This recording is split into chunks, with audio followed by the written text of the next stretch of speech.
No, seriously, I'm just kidding. Hi, my name's Rick Robinson. I am the general manager of KLRNRadio.com. We are probably the largest independent podcast network that you've never heard of. We have a little bit of everything, and by that, what I mean to tell you is we have news, pop culture, special events, conspiratainment, true crime, mental health shows, drama productions, and pretty much everything in between. So if you're looking for a new podcast home to grab a little bit of everything that you love all in one place, come check us out. You can find us on X under @KLRNRadio. You can find us on our Rumble and our YouTube channels under the same names. You can also find us at KLRNRadio.com and pretty much every podcast catcher known to man. So again, feel free to come check us out anytime you like at KLRNRadio.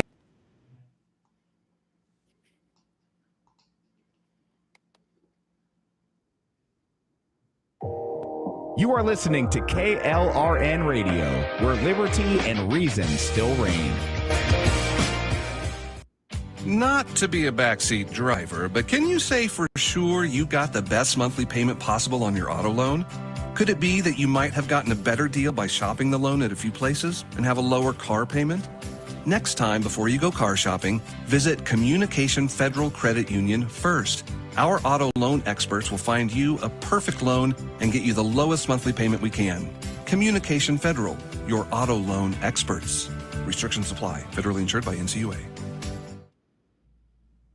Hi, everyone. This is JJ, the co-founder of Good Pods. If you haven't heard of it yet, Good Pods is like Goodreads or Instagram, but for podcasts. It's new, it's social, it's different, and it's growing really fast. There are more than 2 million podcasts, and we know that it is impossible to figure out what to listen to. On Good Pods, you follow your friends and podcasters to see what they like. That is the #1 way to discover new shows and episodes. You can find Good Pods on the web or download the app. Happy listening.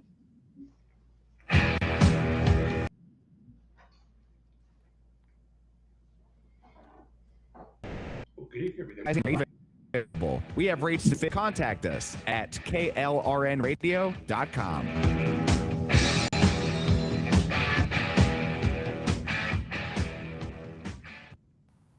The following program contains coarse language and adult themes. Listener discretion is advised.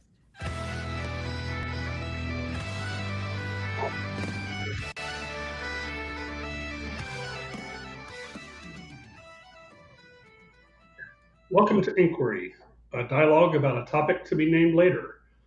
I'm your humble respondent, Stephen Hall, here to answer questions posed to me by our interrogator. Our guest interrogator today is Queen Velvet.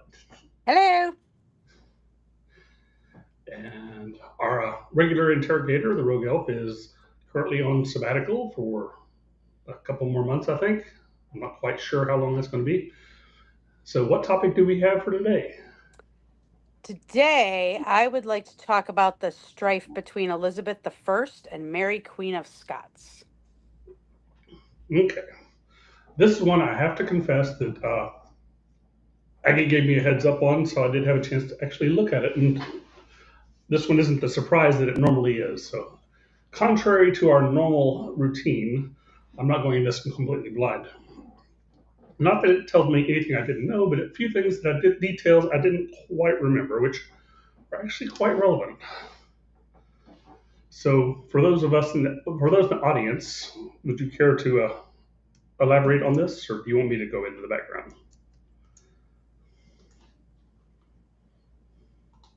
Pretty sure she's waiting for you. I think she's waiting on me.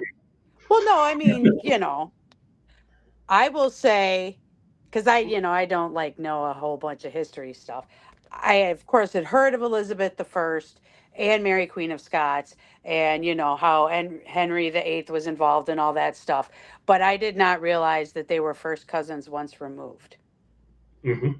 And it's just, it's interesting to me how that, whole area is really the same family, which I kind of knew, but yeah, it's all very incestuous. I don't know that was incestuous. That's more of a Habsburg thing. You get the Habsburg chant. Anyway. Yeah, exactly. To understand what's going on between these two, there's some background information that you have to know, or it doesn't make a lot of sense. And we would call it background information. At the time, it was something for them in England and Scotland far more foundational. It is upon which a lot of their society was built. And this would have been pervasive in their politics of the society at the time. And a couple things going on is you're right in the middle of the Protestant Reformation. Yep. And this plays a key part. You are creating dynastic nations, which most people don't understand the concept of dynastic empire versus a national empire. But you're starting to see the emergence of nationalism, which colors a lot of what's going on. And then at the same time, you got the personal relationships between them, which everybody focuses on. But it's hard to understand without the background of what's going on politically, religiously. Traditionally, you have a king, and the people of that kingdom are generally the same culture, the same religion. Once you have a dynastic empire, that doesn't necessarily follow. Okay. Okay. Because I was going to ask why is it so different? Well, because you inherit property by marriage, Right. by inheritance, by whatever the line of inheritance, and different countries have different systems of inheritance of who becomes the king. Going back to the Frankish Empire, which always tended to break up into smaller kingdoms because they didn't have the concept of primogeniture, they divided the property of the father equally among his sons. Okay. So when Charlemagne dies, his empire gets split into what will later become France, Germany, and Northern Italy. You got Eastern Gaul, Western Gaul, and the Central Gaul. And then, of course, the Central Gaul got wiped out fairly quickly. And then they would fight to build their kingdoms. But you could also inherit a kingdom, which is something from a nation state standpoint seems really odd to us. Right. And this is one of the things that brings about Hitler. And this is very touching upon some of the stuff that's occurring today. Is most people don't know why Hitler was so popular, and it had to do with the rising nation state. That Germany, to a large extent, missed out on the concept of the nation state. And in World War I, you had one of the last remaining dynastic states, dynastic empires, which was the Habsburgs. Of course, they changed it from the Habsburg Empire to we're now the Austria-Hungarian Empire with Austria-Hungarians, Slavs, and one other group in there I can't think of at the moment. But you had a bunch of different ethnic groups, and at a time when people are trying to get states built around the people. Okay, right. And the culture. So one of the things that happens after World War I is that gets broken up into various countries. Okay. You got the Czechs, the Slavs, or Czechs, the Hungarians, the Austrians. But back at this time, you really had that religious divide. And one of the things you have to understand is the history of Mary, Queen of Scots. Is she was Queen of Scotland by inheritance, right? But she spent almost no time in Scotland. Right. And you have to understand that, in England, King Henry had already created the Anglican Church, and they were now Protestants. Right. Mary was not. Scots were Protestants before that, but Mary wasn't. Right. So this is a time period, and throughout all of Europe, where you often have a leader who is not the same religion as their subjects. You also have people which are maybe subject to one king in one instance and a king in their own right in another, which is one of the things that happened with the kings of England. So you get a strange, disjointed governmental system. Okay. Such as in the centuries leading up to this, the King of England was also a subject of France. Okay. And they So were acquired you quite. loyal to the King of England or the King of France? No, he was a subject in France and the King of England. Well, that's what I'm saying. So if you're in England, who do you really consider your king? Well, no, that's your king. But if you're in France, your king's somebody else, but this guy's in charge of your land as your local lord. I'd never go to France. Well, I mean, when you had the Norman conquest, Normandy was a county of France. Right. And of course, the Plantagenets later inherit that, and so they were subjects of the King of France. Okay. And at one point in time, they controlled half of France, more land than the King of France alone controlled. Okay. In addition to England. Because when he took over England, he became King of England. Okay. But his holdings in France, which were much more lucrative, prosperous, Okay. more valuable. And that's why a lot of your early English kings after the conquest spent more of their time in France. So it's nicer. It's nicer. There's more money. There you go. You can recruit armies from England, but you're fighting in France because you really want to be king of France and England, but you're not technically the king of France. Okay. At the same time, that's going on in history. Now you have the Protestant Reformation, starting with John Wycliffe in England, about a couple hundred years before this. And this touches upon Shakespeare because you know the story of Hamlet, right? Yes. And the significant religious connotations thereof. Yes. Don't ask me to explain it, but it's in my brain somewhere. Because Hamlet went to University of Wittenberg. Right. And anybody at the time in England knows fully well what they're referring to when they refer to him being a student at Wittenberg. Okay. That's where Martin Luther posted those 95 questions. That's the heart of the Protestant Reformation. Okay. So Hamlet being the hero, he's telling the current king or queen of England, I can't remember which it was, I think it was Queen of England, that they were he was supporting of the Protestants. And of course, later they would do other plays that would say, no, we're really supporting the Catholics. Yeah, playing both sides. Oh, yeah, absolutely. Just like today. Subtle enough that you couldn't say that that's what he said, but obvious enough that anybody who knows what's going on is going, yeah, he's sucking up to the royalty so that he doesn't get his head on the chopping block or burn at the stake like these other people are getting. Self-preservation is important. Yeah, surviving the 16th century was really an art. Well, nobody gets out of life alive, so. So you have, at this time, Mary is born and raised Catholic, pledged to marry the Dauphin. Now, do you know who the Dauphin was? No. Okay, the Dauphin was, for France, what the Prince of Wales is for England. Okay. It's the title you give to the heir apparent. Right. The person who's going to inherit the kingdom. Gotcha. And being the only offspring of the King of Scotland, right, she's set to inherit the throne. If she marries the Dauphin, then France gains Scotland. And becomes, when they have children, France and Scotland would be part of the same country.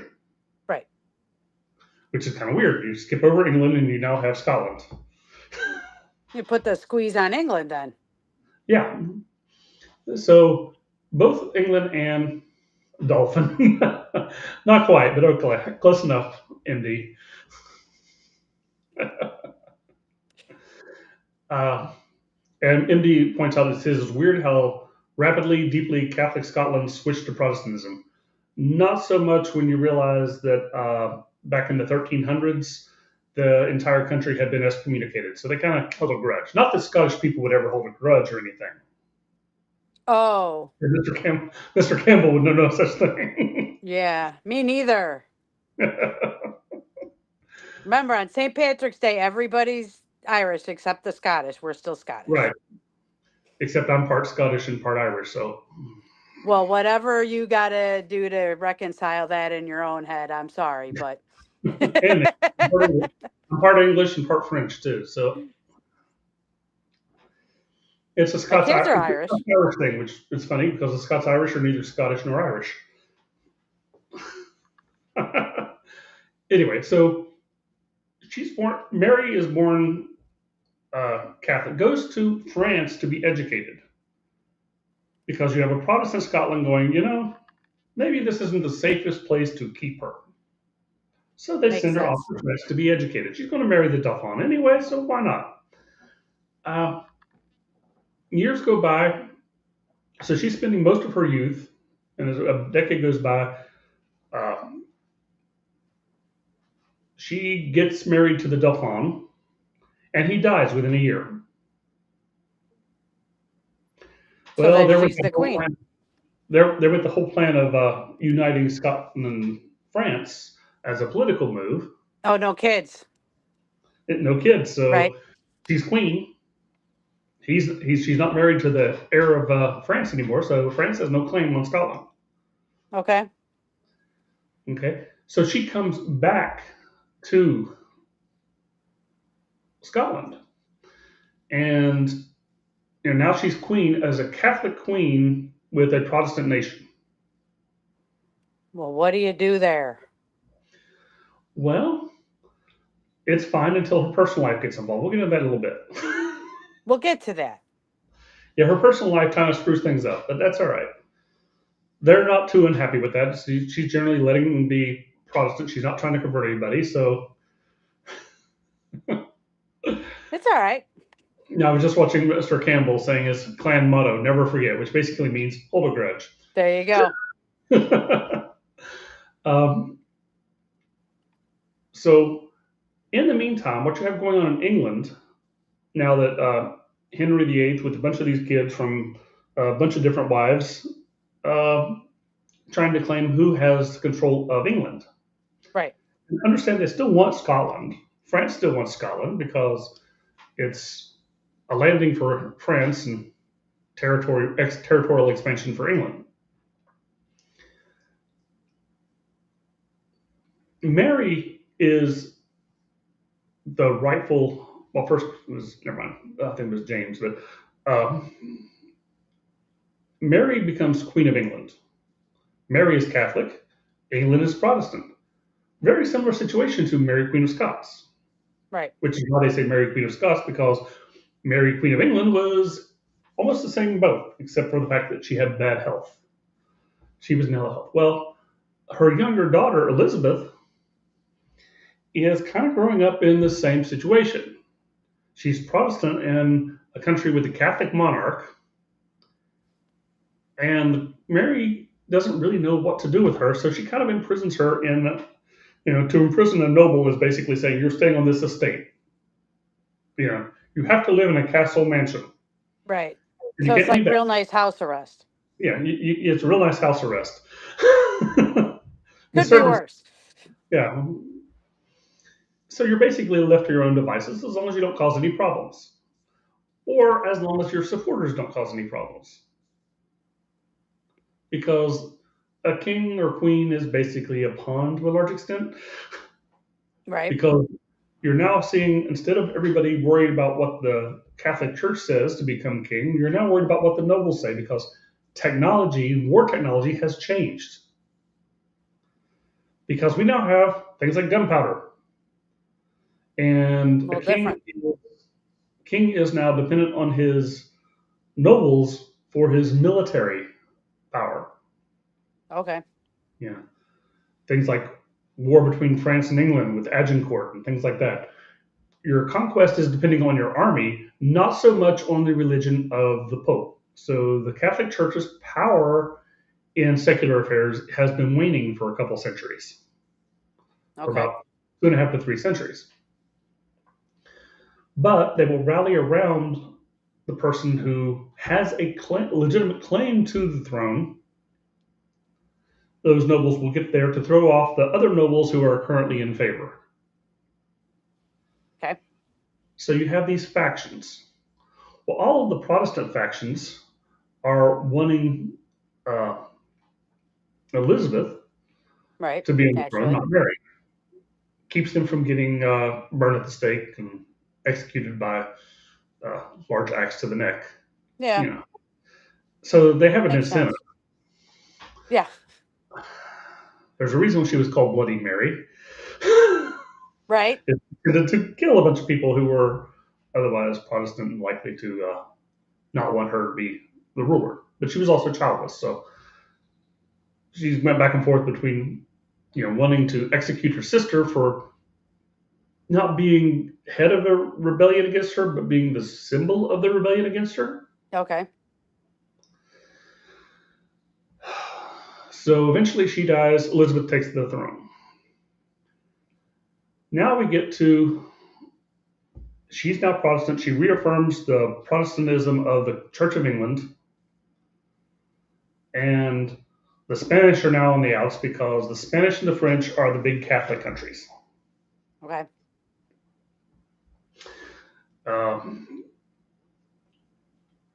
You still have a bunch of Catholics living in England, but it's now predominantly a what do you call it? It's a Protestant country with a bunch of different denominations, but Calvinists more to a large extent. Okay.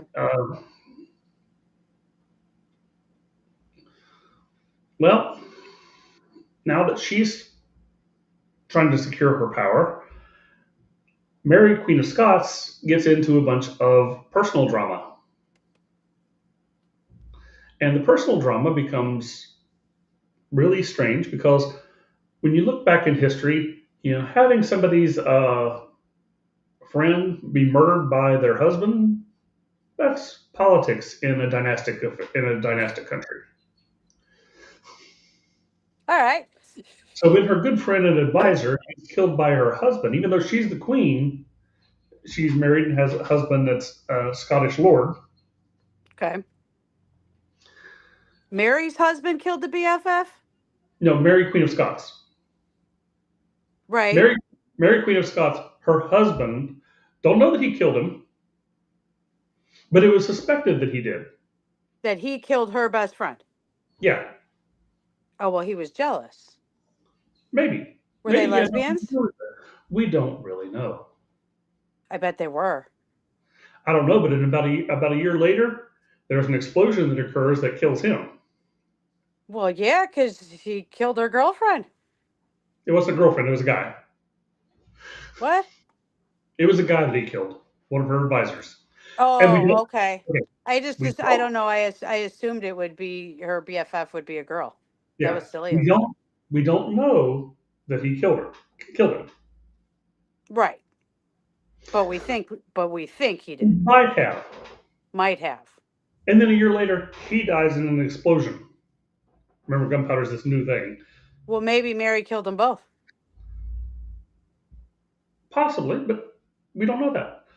But interesting thing happens is the guy accused of setting off that explosion goes on trial, gets acquitted, and then marries Mary, Queen of Scots. Mm-hmm.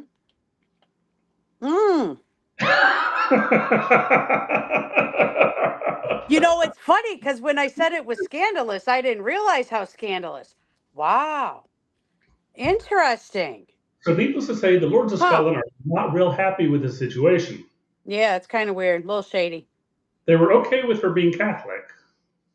Yeah. Not real happy with, her husband dying in an explosion and marrying the person who was accused, although acquitted, of that guy, of her husband's death. That's a little weird. And odd that happens just shortly after her advisor was killed. Yeah. Happenstance being what it is. Interesting. She wasn't Queen of Scotland for very long. Okay. So she appeals to her cousin, first cousin once removed, the Queen of England now, who is Elizabeth. Yes. For refuge in that country. Well, that didn't go well. It did, kind of. Well, kind of. she kind of invites her down. She puts her up in a couple castles here and there, but kind of places her under the similar type of arrangement she was when she was growing up. Right. The fancy house arrest. Fancy house arrest. Why? Because I can imagine Queen Elizabeth is seeing a very kindred spirit. Oh, yeah. That makes sense. You have a Catholic queen over a Protestant nation. You don't have a Protestant queen with a bunch of Catholics running around with a Protestant queen over, or she was in a kingdom under house arrest when you had a Catholic queen over a Protestant nation. Right. She was the one imprisoned or under the fancy house arrest with the Catholic queen. Right. And now her cousin is in the same position, but kind of a reverse of the coin. It's a flip Right. side. Yep. Because now it's her cousin who was the Catholic queen who is now under house arrest with the Protestant thing. Well, so was Elizabeth worried that Mary would overtake her? Like, did she see her as a threat? We'll get to that in a second. Okay. You're getting ahead of me. Sorry. This is why I don't ask questions. No, you're absolutely right, but we'll see why. It wasn't her, but it was. Anyway, so you can imagine that your cousin is in the same situation you were 10 years earlier when you weren't sure if you were going to get executed because Mary, Queen of England, might consider you a threat. Right. Yeah. So if that was your cousin in the same situation you were in 10 or 15 years ago, what would you think? You're going to have a certain affinity to that. Well, yeah, for sure. You understand it. You understand her position. And you understand she's not completely in control of everything that goes on. Right. Little gossip scandals aside that we talked about. So, are they antagonistic? I don't think so. I imagine a lot of sympathy and empathy between them. So then why'd you put her under fancy house arrest? Well, Because she's because... a Catholic in the Protestant nation and bad things would happen? Yeah. Oh, so it's more like witness protection.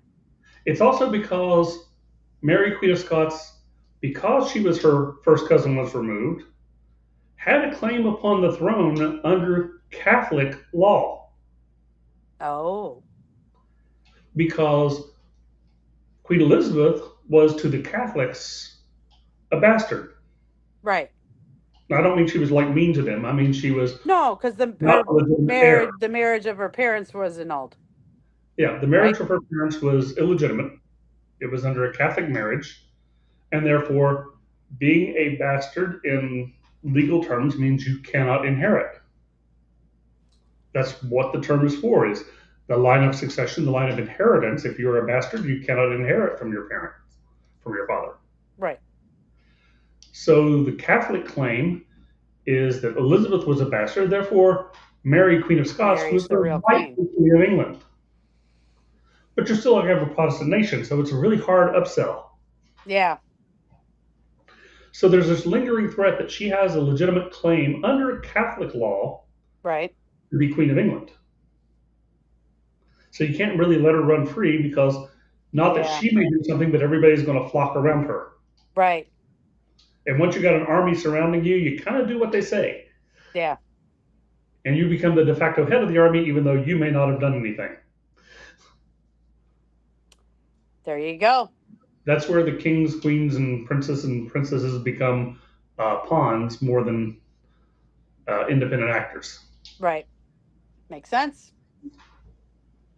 And you have factions backed by the Spanish, of course, because this whole Protestant Reformation thing threatens, it could expand into France and Spain. And what are they going to do then?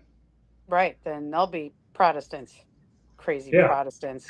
Yeah. What those Protestants do is they tend to get rid of the current king and get somebody else. Yeah. Well, we don't want no Catholics. Bless you. Although my Presbyterian church brings in more Catholics than any other Presbyterian church in town for our potlucks. They're kind of legendary. Well, you're in the south, or you're in the north, yeah. Yeah, I'm in the north. I was gonna say, if you're in the south, it's food. Yeah. It's gonna be. Uh, so there was all of these dynamics working on this relationship. So what do you have? You have she bounces from house to house, a few years here, a few years there, for 18 years. It's a lot of couch surfing. It is. But that fancy house arrest, if she didn't like her, she wouldn't have kept her around for 18 years. Right. She would just killed her. Right. And you can find plenty of excuses. It isn't Right. until she faces a rebellion of the Catholic faction holding up Mary Queen of Scots as the ruler that she then she's been on the throne for over 18 years, almost 20 years. And if you know anything about Elizabeth I's life, she becomes emotionally harder as she goes through her own personal scandals. These ladies, I tell you. Well, there was what was the name? Woolworth, Wolsey, something like that. Basically, reestablishing the Church of England. The person she was in love with a married man who was seeing somebody else, and it was a big scandal. And Man. she had her own whole peccadillos. That's when she ends up becoming the Virgin Queen, paints her face white, and becomes pretty much a symbol as opposed to a person. Okay. And she turns herself into a really hard-nosed symbol of authority. Oh. Well, now she's become this, far less emotional person who is being a monarch as opposed to just being a woman who happens to be queen. Gotcha. So she's undergoing a transformation over these 18 years herself. Right. So the idea of you're forgiving your cousin, but this isn't a cousin, this is another claimant to the throne. This is a claimant to the throne around which a rebellion has started once. Right. So no matter how much you like her, she's got to go.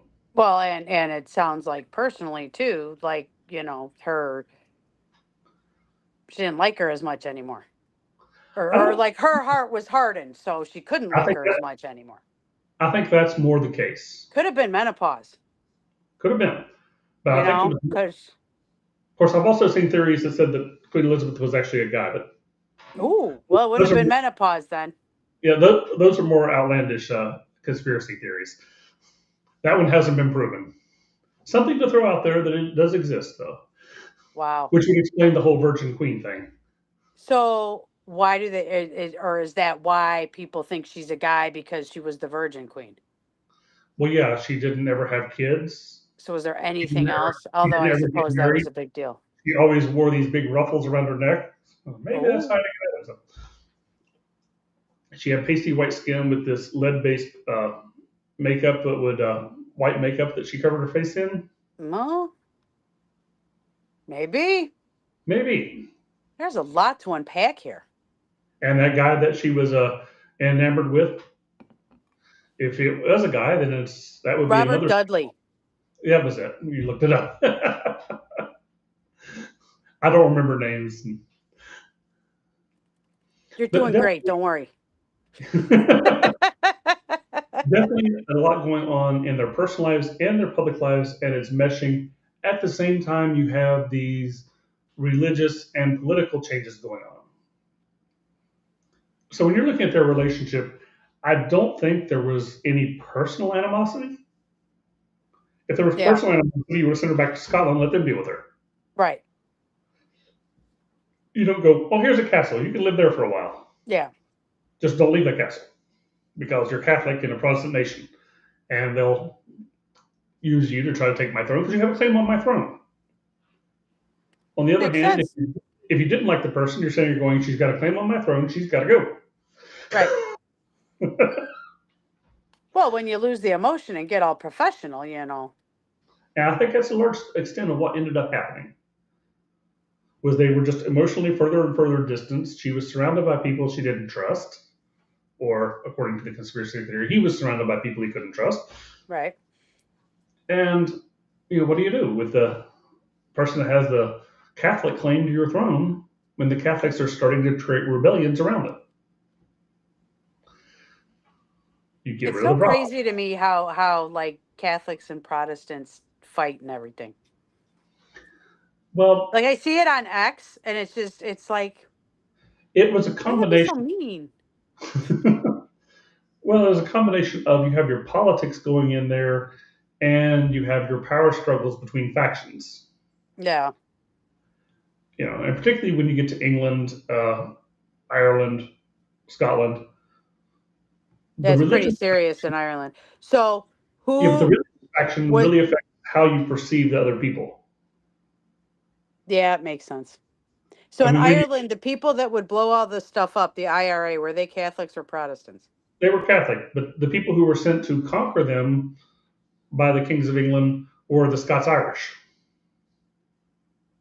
who Okay, were neither Scottish nor Irish. what are they? They were people in northern England. When England wanted to invade Scotland, they said, "We will give you land up in Scotland if you fill up our ranks of our army." So they joined the army for the prospect of land. Gotcha. They went north and they became the Scots. When another king of England decides he wants to take over Ireland, he promises them land in Ireland. Hmm. So they move them over there to be the front lines in conquering Ireland. And that's why Alrighty. Northern Ireland is half Protestant. Okay. So most of, all the Scots Irish basically wanted to do for the last 400 or 500 years is to be left alone. Well, you will And be they, made to care.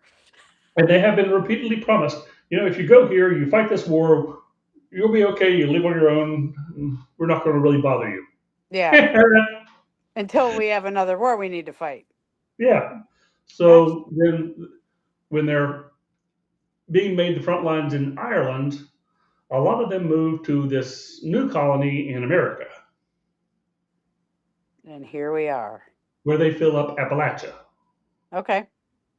Most of Appalachia, or whichever, gets settled by the Scots Irish.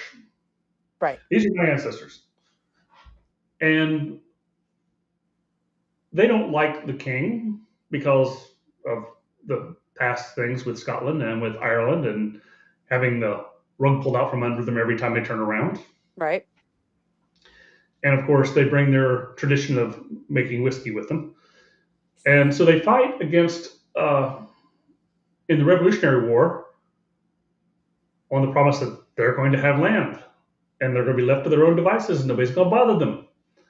And they fight the Revolutionary War. We create a country called the United States. And what's the first law they pass? Probably that the Scotch Irish have to go fight another war. No. This whiskey tax. Oh, yeah. Okay. We're going to tax them. Not everybody else, these people. So every time they move into a place, they start being leveled more taxes, and then like, okay. So that stinks. So if you wonder where the moonshiners came from, there you go. Makes sense. That whiskey rebellion is they've done this for several hundred years, and every time they're promised liberty and freedom, they go fight the war, they settle down, and they get and they do the thing, and they get screwed. We didn't give you that much. You really are subjects, you peasants. Jeez. So they did that with Scotland, and they did that with Ireland, and they did that with Appalachia, and then America comes and does it again. So yeah, there's a big distrust of government in Appalachia. That's definitely a place where people want to be left alone for sure. And that's why. Seriously left alone. Every time they try to be left alone, other people are imposing upon them. Yeah, of course. On the other hand, they're hardy and you can't really get rid of them. Well, I mean, that's why those are the kind of people you want fighting your wars for you. Well, you throw them against the Highlanders and the Scots and all that, and then you throw them against the Irish, and then you throw them against the Indians, then you throw them against the English. Yeah. And they're still around. Kind of badass. Yeah. Not the brightest, but. Yeah, you don't learn lessons very good. No. We're not the brightest, but we will survive. There you go. That's interesting. But anyway, the relationships we were talking about with Elizabeth and Mary Queen of Scots, it comes back to a family being caught in the middle of politics and being at the center of the politics. And like I said, if you don't understand the dynamics between the Catholics and the Protestants in both Scotland, in Ireland, in France, why would she be the fitting candidate for the Queen of France, the Dauphin's fiance or bride? Right. Because she was Catholic. If she was Protestant, that offer would have never been made. Right. Because you couldn't run the risk that the King of France would have children which might grow up Protestant. That would be bad. That would be bad. Because then they'd make France Protestant. Well, then you'd have a Protestant king over a Catholic country instead of a Right. Catholic queen over a Protestant country. And you know what they did to the Cathars? No, tell me. Wiped out all Cathars, men, women, children, villages. What Cathars? What's that? It was a Gnostic sect that didn't really go with in southern France, that the Pope was really not happy with, and they just went and eliminating them. Gotcha. That was the end of that. Had Yeah, enough of that. the Huguenots would come later, but that was a Protestant movement in France that they just wiped out militarily. It is amazing how many wars are over religion. Well, because Like your all of religion is who you recognize as your authority. Yeah. If you got two different kings, who you're going to recognize, and that's Right. exactly what happens with Elizabeth and Mary, Queen of Scots. The Catholics recognize one, the Protestants recognize another. Does it matter whether they like each other or not? No. Because the factions were going to fight each other regardless. Right. And like you said, it's out of their control. So, just because even if they would have decided to just kind of, remain cool. Yeah. Well, I mean, Queen Elizabeth couldn't very well not be Protestant, because then she has no claim to the throne. Right. Right. What's she going to go off and take a castle and go, I'm over here, guys, you fight this out? Yeah, it probably wouldn't work. It wouldn't work. But if you got a great opportunity for Mary, Queen of Scots, being born Catholic, and France being Catholic, so we can get this land through marriage. Right. And the fact that she has a claim on England, that is what you call a casus belli, which is a grounds for a just war, which would give France a claim to England. You definitely don't want that. Well, the Queen of England, or if she's married to the Dauphin becomes king, then the Queen of France has a Catholic claim to England, to be Queen of England. And they already have Scotland and France. You can pull Spain in with their military might, and you have the Catholic world trying to take over the legitimate rightful reign of Mary, Queen of Scots. And the Scottish didn't like the English anyway, so the fact that they're going to war against another Protestant nation probably wouldn't bother them that much. Okay. I mean, do the Scots really need an excuse to go to war? No. Celts never do. No, definitely not. I mean, Celts had gods that would bless you if you could compose poetry while in war. Oh. So if you're like creative and athletic, you're gifted. Yeah. Well, Scotland was known as a nation of warrior poets. Okay. The Irish were warrior drunks. I was going to say drunks, but warrior too. That's cool. All Celtic people tended to go to war. It was a pastime. They also hunted heads, but that's a different question. They also what? Hunted heads. Oh. You take the head of your enemy, you put it outside of your house, and it kept them from haunting you. Oh. I think a ghost would be less scary than an actual dead dude's head outside my front door. Well, cultures are different. I guess. Yeah, Celts were not necessarily the nicest of people, but they were known for their battlefield prowess. They were the ones who sacked Rome Nice. before Rome became the power that they became later. Well, They're actually why you had a Roman Empire. really? Yeah. The Alpine Celts, the Swiss Alpine Celts area. Okay. Celts had a culture where raiding other neighbors was not necessarily a bad thing, so they went and sacked Rome. They defeated the Roman garrison, sent them fleeing up into the hills, sacked Rome, drank wine, stayed there a few months, said, we're bored, we're going home. They don't like the weather anymore. They wanted to go back to Scotland. Well, no, these Or were the Alps, but whatever. these were in the Still Alps. not nice, right? Different group of Celts. Different group of Celts. Well, ask Aggie about it sometime. She's from the Iberian Celtic branch, Okay. Spain. Yes. Spain was settled by the Celts and the Phoenicians. Okay. Jeez.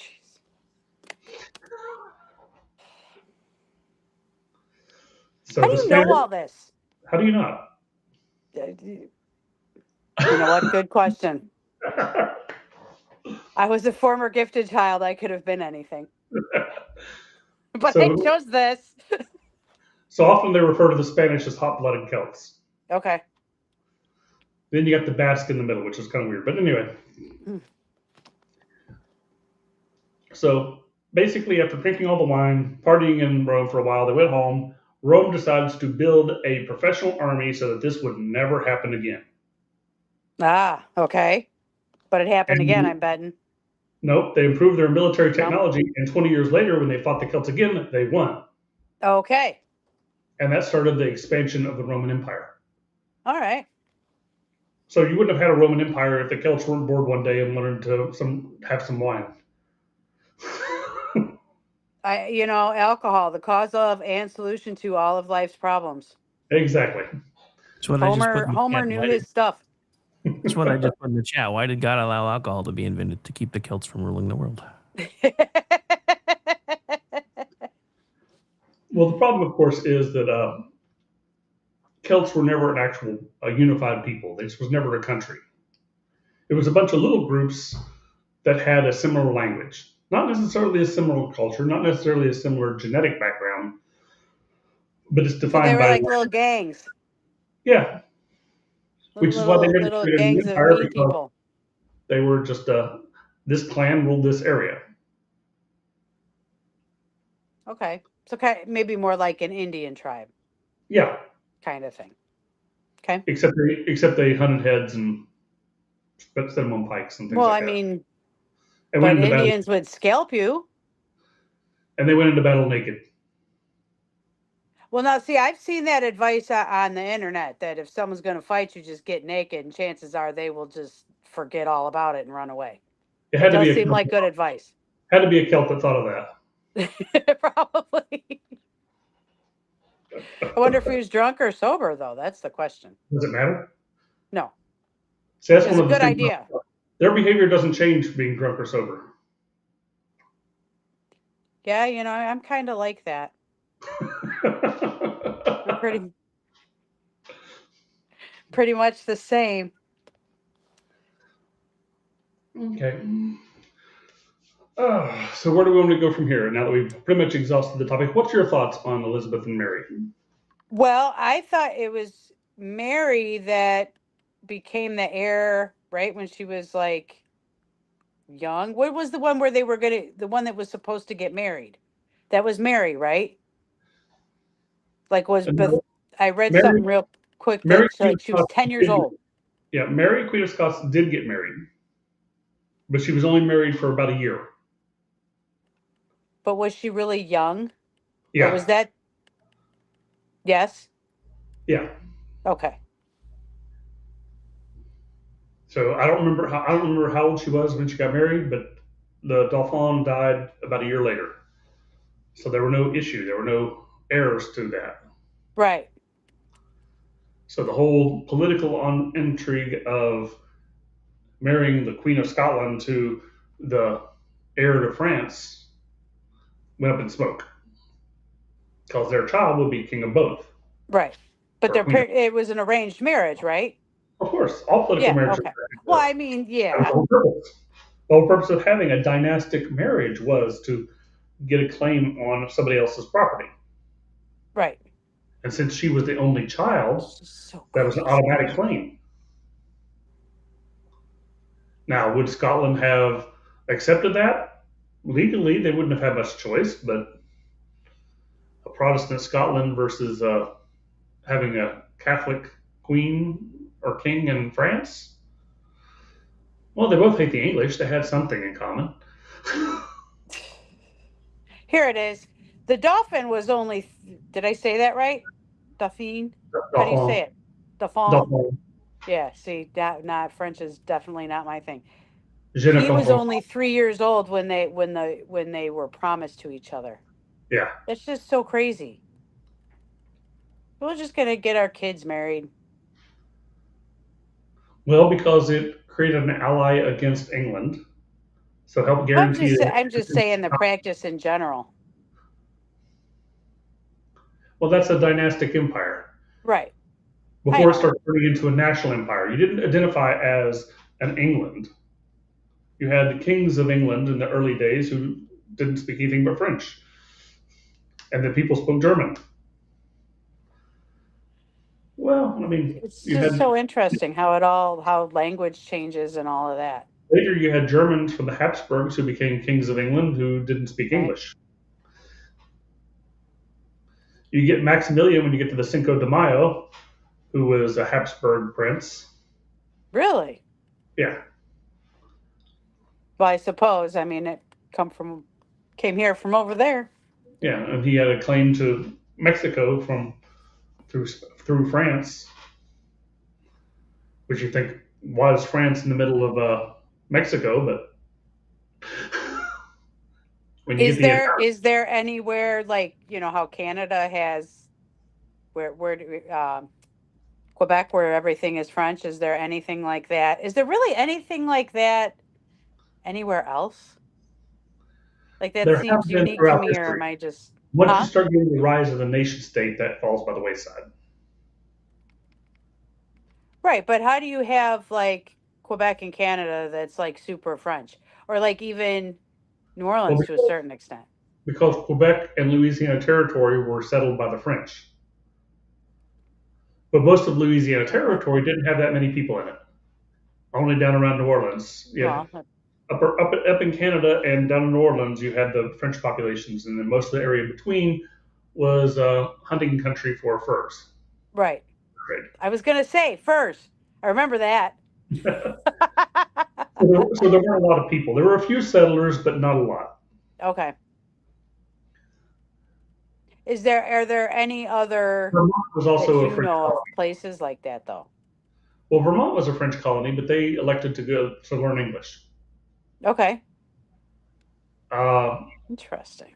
Most of Pennsylvania spoke German. Right. New York was a Dutch colony, so most of them spoke Dutch. But they all kind of agreed that they were going to speak English once England took over the land. Once England became the thing, so they all learned English. Okay. Well, Quebec were stubborn and said, nope, we're not going to do it. We're going to keep speaking French. We're going to do us. And cool. Rick is a large cheese puff. Okay.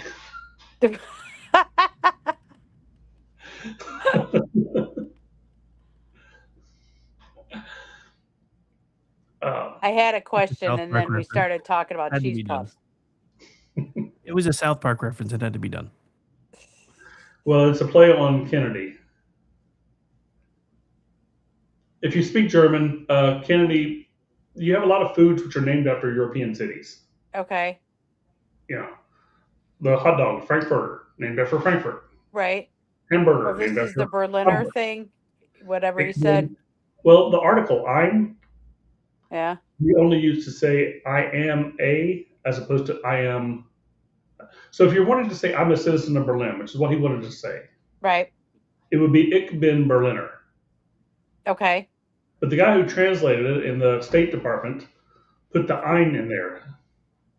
Oh. So he said, I am a cream-filled pastry. I am a Berliner. I mean, if you know Kennedy's history, it's still not wrong. True, but Yeah, probably nobody not. said what they intended to say. Oh my. So instead of saying, I'm a citizen of Berlin, everybody's a citizen of Berlin, he said, I am a cream-filled pastry. Okay. And the Germans beautifully said, yes. they applauded. Sounds great. Germans are very nice. If you even remotely attempt their language, you made the attempt. That's a great thing. Right. The French are like, you could speak perfect French, and they're like, I don't understand a word you're saying. Yeah, right. Of course, my uncle was in English, you fool. my uncle was in France. He said that's only in Paris. When you get outside of Paris, they're much more friendly and accommodating. Oh, just a little snooty and Paris, huh? Yeah, which Would is have funny never that thought. for another Celtic tribe.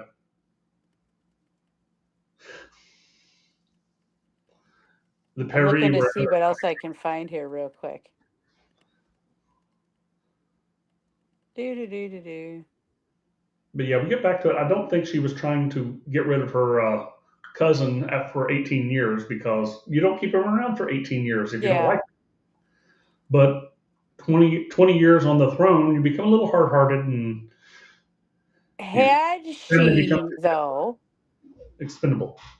Had she killed her earlier, do you think it would have caused her problems? Would there have been any reason that England would have been mad? On how she did it and what excuse she came up with. She didn't kill her until these other people were rebelling under the Catholic claim to the throne. And then she said she's leading this thing, even though she may have had nothing to do with it. Right. And that gave a reason to do that. You had a legal reason to execute her. Kind of the same way that Elizabeth was, when she was young, trying to keep her head down so Bloody Mary, her sister, had no reason to get rid of her. Gotcha. And if you watch the movies and stuff, I don't know how true this is because I haven't looked into the specific history of it, but she had, on her deathbed, just about signed Elizabeth I's death warrant. Perfect. Thanks so much. So she had thought about executing Elizabeth I in the same way. Yeah.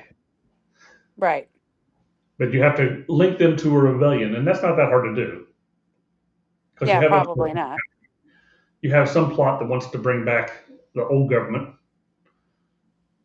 Because when you bring back the old government, lands get seized, lands get redistributed, and you can become one of those lords that has that land. Right. It's an advancement. So the reason for a lot of the European conflicts are personal advancement. And the politics are really just excuses to advance your family. That's crazy. And your estate holdings. But do you think there would have been any sort of an uprising against Elizabeth if she would have killed Mary earlier? If she didn't have a plausible, legitimate reason to do so. But it is not hard to manufacture a plausible, legitimate reason. Okay. And they just would have taken whatever reason she gave. Pretty much. But if she wanted to get rid of her, the easier way would not have been to kill her. It would have been to send her back to Scotland. True. Let them do Wipe her hands of her. Yeah. You say, we're no longer able to accommodate you. We feel sorry. We're sending you back to Edinburgh. Well, I definitely think it was menopause then. She just lost all her estrogen and just didn't care anymore. She was like, whatever. I think women have a tendency of being vicious without the excuse of hormones. They help, though. Maybe that's why we're vicious. No, I think they're vicious regardless. That's what I'm saying. Like, the hormones make you vicious. They make you crazy. You have a redhead. Does she really need the hormone excuse? No, but I mean, I think the hair. I think maybe I'm saying trust me on this. Yeah, never trust me. I think the hair color might be triggered by the excess hormones. I'm just saying. It might be. I don't know. Although my hair used to be much, much redder. Much, much redder. So you're saying you're mellowing? I'm not sure I believe you. No, she's trying to develop a soul. Well, no, but it's interesting. I am mellowing a little, not too much though. I wouldn't want anyone to worry. So you're I saying get too calm. People are she's going to trying to wonder. develop. So you're saying she's trying to develop a soul instead of stealing them now? Is that what you're saying? Yeah. Okay. I mean, I've stolen a lot, and summer's coming, baby. That's when I really get it.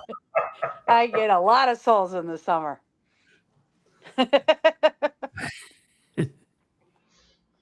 Oh man. All right. Well, believe it or not, we've come to the end of our time together, ladies and gentlemen. So where can folks find you, Miss Velvet? Well, I'm on the X. I'm Queen Velvet and TMIWITW. Most interesting woman in the world. But Queen Velvet, you'll find me. We're gonna have to put together a parody of that thing for you since you stole that. I'm gonna figure out how to We should. Now, I believe I said this the last time, but there was a vote taken. It's not like this is just something I made up for myself.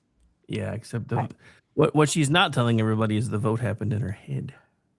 No, there were other people there, like actual other people, I swear. I'm related to them, but whatever. Kidding. Steven, where can folks find you? Well, you can find me every other week here on Inquiry, and I want to thank Velvet for coming on to be our guest interrogator this month. You're welcome. Very much appreciated. And I'm over on X, Twitter, whatever you want to call it, under the hidden disguised name of Stephen L. Hall. You and your pseudonyms. Make it so difficult for everybody to find you. All right, folks. Hang out for the Conservative Curmudgeon coming up in a couple minutes. I'll be probably taking lead for that show till he pops in, though, because he's still not there yet. So anyway, we will see you guys over there in a minute. Because, yeah, I know he said he was running late. So bye, everybody.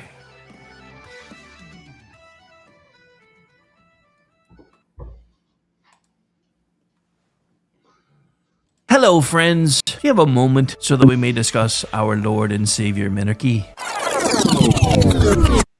No, seriously, I'm just kidding. Hi, my name's Rick Robinson. I am the general manager of KLRNRadio.com. We are probably the largest independent podcast network that you've never heard of. We have a little bit of everything, and by that, what I mean to tell you is we have news, pop culture, special events, conspiratainment, true crime, mental health shows, drama productions, and pretty much everything in between. So if you're looking for a new podcast home to grab a little bit of everything that you love all in one place, come check us out. You can find us on X under @KLRNRadio. You can find us on our Rumble and our YouTube channels under the same names. You can also find us at KLRNRadio.com and pretty much every podcast catcher known to man. So again, feel free to come check us out anytime you like at Celebrity designer Jeff Lewis is back with Hollywood House Lift. I'm excited to be working with new clients. I'm not getting rid of that. I hope I never see you both again. An all-new season. Those have to go. That has to go. From oh, wow, It's been an actual nightmare. to oh, wow. This is such an upgrade. With celebrities like Josh Duhamel, Christina Ricci, and Gina Rodriguez. Dazzle me, Jeff. It looks like Chuck E. Cheese. Stream an all-new season of Hollywood House Lift with Jeff Lewis. Now streaming on Freevee.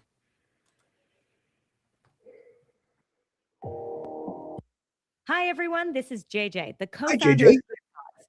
If you haven't heard of it yet, Good Pods is like Goodreads or Instagram, but for podcasts. Like It's mine. new, it's social, it's different, and it's growing really fast. There are more than 2 million podcasts, and we know that it is impossible to figure out what to listen to. On Good Pods, you follow your friends and podcasters to see what they like.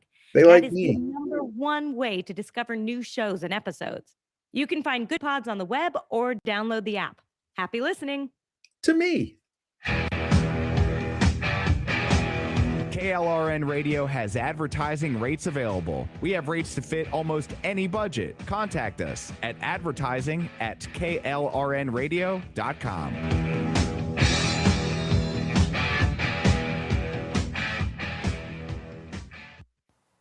The following program contains coarse language and adult themes. Listener discretion is advised. It's time now for the Conservative Curmudgeon radio show. Now, here's Grouchy.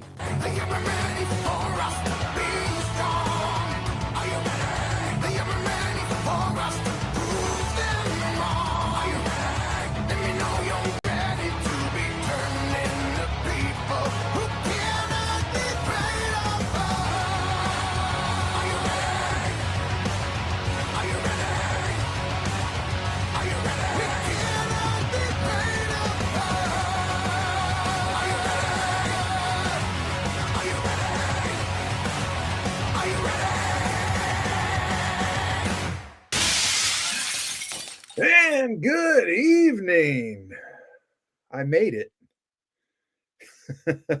By the skin of your teeth, but yeah, you made it. You were I slightly. mean, I told you I was going to be coming in hot. And when I tell you I made it, I mean my ass is still hot from the car seat. So, I really thought this conversation was about to go elsewhere, so I'm glad. oh, well, glad I could help. That was almost a mental image I didn't need. Then you specified car seats. I was like, okay, cool, never mind. Yeah, I mean, who needs it, right? Who needs an image of my ass in their head? Well, I mean, certain women probably wouldn't mind. I don't happen to be a woman who would mind. So, oh, I see the chat room is full. I have to apologize because I am so out of it today that I do not know who was on before me. If it was you or Steven. It was Inquiry. So Inquiry. Okay. Yes. So I hope you are holdover from that. And if not, shame on you. You should be. And we're gonna start checking. We're gonna need notes from your moms, with even a photo ID. Yeah, photo ID for excused absences. And we can debate that on the Senate floor. But wifey's car has heated seats. Yes, I understand. Those are very nice. The ventilated ones are very nice too, especially if you live in the deep South where it's hot and humid 10 months out of the year.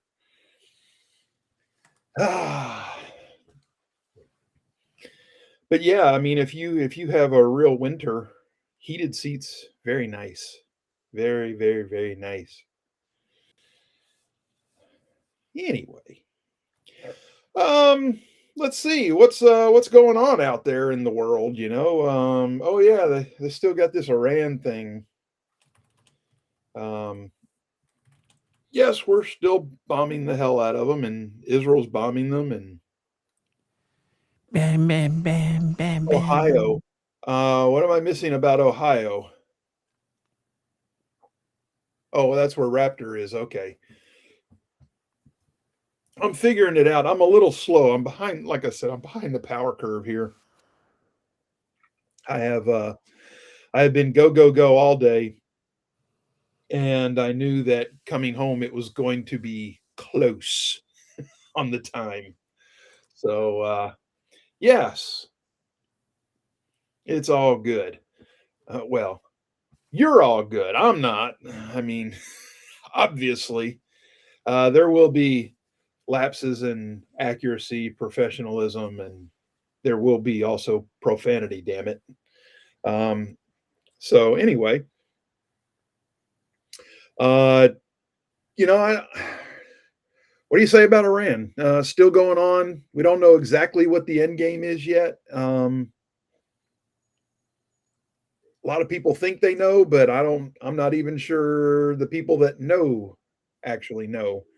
So did you hear about the new Iranian policy? New Iranian policy? No, what is that?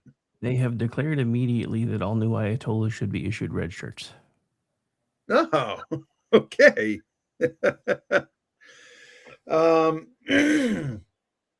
Red shirts, huh? Bit of a Star Trek joke for those that aren't sure. Yeah. Okay. Bit both my cheeks in surgery. Oh man, that sucks.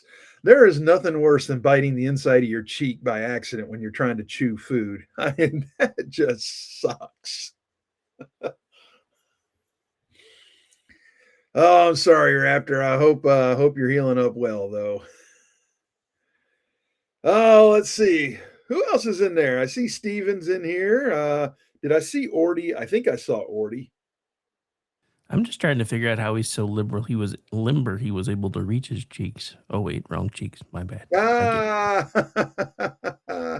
When you're motivated, you can do all kinds of things.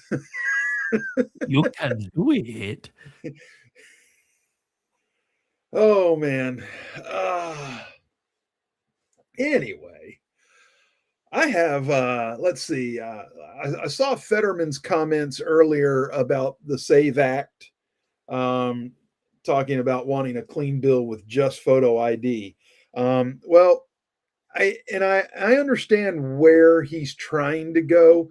However, just a photo ID won't work, Senator, because lots of states in this country just hand out photo IDs to illegal immigrants for any reason.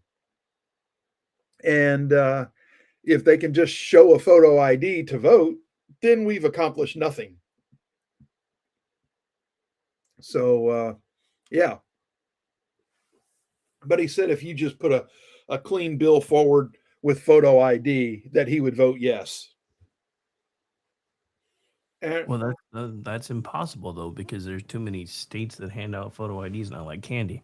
yeah, exactly. I mean, commercial driver's license with no name given. Yeah, the hell. Exactly. And you know, again, well, you know, look, we don't even have to go to free U.S. passports. There are, I believe is it 68?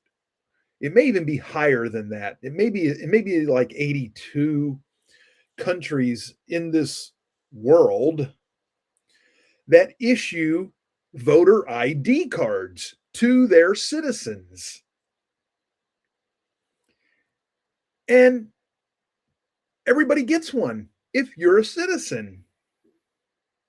And they are free if you're a citizen. I just don't understand why this is so hard for us to figure out if third world shitholes can do it.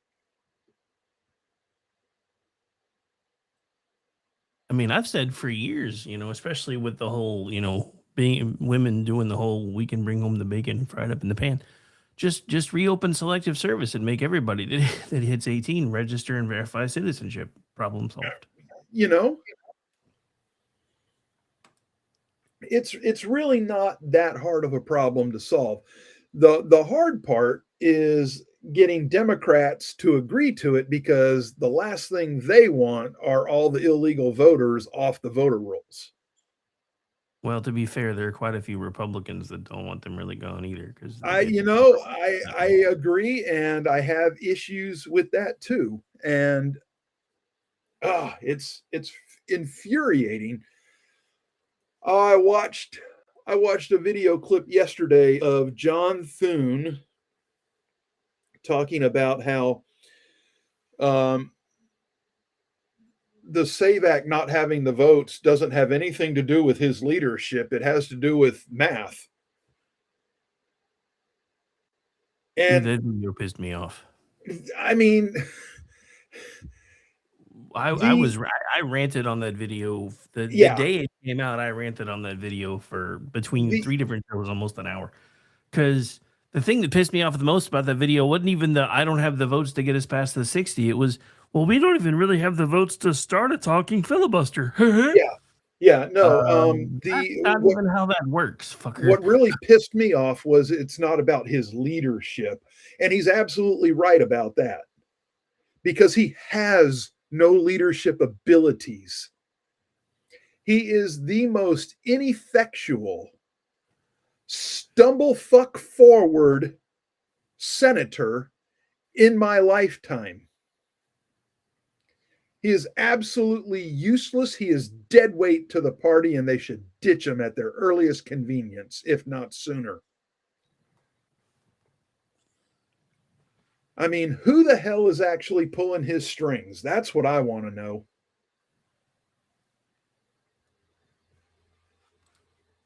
It's not his constituents, because 80% of them want this done.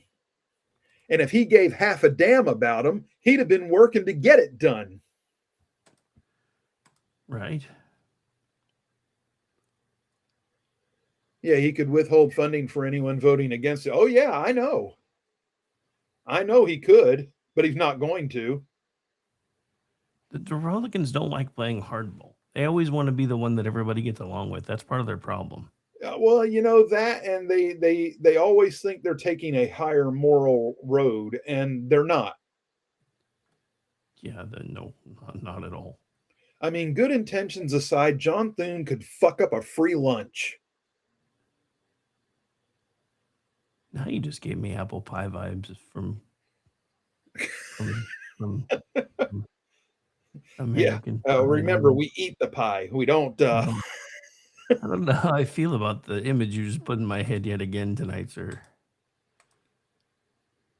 Ugh. What, a free lunch? No, the Thune doing bad things to a free lunch. Oh, well, I mean, he would ruin it. I'm just I'm living up to the warning there at the front of the credits. Is that what we're trying to do? Okay, I get it now. And yeah, I mean, it's crazy. I don't understand. I don't understand. And I don't the ebb and flow of Republicans in Congress, they go from completely useless to all of a sudden Thune's trying to sound like I've been for this all along. It's just not happening. To Anna Paulina Luna sounding like the most lucid person in Congress over the SAVE Act. And we know that's not the case. And she's a Latina female. Come on, for crying out loud. There's no way she's the most lucid person in Congress. Oh, you trying to get some machetes? Oh, hey, look, I said what I said, and I'll stand by it. And I guarantee you, our resident Latina would agree. I don't know. I've seen her in a bikini. So if she's got a bikini and a brain, I'm kind of down. Well, I haven't seen the bikini pictures. I've seen the one piece. Oh yeah, one piece, not bikini. But... Okay. We're on the same page. And that was a while back, but she still looks good. In my head, it was bathing suit, and it came out bikini. She's a good-looking young lady. There's absolutely nothing wrong with noticing that. And she also is intelligent. She just doesn't always use it.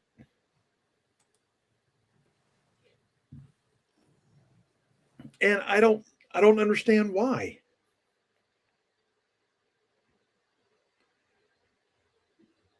She could be a firebrand in the party. She could advance up the ladder so fast that it'd be blowing the doors off these backbenchers that have been around for 20 years. So I don't understand why she doesn't use that to her advantage. And then kaboom, this week she is on fire with the SAVE Act and just lighting everybody up over it. I don't get it. Just be that girl all the time. You can do it. Oh. And if you need help, I'm at 888. No, I'm kidding. Boy. you toying. 5555555. Yeah. You toying. Your wife's gonna have you sleeping with the fishes. If I'm lucky.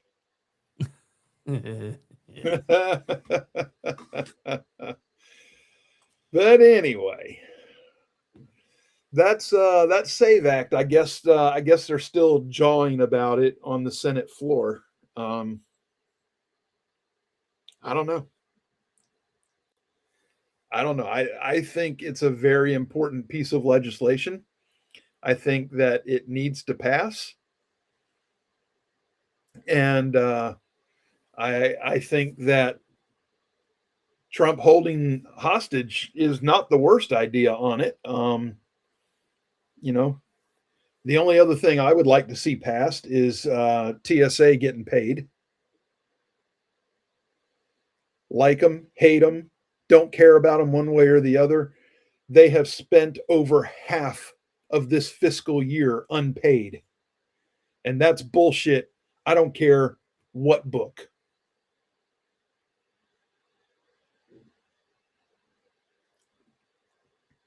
So maybe we could get a clean act just to fund them. I don't know. Maybe not. I don't know. Well, according to the left, they're saying that's one of the things they're trying to stop them, but I haven't really looked at anything the left put up, so I don't really know. Well, yeah, and again, I am woefully behind on everything that's going on. So, yeah, welcome to my new reality. That's what Anyway, happened when you decide to take on more responsibility at work. I hate responsibility too, but I damn sure like that paycheck. In the words of Tommy Pickles, responsibilities suck. Yes, so do pants. Team And so do notepad. meetings. This meeting could have been an email. We need to get you that. I t-shirt. actually, I'm going to post a picture. My lanyard that I wear with my ID badge for work. On the lanyard is printed, "I survived another meeting that should have been an email." So I will take a picture of that tomorrow and post it. It sits in my work truck and. So, hang on. Let me get something ready here because I got some. You got something? I got some breaking news. He's got some breaking news. Well, breaking news from around the globe. I was gonna hit the button we have for that, but since you beat me Oh, to it, well, go ahead. well, hang on. I'm trying to get it to load. So far, it's not responding. We'll see why I did it. No, not that. I was trying to get the scene to load. All right. Let me make sure this is ready to go. What have we got here? A Fox News alert.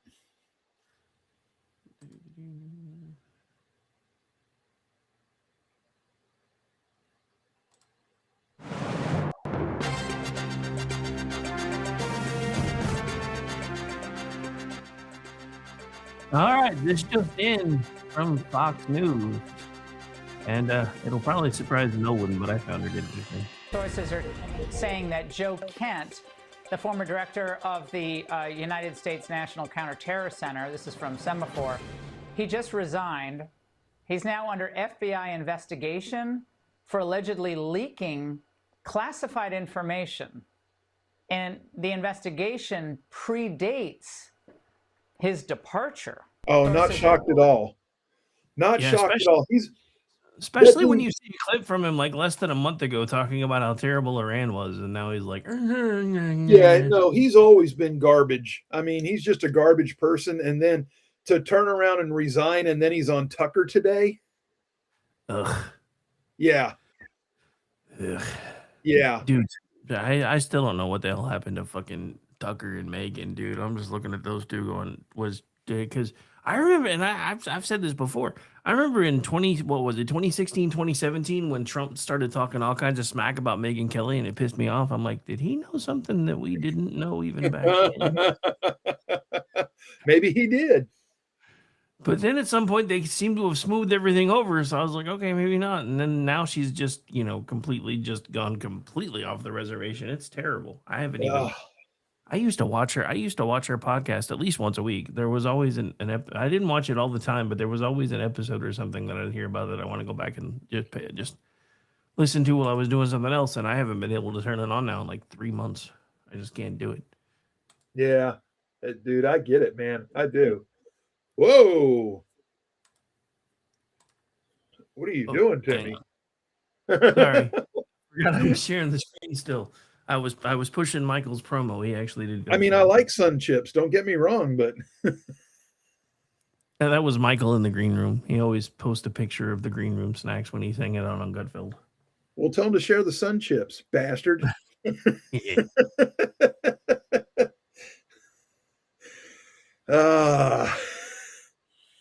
God Almighty. I don't know.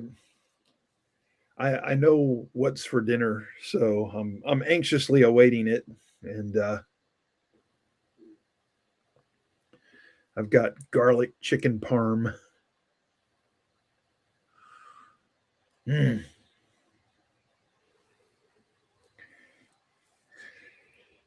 Yum yum. Okay. Let's see what else is going on.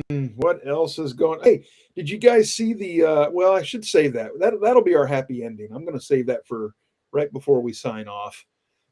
So yeah, no, you probably didn't see it. It's a local story here, but too freaking cool, and I'm going to recognize them on the air because it was a very good thing they did.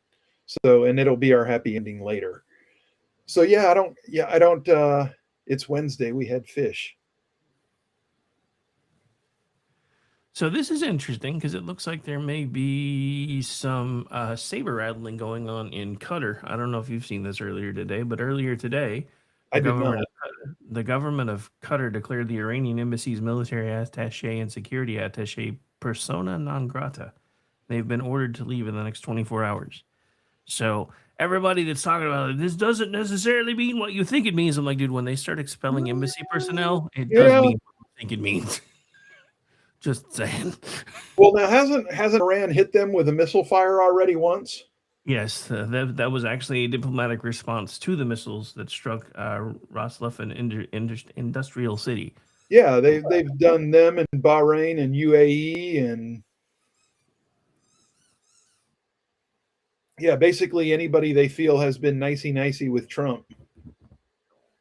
But yeah, if they're starting to make the move to expel people, I'm starting to hear some interesting rumors about UAE is about to go to town on Iran. Everybody keeps telling me that it's not accurate, and I'm like, from all this little bit I'm seeing, I think it might be more accurate than anybody wants to admit. I mean, time will tell. Time will tell. You know, we'll see if they're willing to step up. And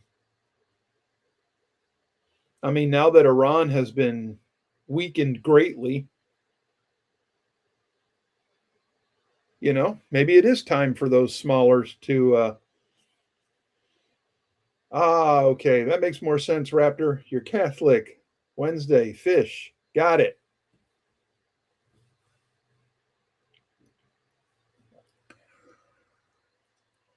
Yeah, not a huge fan of the dietary restrictions in the Catholic faith. You know, it's a Lent thing. I get it. I do reverse Lent because I sacrifice too. So you've made Aggie growl with your reverse Lent stories. Yeah, I know. The first year I did it when I started posting it all the time. Oh my God, the people were going crazy, man. I got so many comments. They were either laughing their asses off or they were like, "You're disgusting."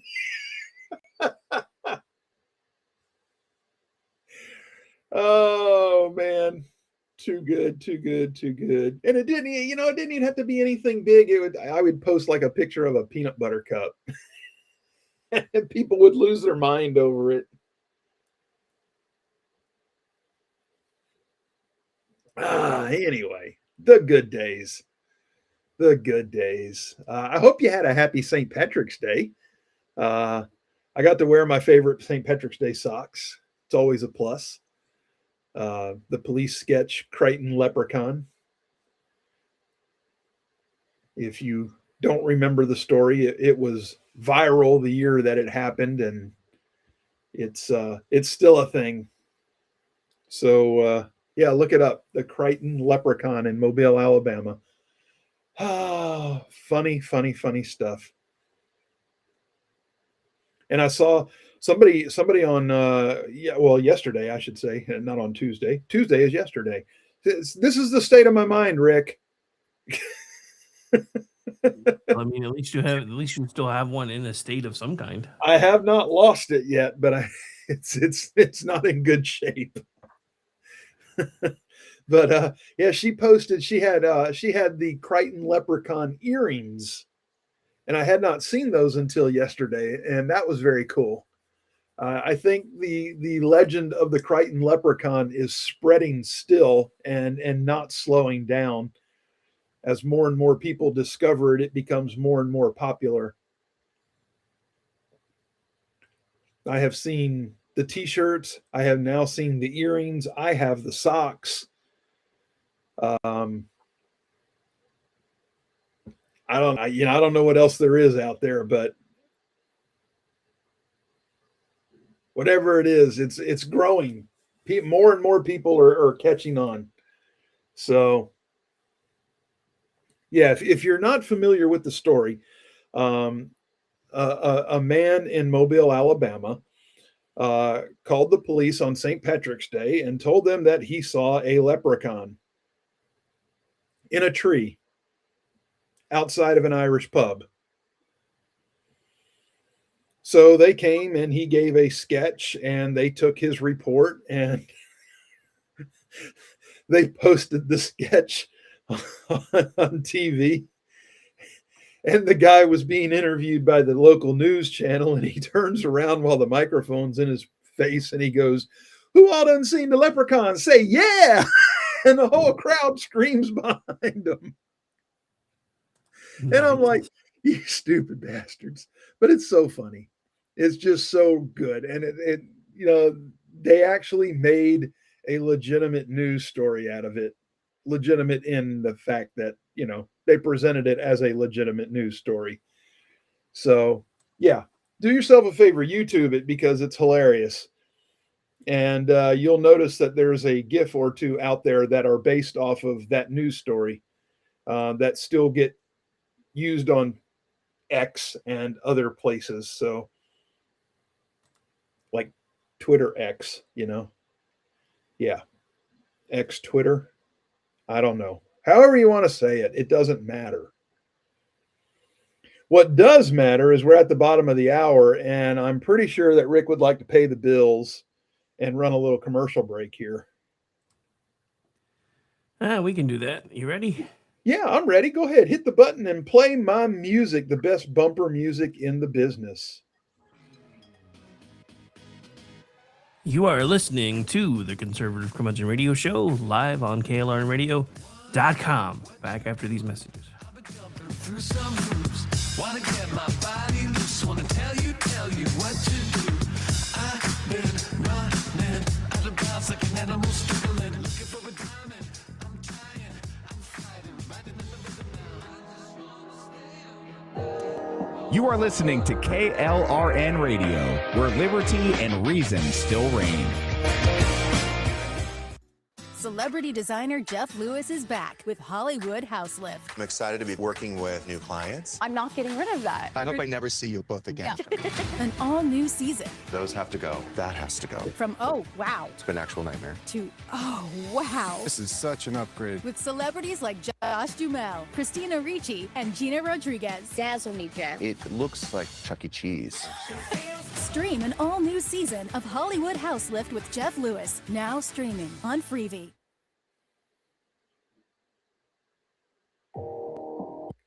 Hi, everyone. This is JJ, the co-founder of Good Pods.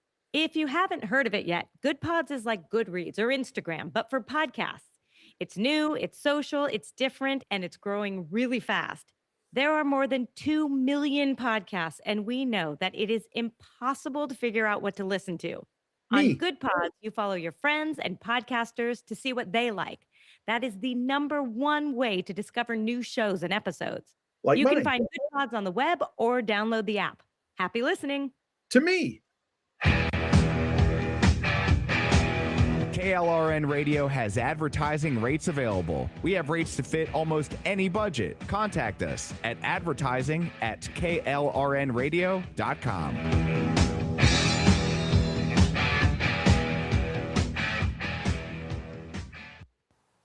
The following program contains coarse language and adult themes. Listener discretion is advised.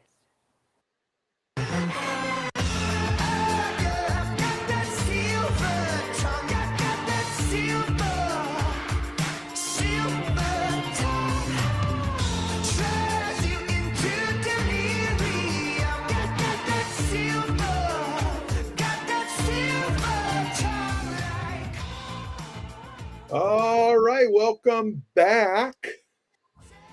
Dun, dun, dun, dun, dun, dun. Yeah, no, we're not going to do that. I see Ordy made the chat room. Zelda's made the chat room. Hello to both of you. Ordy, I saw your comment about hard pass. That's hilarious. I don't know what to say, but a large percentage of college grads, West Virginia, Alabama, Kentucky. He lost all 10 states with the highest percentage of college grads. Oh, gee, thank you, Audrey. We had never heard that before. Way to come into the chat and bring some new material.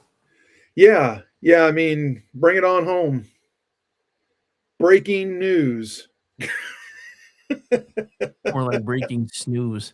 Yeah. I just love with everything that's come out about the whole college scene, how they still act like this is some big difference because, we're the most highly educated states. Have you seen what's happened to Ivy League education? I'm not sure that's something that you really want to be bragging about anymore. I mean, I can tell you now as a corporate let's just say based on my corporate position, which is above that of the worker bee, I can attest firsthand that being the recipient of higher education in no way equates to one's intelligence. Now, you could have both intelligence and higher education, but one is not indicative of the other by nature. So take that shit and shove it.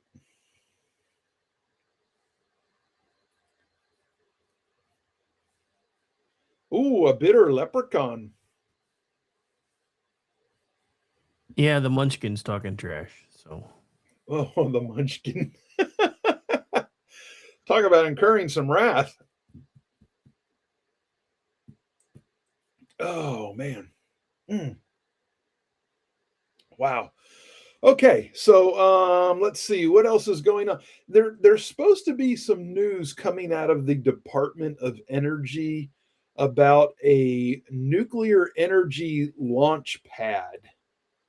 I don't know what that means.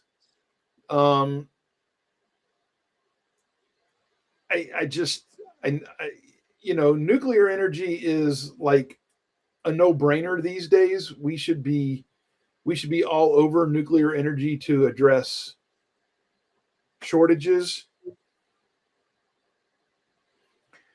And I don't know what they're going to announce, but I think that maybe it's time that we had some new nuclear power plants.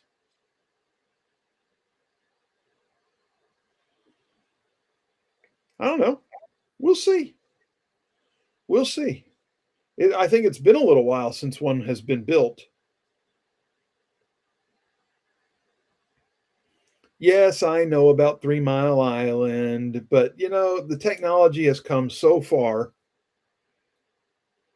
And what we don't need are 80-foot tall windmills that never degrade, buried in the ground after they break and after they kill 1,000 birds.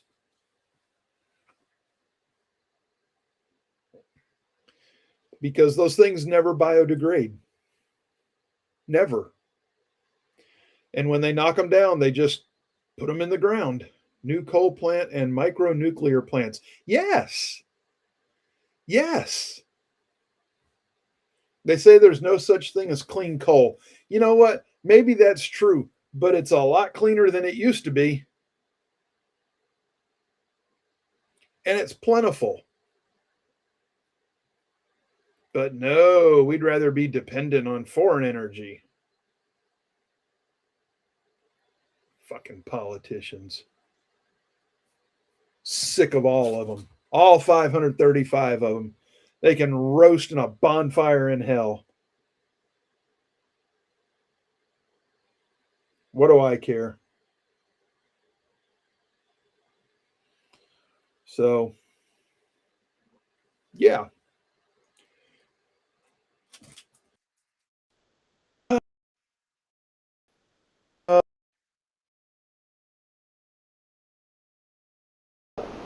Well, shit. Here goes my microphone. I saw it kick up. Yeah.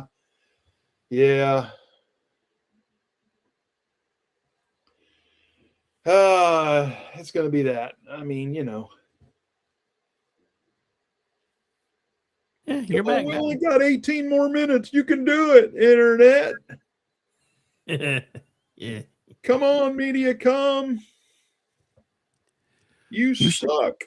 You should email your internet company at What's a that? hamster wheel. You should email your internet company a hamster wheel with a dead hamster on it and tell them this is I what mean, my internet's like. you when I try know, they're my only high-speed option here. They absolutely. My other alternative is an AT&T DSL line. Yeah, well, And I just don't. I don't think I could live from going from gig to DSL. Yeah, well, I mean, from kids our age, DSL used to mean something completely different. Yes, I know. Yeah. I miss those days. No, wait a minute. Anyway. Yeah, so again, end of the road network latency issues, story of my life. They So did you hear about this one? The House has officially passed a bill for automatic deportation of illegal alien welfare fraudsters. Oh, nice. Yes.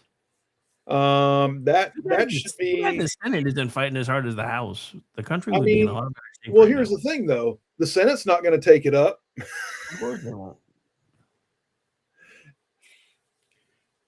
And Trump can't sign it until after the Senate takes it up.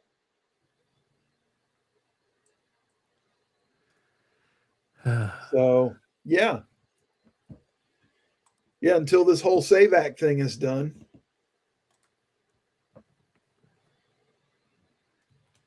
I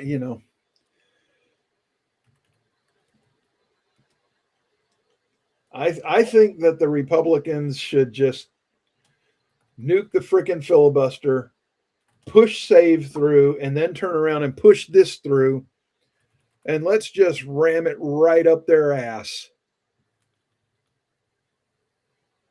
Yeah, but they're going to do it to us as soon as they take charge. They've already told everybody that's what they're going to do. But And they did it to us with the Affordable Care Act. 3:00 in the morning, Christmas Eve. Here you go, America. Fuck you. Without one Republican vote. And you think they won't do it again? Oh, of course they will.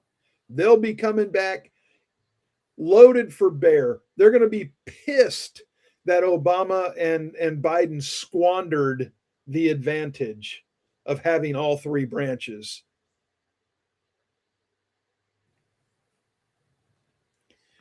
Might as well stick it to them first. That's all. I don't have to be the bigger person. If I can get some shit done, I want to get some shit done. Dude, I am tired of being the bigger person when it comes to this stuff. Exactly. Exactly. How long do you got to hold your hat in your hand while they stick their foot up your ass? I'm sick of it.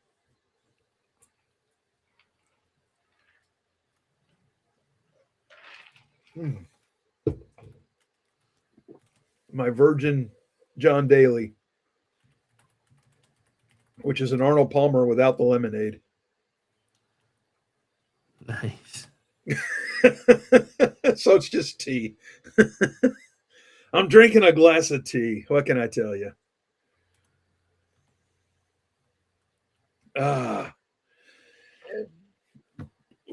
Excuse me. Anyway, let's see what else is going on out there. I have no friggin' clue. My day starts at 6:30 and it usually ends sometime around now. So I'm completely out of it, and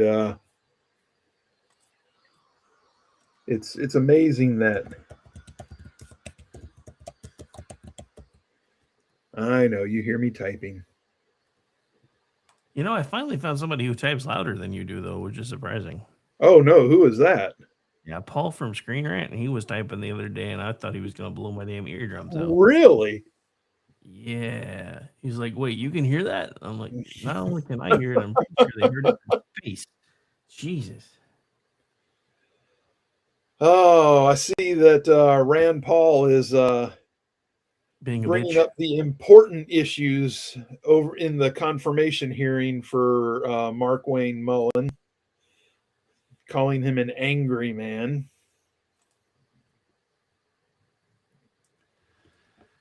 Yeah. Yeah, that was fun today. And then of course one of my local channels put out a, well, apparently Rand Paul is a no. I'm like, yeah, that's because Rand Paul's a whiny little bitch. But Yeah. what are you gonna do? I see Macron over in France is calling for a moratorium on striking energy sites in Iran. Yeah, well. We should not be targeting their water infrastructure and their electricity and their oil. We should be targeting whatever it takes to bring the regime to its knees. Exactly. Exactly. Carpet bomb the whole freaking country. What was that song about turning paradise into a parking lot? Yeah. Just Except I wouldn't exactly call Iran a paradise. Well, I wouldn't either, but they seem to think it is. Well, why they keep coming here then? Good question.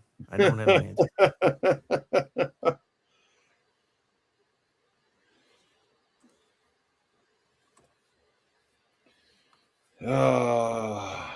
Powell. Oh, Jerome Powell. I'm not leaving. Yeah, you kind of are. Well, he said he's not leaving until the investigation's done. So I honestly think they should have waited to kick all that stuff off till he was already out of there anyway. Yep. But that's just me. Yep.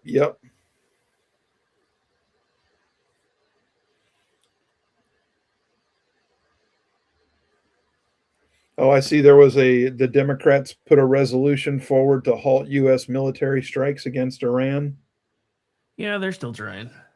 Yeah, well, it says Republicans defeated it, so. Yeah, here you go. Here's the big one. Republicans, John Thune quote, Republicans will use the SAVE Act in the midterms if Democrats don't get on board. That's a campaign cudgel now, so. If we don't pass the SAVE Act, we aren't winning anything in the midterms. Exactly. And he won't have a damn job.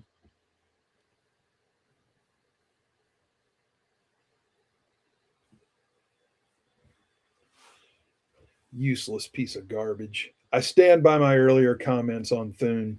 I don't care if anybody likes him or not. Ordy, I don't know what is wrong, but yours is the only window in chat that is truncated off the right side of the screen. I think it may have something to do with him being on the bottom. But anyway, he says, consider is he a bottom? That's a you and Amish question. My name is Minute and I ain't in it. But he says, consider yourself lucky because I mute when I'm typing. So. Oh, okay. So he must be heavy-handed too. Sounds like it. Well, I have to talk when I type because I do this alone. So, well, I mean with you, but I can't stall and not type. I have to type while I'm stalling. Otherwise, it's useless to stall, right? Yeah, I mean, it's a little easier for me because normally what I'll do is I'll just get a clip ready to go play it, and then I'm typing up whatever I'm going to be talking about next while that's playing, so they can't hear me typing.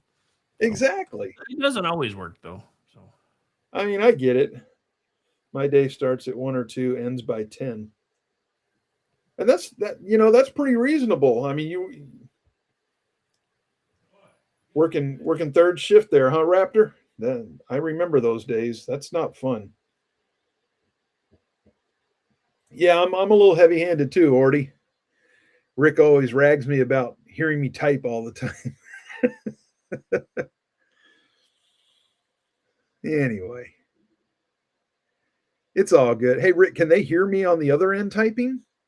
Yes. I know you can. So they hear Yes. that too on the other end. Okay. Well, that's Yes. interesting. It might be muffled a little bit because I do have noise cancellation on, but I know they can still hear it because I've heard it in the recordings. Well, I guess I better not search for anything illicit, huh? I mean, your computer, search for what you want. Well, you know, typing out the Morse code there, I mean.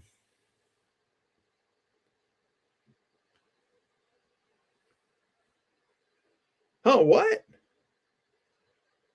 A 20-hour day? What the hell?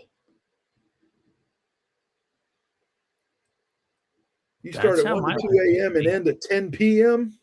Come on now. That's how my life used to be. The hell do you do that works you 20 hours a day? That was back when I was, well, I mean, I'm still running my own stuff. So, yeah, there's lots of times I'm usually going about 20-hour days. I mean, I've known like commercial farmers that don't work 20 hours a day. I don't know anybody works 20. I've worked a 20-hour, 5 kids homeschool. Well, there you go.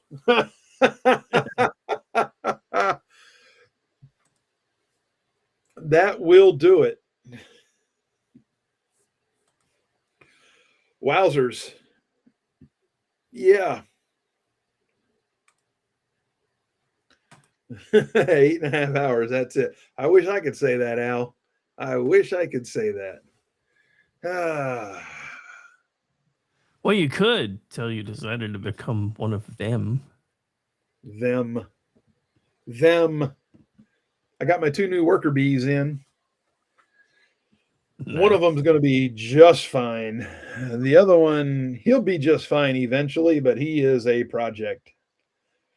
But he is a joy to work with compared to the other insanos that were interviewed for the position. So,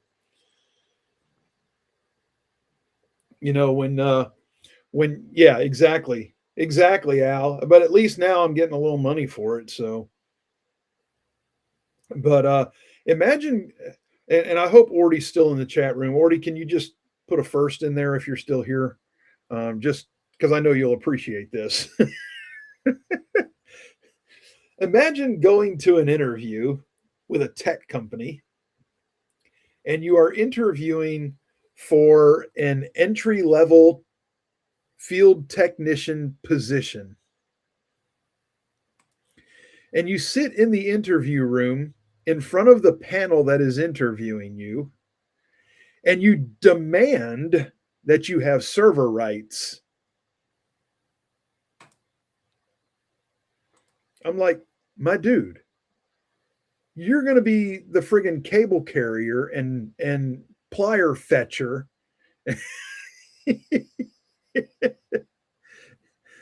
This is not the administrator position. There is no need for you to have rights for anything other than to change your own password. But these people, they're crazy. They think they should just be able to walk in and demand what they're going to do when you hire them. Anyway, That's just how things are now. I guess so. And this guy was so busy actually taking notes in his notebook that he was not answering questions. And I'm like, okay, you know, I understand you want to take some notes. I'm fine with that.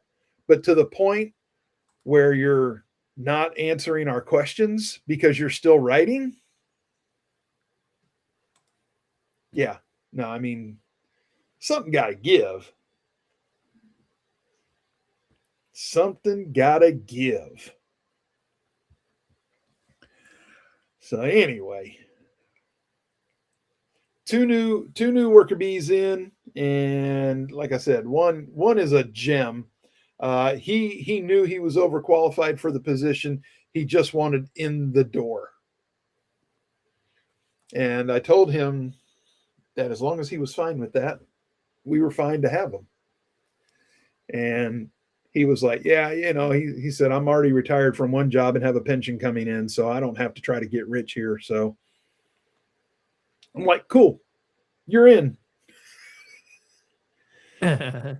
And the other guy, I mean, he's just so likable. He's young.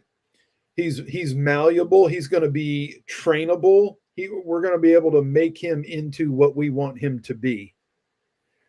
And he does have a degree, so he is educatable. He can learn things and regurgitate them, which is great for this position.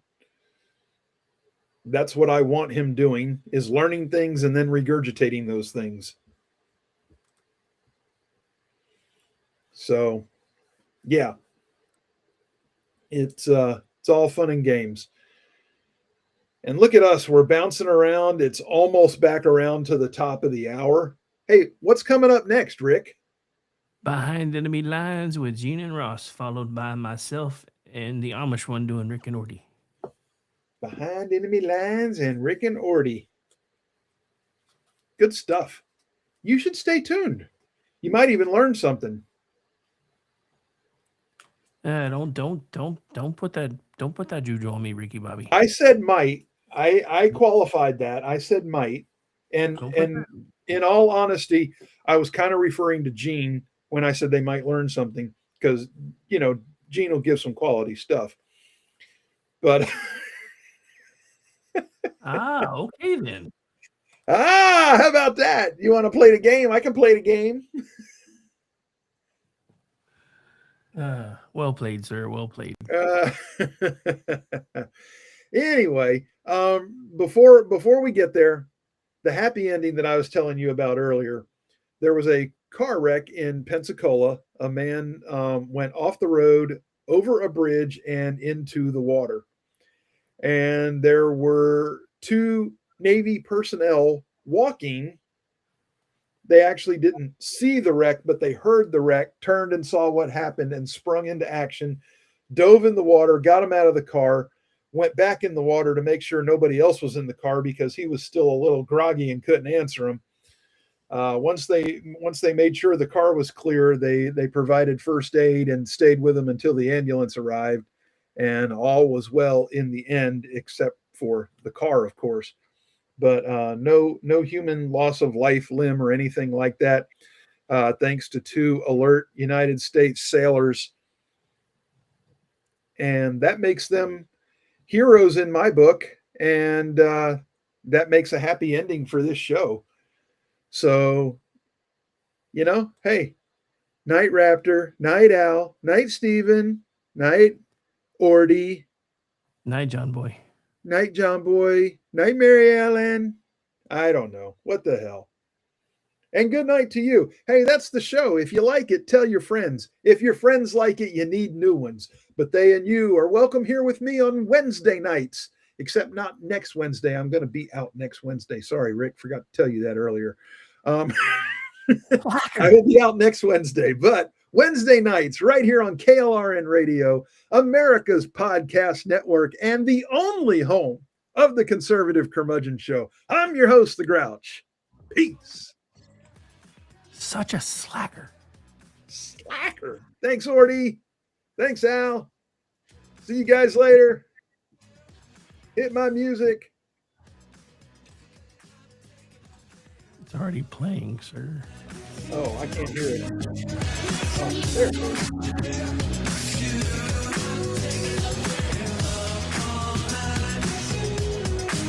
I hate this place. Nothing works here. The medications don't work. I've been here for 7 years.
Beradelli, Ross Galloway here with you. Rick Robinson apparently not going to be joining us, and he's dead to Ross Galloway. Dead to me, bro. I Just thought gonna Rick was say it. going to be here. The only reason why I showed up tonight is because I thought Rick was going to be here, to be honest. Oh, well, just fuck me then. Okay, cool. Wow. All right. I mean, listen, that's the way you want to do it. Fine, be that way. I don't care, loser.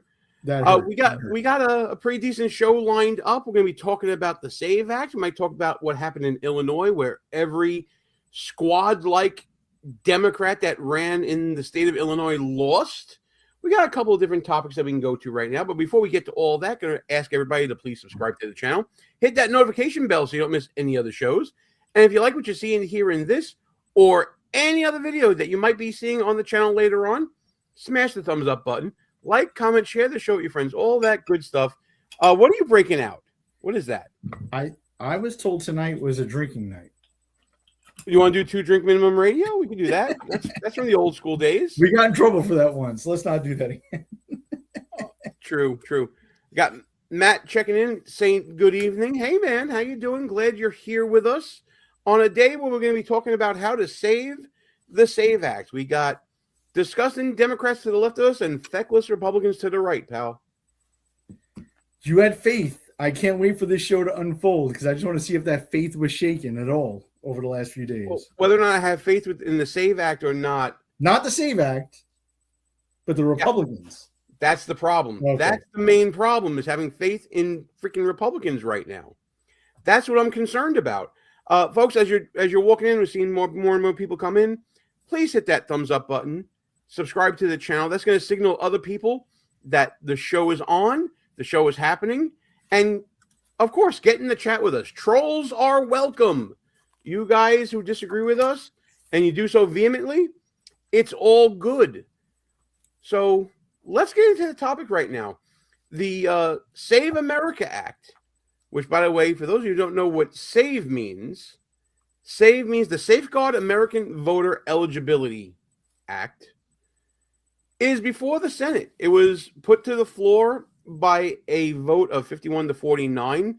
You have to thank Senator Collins from Maine for that, Galloway, that it actually got onto the floor of the Senate. Battle for even that to happen. Now, isn't that nuts? Republicans supposedly control both houses of Congress, and this issue is 90% approval rating amongst Republicans, 70 amongst Democrats, and it barely made the floor of the Senate. Unreal. Well, as they say, the devil's in the details, and I think Democrats and Republicans are hiding behind those details. Let's start with just laying the groundwork for what voter ID is and what that concept means. And the way I'm going to do that is I'm going to cite to the most reputable, credible source that I could possibly find on the topic. Let me see if I can find it in the window here if I didn't do it. Ah, there it is right there. From the Independent Voter Network, IVN. This goes back to 2014. Hard evidence supports the need for voter ID laws. And who wrote this article? Oh, shit, it's me. There you go. The most credible, reputable source I could find is me. What a grifter. I love you, Gene. You gotta love it, right? Come on. So history shows that for as long as we've had the right to vote and as long as that's existed, that right has been threatened. We all know about the picture of Boss Tweed leaning against the pedestal, which stands for the ballot, symbolizing a dark time in the late 19th century America where the playing field of politics was leveraged by party bosses. And as we know, that caricature says, as long as they can count the votes, who cares who cast it? So we fast forward to today. Election integrity is a modern contemporary concern. We talked about it through 2020, 2024. The trend towards some kind of voter identification law has emerged. In fact, the majority of states now have some sort of voter ID law on their books. Voter ID comes in different flavors. There's strict voter ID laws where voters cannot cast a ballot without first presenting ID. There are non-strict voter ID laws. Examples of that are provisions where states will allow a voter to sign an affidavit attesting to their identity or have a poll worker vouch for them. We have that in the People's Republic of New York when we have affidavits coming in. Then we have also among those two types, you have photo ID and non-photo ID. At one time in the People's Republic of New York, you would card that you could tear off that had your precincts on it, so you knew you went to the right place, and you could present that as ID. In fact, Val, I remember back in the day. Well, I don't remember, but I've gone through records from my grandparents, and I've seen other restrictions on voting, like a literacy test, which, by the way, now is unconstitutional. But securing the ballot has always been paramount ever since we've had the right to vote. Yeah, and I mean, we've mentioned this on previous shows, Gene. What is the actual point of requiring people to register to vote if it doesn't matter who shows up to vote on election day, right? The fact that we make people register to vote in every state in the union, and they all have their different ways of doing it, proves that it's necessary at some point in the process to figure out who the fuck you are, right? So all the Save America Act is doing is standardizing across the country for federal elections who the fuck you are.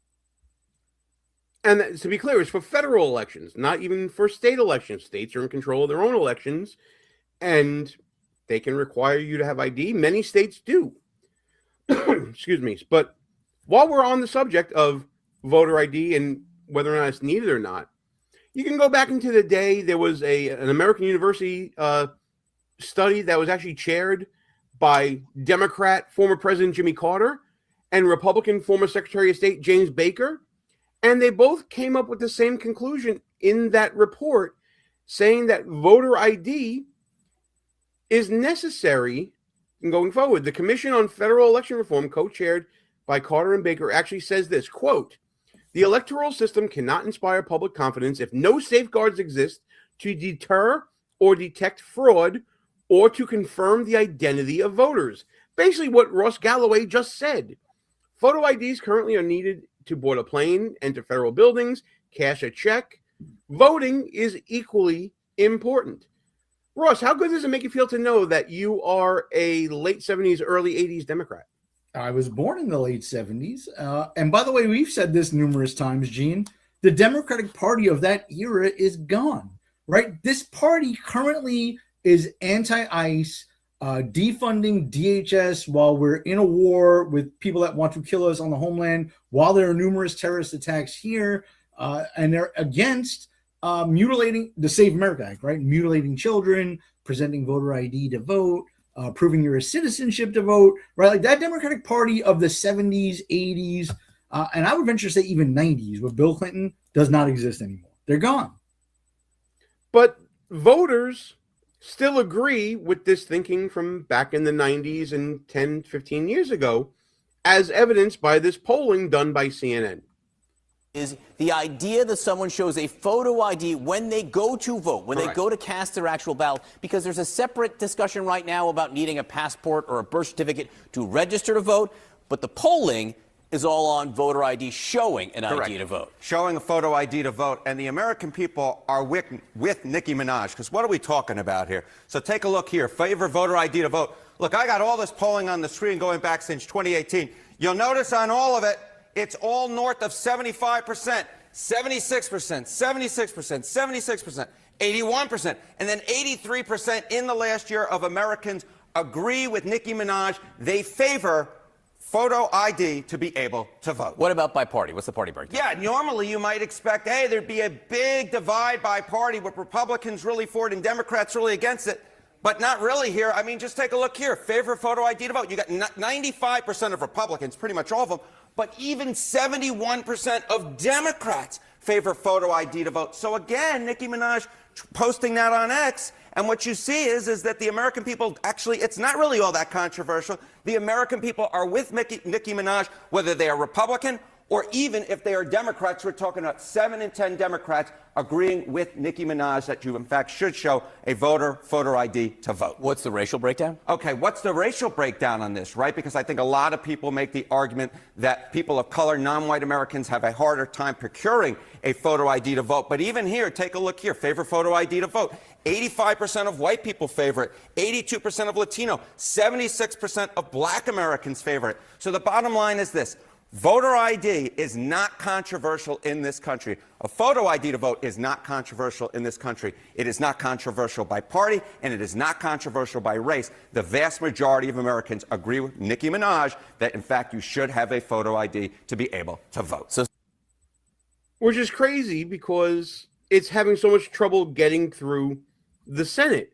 And now, back when that poll was taken, Nicki Minaj was actually very vocal about voter ID and wanting to pass it. And we mused back then, Galloway, whether or not Nicki Minaj would be putting the legislation over the finish line. How crazy is that? When Nicki Minaj is the barometer, like, we live in bizarro land for sure. But if you notice, Gene, that clip from CNN, that's a little dated, not too long ago, but, you know, in politics, a few weeks is like decades. Absolutely, yeah. But they've shifted. The Democrats have shifted from a race-based argument against voter ID to a sex-based argument. Now, keep in mind, the Democratic Party of today can't define what a woman is, but they know that women will have a harder time to vote. Now, also keep in mind, by the way, the Save America Act, there is a provision in there, Mike Lee articulated this earlier today, that no matter what the Democrats are saying on the Senate floor in this half-assed filibuster that they're trying to do, there is a provision that would allow women to sign an affidavit at the polling place if they are married with a different last name, right? And then it would be incumbent upon the state to prove that they are not who they say they are. So no one is going to be disenfranchised. Even though I've said this before, the position of this show, Behind Enemy Lines, is that we repeal the 19th Amendment and not allow women to vote. That is not the position. Whoa. Okay. The views of Ross Galloway do not necessarily reflect the views of the show. That being said, excuse me again, let me show you the text that Ross is talking about here. I actually found it in anticipation of him saying this. So let me stop sharing that. We're going to share something else right now here, which is what Ross was talking about. This is going to be, folks, the actual text of the SAVE Act. So this is actually found in there that they're going to be adding this section 2, additional processes in certain cases. Part A, I'm going to highlight just a little higher here, process for those without documentary proof. In general, subject to any relevant guidance adopted by the Election Assistance Commission, each state shall establish a process under which an applicant who cannot provide documentary proof of United States citizenship under paragraph 1 may, if the applicant signs an attestation under penalty of perjury that the applicant is a citizen and is eligible to vote in elections for federal office, submit such other evidence to the appropriate state or local official demonstrating that the applicant is a citizen of the United States, and such official shall make a determination as to whether the applicant has sufficiently established United States citizenship for purposes of registering to vote in elections for federal office in the state. This only applies for registering. So if you're already registered, you don't have to jump through these hoops. This is prospective, going forward when you register to vote, that a process can be set up that if you don't have the ID listed in the bill, that you can still register to vote upon submitting a sworn statement. So what are Democrats talking about here? Yeah, I mean, what are they talking about? How, and for any haters in the chat, which I don't see any tonight, I'm disappointed. How could you be against proving you're a citizen or proving really who you are when you go to vote, right? That's the main crux of the Save America Act. The proving you're a citizen, very important. But even more important is on the day of, right? Forget about mail-in voting, because that's another provision in the Save America Act.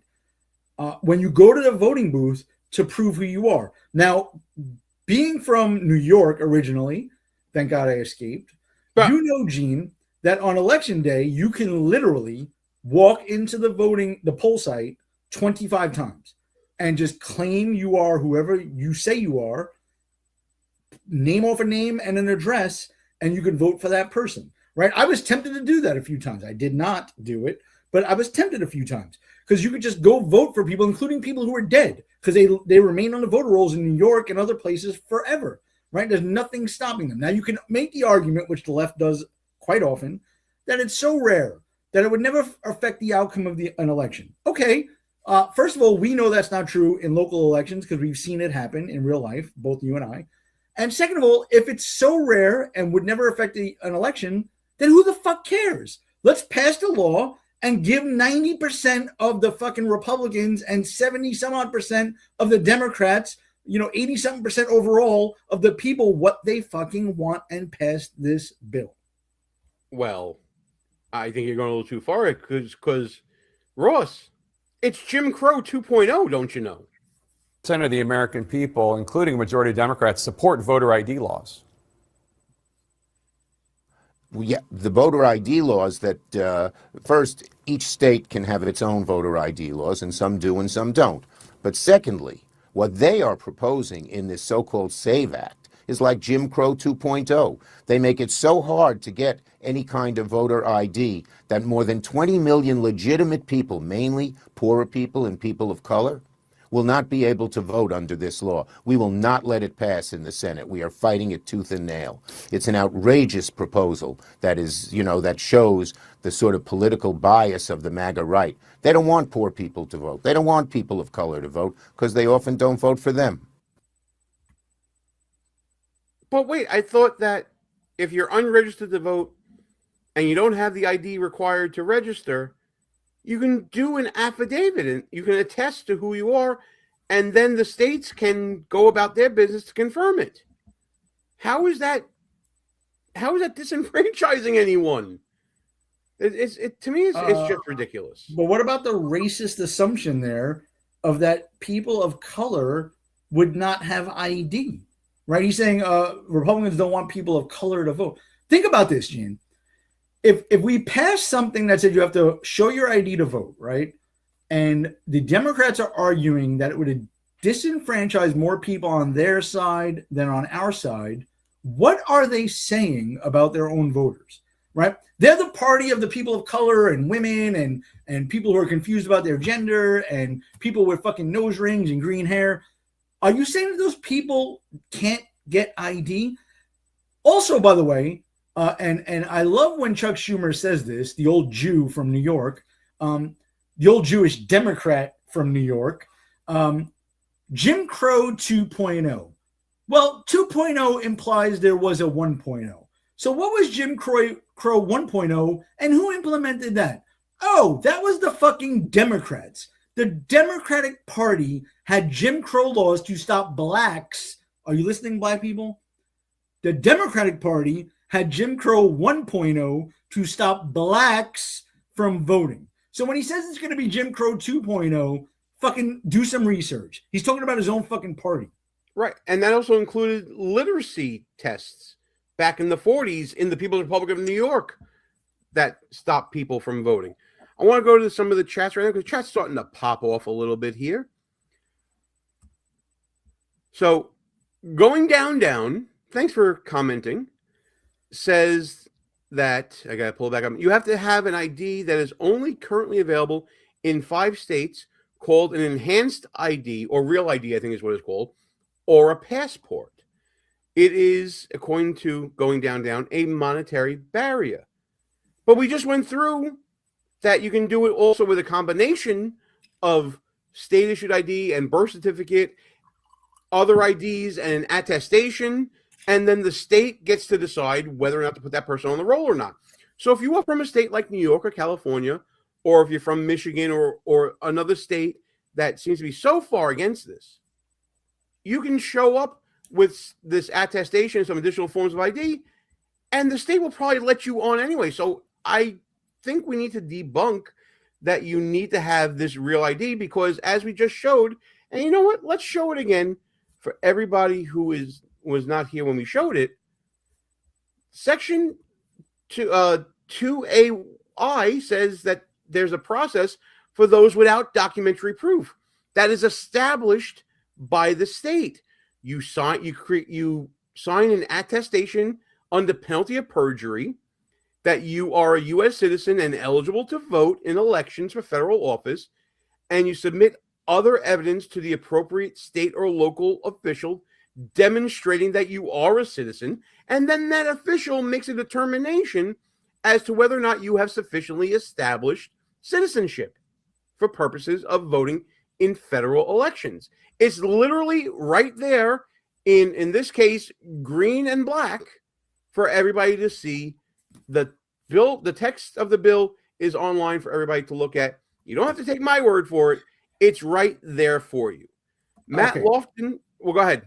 Yeah, so first of all, they're already supposed to fucking do that. When you register to vote now, you must provide your social security number or your driver's license number, and they're supposed to verify, the state is supposed to verify whether or not you're a citizen. That's already supposed to happen now. The problem is the states are not doing that. Second of all, the Save America Act has two different provisions. One is registering, which would require proof of citizenship. That can be a birth certificate, a passport, or a real ID, because a real ID requires a birth certificate or a passport to even get.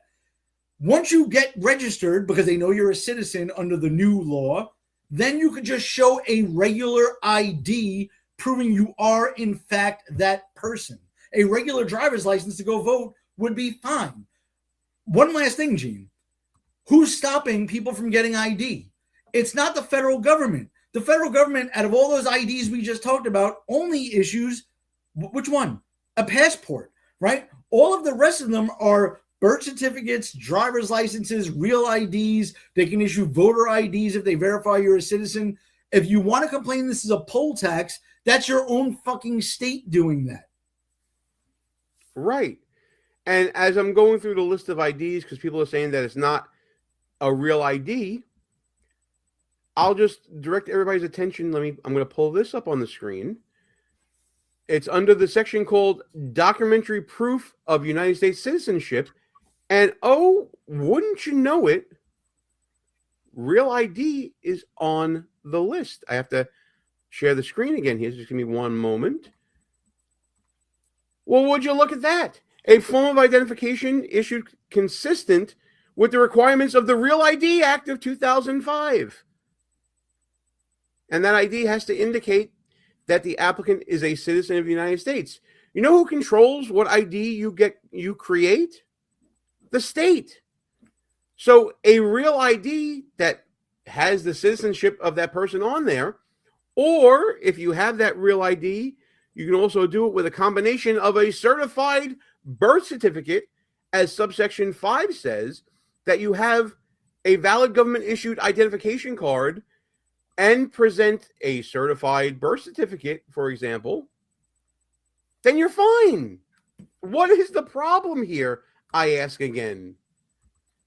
It's not the ID itself. There's something else going on here.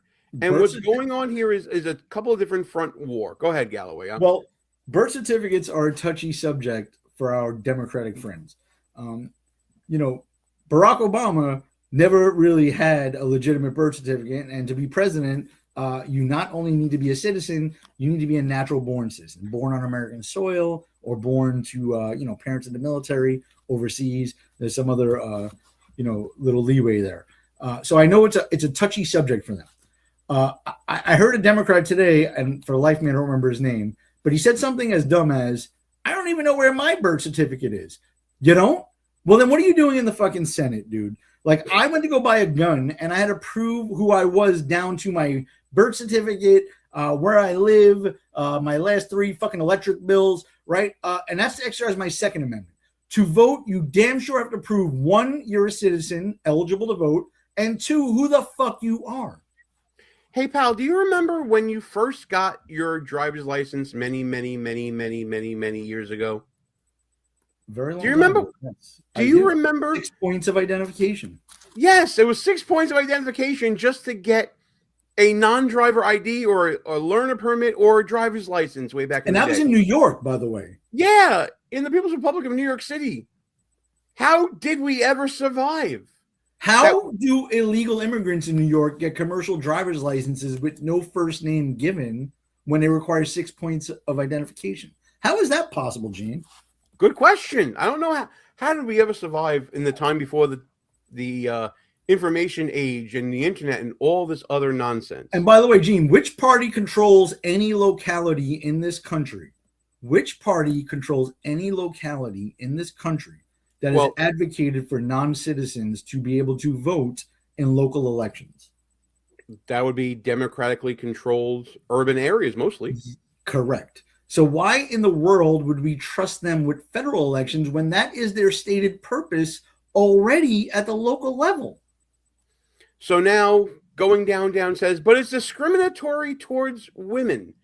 And actually, there's a video I want to play from Representative April Delaney, who is not in the Senate contemplating this right now, but did vote no when it passed the House. So let me see if I can pull this up here and listen to this argument. As someone who's married, I know firsthand how common it is to change your name. That's why I'm deeply concerned about what's being said about the SAVE Act and what it would actually do. Contrary to talking points, the SAVE Act is not a simple, straightforward voter ID law. Instead, this bill will require Americans to register to vote in person and to show specific proof of citizenship, like a passport, birth certificate, or naturalization paper. Oh my God, what's going to happen? Mass hysteria, dogs and cats living together. You have to present forms of certified ID in order to verify who you are? Insanity. Gene, who is this female soft player shortstop that you have on the screen? I don't even know who this is. I believe this is Representative April Delaney. Okay. Just want to make sure. Okay. So, and as common as women change their name, is this a common occurrence? I mean, define a woman, please. Oh, adult human female. Not you. Okay. Well, I'm just saying that as often as women change their names, it's like they change as often as they change their hair color, I guess. I don't know. Gene, the Lord secret knows is I know all about hairstyles. By the way, they're not worried about women. They're also worried about trannies, right? Transgenders, transsexual, whatever the fucking proper term is. I don't want to get kicked off YouTube. That's what they're worried about, right? Who changes their name, right? I never changed my name. Did you? Married women do. And all of a sudden, they have driver's licenses. They register to vote. They pay bills. They open bank accounts. I think women figured this out a long fucking time ago. And by the way, is it so much of a burden that when you register to vote, a one-time thing, by the way, when you register to just bring your ID that one time, is that so burdensome? By the way, Gene, who issues marriage licenses? The federal government or the state? The states. So couldn't they figure this shit out? If marriage is the problem, they can figure this out. Exactly right. Upon submitting a request for a marriage license, you can issue them a new real ID with their new fucking name for free. Actually, Matt nailed this here and kind of picked up what you were putting down, pal. They say it's discrimination against women, but they don't even know what a woman is. Bingo. Continuing on. But here's the problem. Your current name has to perfectly match those documents. That puts nearly 69 million women, about 1 in 4 voters, at risk of being blocked from voting simply because their name changed after marriage or for other reasons. Don't you love how vague they are? Okay. You can bring an affidavit to where you register. You can bring your marriage certificate to where you register. That's all you need to do. How is this disenfranchising? If voting is important to you, then figure it the fuck out. It's not an insurmountable task, right? If I changed my name for another reason, like this fat bitch just said, then all the things that require me to be Ross Galloway, I would figure out how to make my ID reflect that if those things were still important to me. Yeah, and not only that, if you're that civically engaged, you know where to get all this documentation. You know where your state, your city, your town, where they keep these records. You can go to your church and get whatever marriage documents they have there as well. This is ridiculous. This is the silliest defense I've ever heard. But take it to its logical extreme, Gene. Let's just say I decided for shits and giggles tomorrow, I'm going to just start referring to myself as Russ Gallo, right? And I'm going to go show up at a voting booth and submit that name and try to vote, right? Does that make any sense to anyone? Or should I have to prove that I was actually, in fact, Ross Galloway, the registered voter in that precinct, right? Does it make any sense? It makes no sense. No sense at all. But let's let her continue babbling on here. If your documents don't match, the law gives states vague instructions to figure it out. Vague instructions? We literally just said the state official makes the determination and the states get to figure out how to make that determination. If anything, it respects the 10th Amendment. Are we serious here? Which actually scares me, right? Because New York isn't going to check shit. They don't check shit now. Like, Gene, when you registered to vote, do you remember you had to put, first of all, it's only the last 4 digits of your social security number to register to vote, or your driver's license number. So what check are they doing to make sure you're a citizen? Okay, see, going down here, I agree with you. Going down here is actually wrong in this assessment. The party to give more power to the states wants to federalize elections. No, they want a uniform standard for eligibility to vote in those elections, and they're allowing the states to administer the elections and giving them the power to decide how an applicant complies with federal law. And Gene, that is federalism. Yes, for going down is wrong on its premise, so don't even entertain it, right? Federalism. The Constitution or the federal government is the supreme law of the land, right? So for federal elections, it's not the federal government telling states how to elect the mayor of New York City. They don't care. If you want to let illegals vote there, that's your problem, right? And I suspect a lot of illegals did vote in the mayor's race in New York City. What they're saying is for the federal elections, Congress, Senate, President, you must be a United States citizen, and that is currently federal law. So the only thing that the Save America Act is doing is codifying that you must prove it. That's it. That's literally it. Now, I think we spent a lot of time explaining the law, going through it. You can agree, disagree, whatever.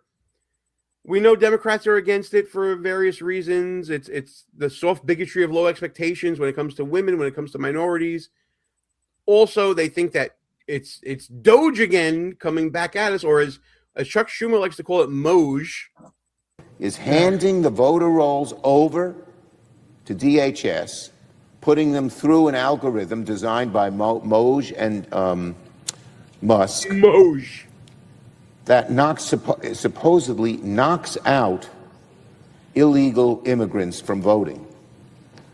But the evidence is almost no illegal immigrants vote. Almost no. Almost no illegal immigrants vote, Gene. How many illegal immigrants are acceptable to be allowed to vote? Let's put it out there. How many? 0. Okay, so if almost none of them are voting, that means that some of them are voting. So how many are acceptable? I mean, that's a genuine question for Chuck. But there's also other voter fraud that we've seen personally, pal, in New York at least. I remember seeing when a certain friend of mine was running for a state assembly, I remember going to polling places and seeing ballots leave buildings and be filled out communally on the hood of a car. I've seen voters in religious neighborhoods go and ask for their wife's ballot because they're just going to show up and right behind me anyway, and I'm not going to fill it out for them at all. These are things that are literally. I've seen people walk into boards of elections with a bag full of votes to submit them without proof of the person who got that mail ballot show who they are. So here's something that's uncomfortable for people to hear, right? I use this extreme example a lot because you have to go to the logical extreme to show absurdity sometimes. So yeah, almost no dead people vote. Almost no illegal immigrants vote. Well, in the general population of the United States, almost no one commits rape, right? If you want to use that standard. But we still scrutinize it and go after them, okay? So if almost no illegals are voting and almost no dead people are voting, why would we not try to go after the ones that are? Why would we not stop, or at least try to stop, the ones that are? Right? The Democrats are never intellectually honest or fair with these things. Do we say we can't catch all rapists, so let's not even go after them? No, right? We still make it illegal. We still try to go after them. Almost no illegals are voting. Okay, cool. You say that. How many illegals are in the country, Gene? Do you know? Almost nobody commits murder. Yeah. When you think about it. Well, almost, but what is even the pool, right? Do we have the denominator? How many illegals are in the country currently? I've heard 10 million. I've heard 30 million, right? There's 300 and some odd million people in the country now. If the high estimate 30 plus million, that's 10%. 10% of the people living in this country are potentially here illegally. Okay. Under Joe Biden, 4 years, it was over 10 million, right? So whatever estimate you heard, add at least 10 million to it, right? Those are people that currently can go and register to vote in places like New York and California, and they will get no scrutiny, and they will be eligible to vote. Listen, I want to give some concrete examples here, because people in the chat like going down and saying, negligible rates of voter fraud is documented. That's because it's not looked for by anyone. Statistics are misleading when it comes to voter fraud because there's severe under-enforcement and under-reporting by election boards. But let me give you an example again from my own home state here in the People's Republic of New York. James O'Keefe actually did an undercover project in New York where voters surreptitiously filmed encounters on Election Day that they claimed to prove the need for voter ID. These activists claimed to be registered voters, and they claimed to be people like, well, this wasn't in New York, this was in D.C., I believe, claimed to be Eric Holder. And the poll workers offered to hand these imposters the ballot. Now, in New York, the Department of Investigation for the city of New York did a sting where investigators claimed to be deceased or otherwise ineligible voters at the polls. There were 55 of them that went to various poll sites to do this. 51 out of the 55 were given ballots, even though they were clearly fraudulent voters. And it's stories like this that led to a state like New Hampshire, for example, changing their state's laws to actually require voter ID. That was vetoed by their then Democratic Governor John Lynch, but because it passed so overwhelmingly, it was overridden by their legislature. So don't give me this nonsense about studies showing that it's negligible or any other nonsense like this. It's not true, because when it's actually studied and looked at, what ends up happening is people who can take advantage of the system do take advantage of the system. That's what I have to say about it. Yeah. I do. Go ahead. You get the last word on this topic, then we're moving on to a transition. Just real quick. So, like, voter ID, right? If my father died and New York doesn't take him off the voter rolls, I can just show up and say I'm him and go vote, right? So it's not even if you're an illegal immigrant or anything else. Voter ID is so critically important because the states do not clean up the voter rolls after people die. So why were there so many dead people voting in the last few election cycles? Because no one's checking. I can go and vote multiple times in New York City and just claim I'm someone else. As long as I know their name and their address, I can keep voting. As long as they appear in that book where the 95-year-old lady is sitting there, she's going to let me vote every single fucking time, right? But if I had to produce an ID to prove I was my dad, it wouldn't work. Yeah, and going down on things, people get caught and get arrested for that. Sure, they do. By the way, Gene, wait, real quick. The other thing I wanted to mention on that is you mentioned about enforcement, right? How do you prove it after the fact, right? I showed up and I claimed I was my dead father who's still on the voter rolls and I vote. Okay. How does the state bring a case against me? This is why, voter fraud is so rarely enforced or no one ever goes to jail for it because it's impossible, right? There's no cameras allowed in the voting booths or the poll sites. There's no record of who showed up.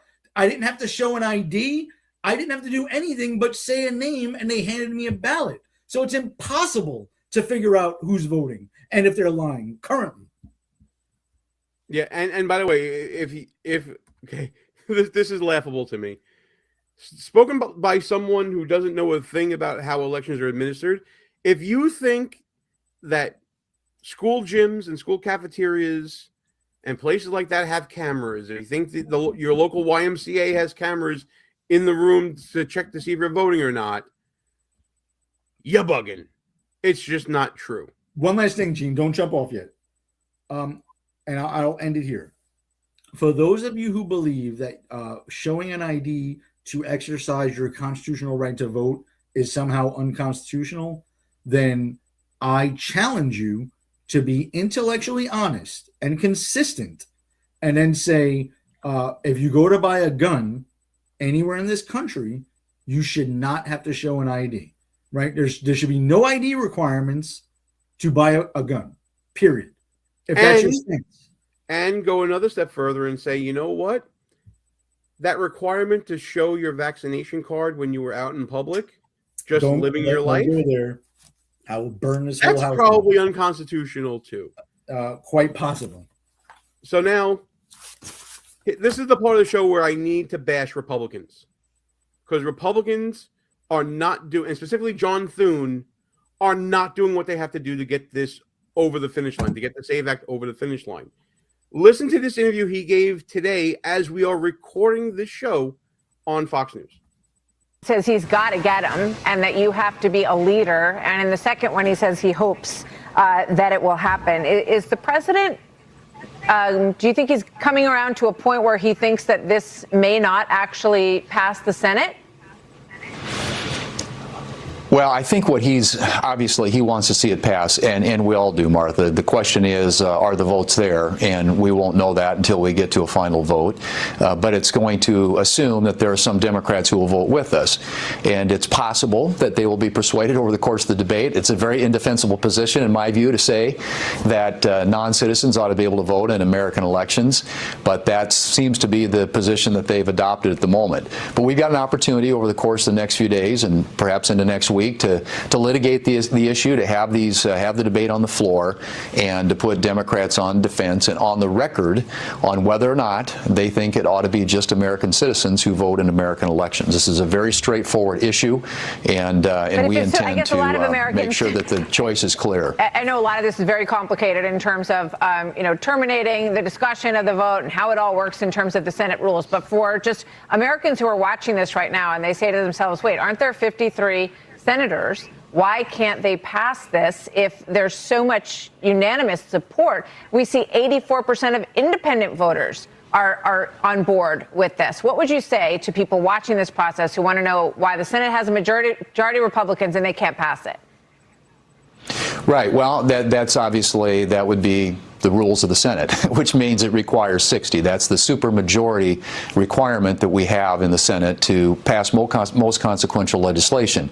The exception to that, of course, is budget reconciliation, which we used last summer to pass the Working Families Tax Cuts Act. But as a 60-vote threshold, Martha, that is the thing that people should understand about the way the Senate works. And in order to get around the 60-vote threshold, you would have to nuke the legislative filibuster, and there aren't the votes for that. I've said that over and over and over again.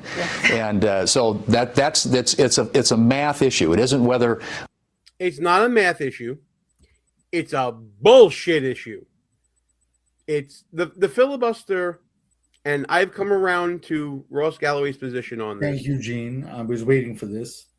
You were right. I was wrong. I'm saying it on tape right now. Having done the research on the filibuster and understanding the founder's intent, the filibuster is an artificial obstacle to democracy. Thank you. And as Mike Lee says, the talking filibuster, as opposed to the zombie filibuster, the zombie filibuster is a creation of the Senate. It's a rule, right? And what John Thune doesn't tell you is to change a rule, it takes 51 votes, right? So you can get rid of the zombie filibuster. And what the zombie filibuster does is it does not actually so the Constitution allows the Senate to have unlimited debate. And by unlimited debate, it means they can talk until they can no longer talk, right? So a real filibuster without changing the rules, which is what John Thune needs to do and not end the debate that's currently underway, is to force the Democrats to keep talking until they can no longer talk. They can talk for 24 hours, 48 hours. I forgot how much that homo, what's the guy from Jersey? Cory Booker spoke, right? Whatever. They can speak for as long as they can speak until they have to go to the bathroom, and then their debate time is over, right? That is very constitutional. That is current rules. What the artificial rule is the zombie filibuster, where the Senate just created its own rule that is not in the Constitution that says it takes 60 votes to finish debate.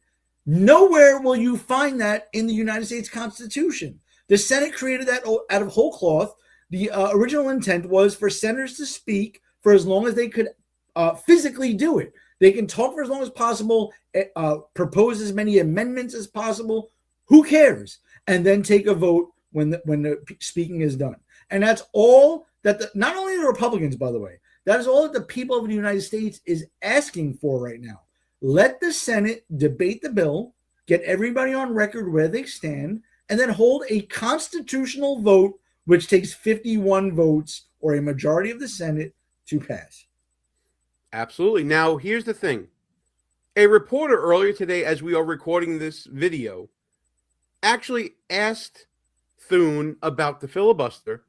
It was a great question. I will get your reaction to the question first, and then we'll listen to Thune's response.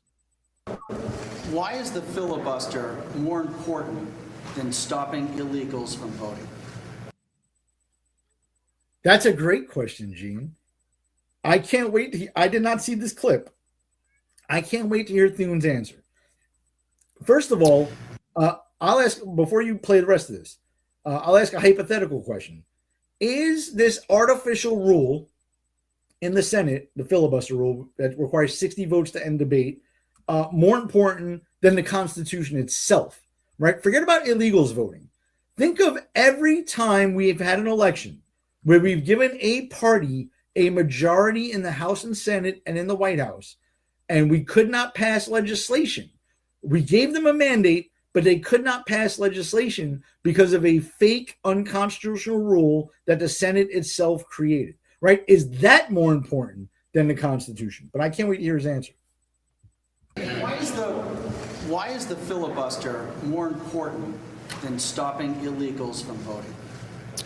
Well, look, I mean, I think that there are many ways in which you can stop illegals from voting. And a lot of states have some of those measures already in place. But I do think the filibuster, or maybe more specifically, the concept that the founders had for the United States Senate was that there would be one body that was majoritarian and one that wasn't.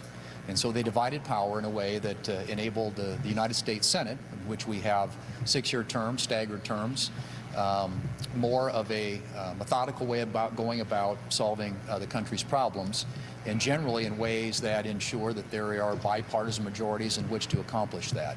So, and frankly, I mean, I think can't speak for all of my colleagues, but a lot of our colleagues believe that many of the things that Democrats want to do, and when they tried to nuke the filibuster a couple of years ago, were all things that we don't want to have our fingerprints on.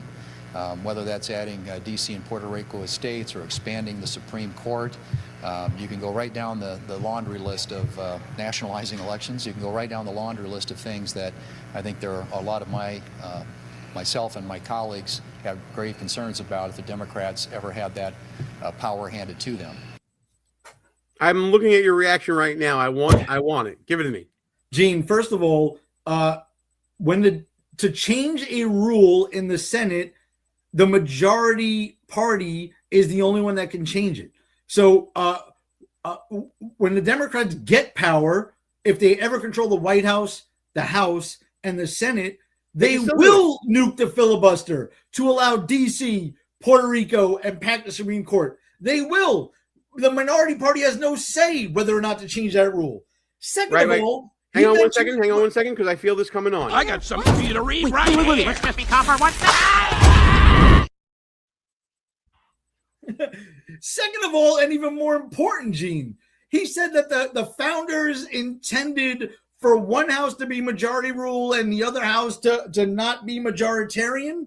Where in the Constitution does it say that? Article 1 establishes the House of Representatives and the Senate.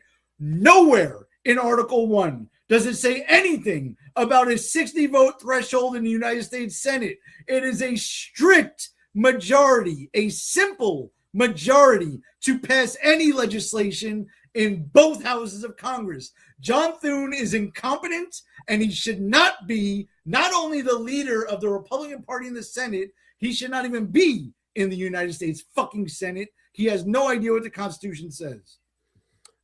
I'll do you one better. I did my research. Like I said, founder's intent, right? Federalist 22, authored by Publius, a.k.a. Alexander Hamilton. The public business must in some way or other go forward.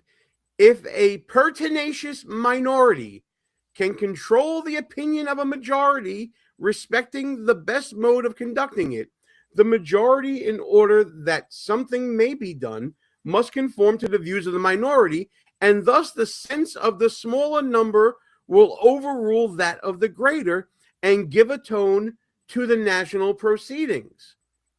Our government, according to Alexander Hamilton at least, was never intended to be ruled by the tyranny of the minority. The filibuster, as it is currently constituted, should not exist. There should not be a way to say, oh, filibuster, and that's that. If you want to talk, like you said, and have unlimited debate, you talk till you can't no more. And that's the end of your filibuster.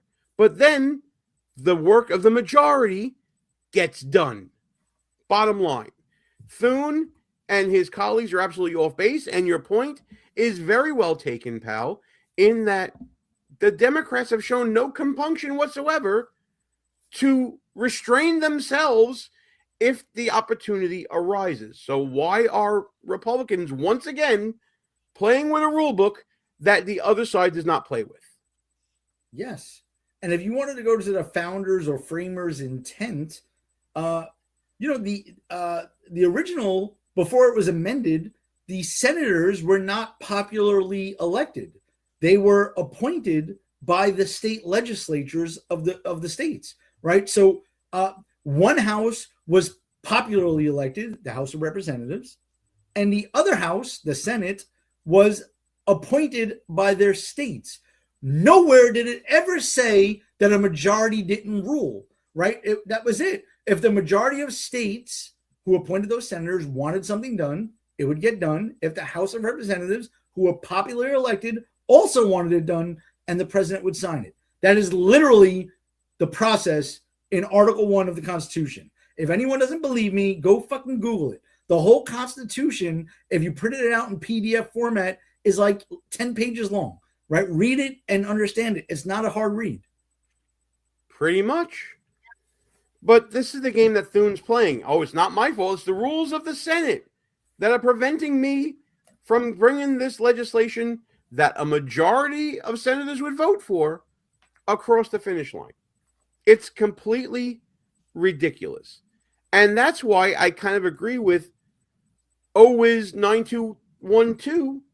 Dems will take back the House in 2026 because the legislature, there's no confidence in the Republicans in the legislature to do what is needed to pass the agenda that the majority of voters voted for in 2024. It's just not there. It's another wasted opportunity from Democrats.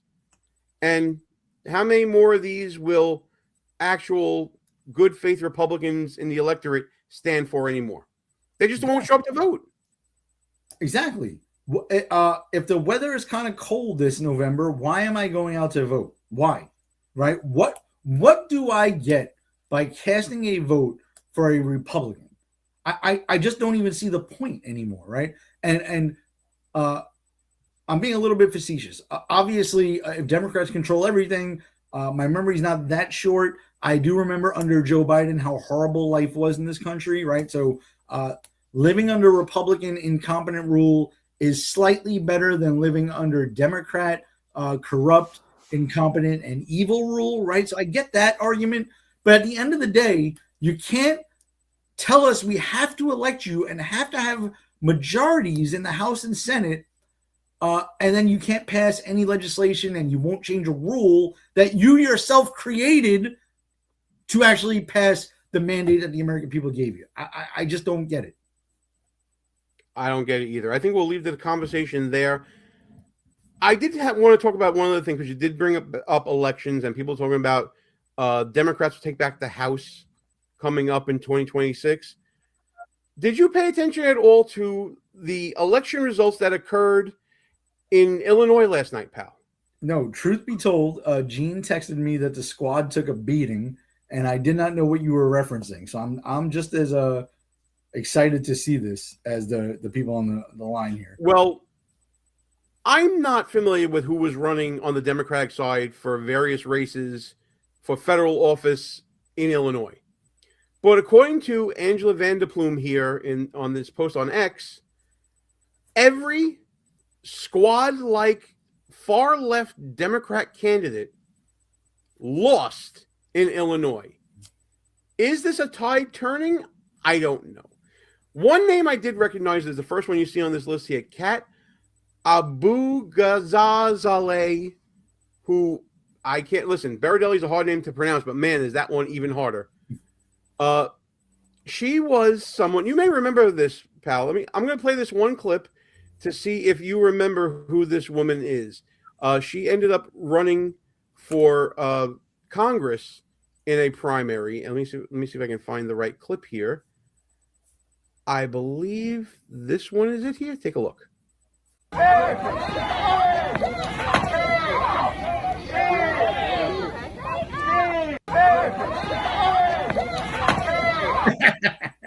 I know you'll have seen it over. You remember this one, right? I do. So this congressional candidate, whose name I massacred, and I apologize to her for that, ended up getting federally indicted for interfering with ICE.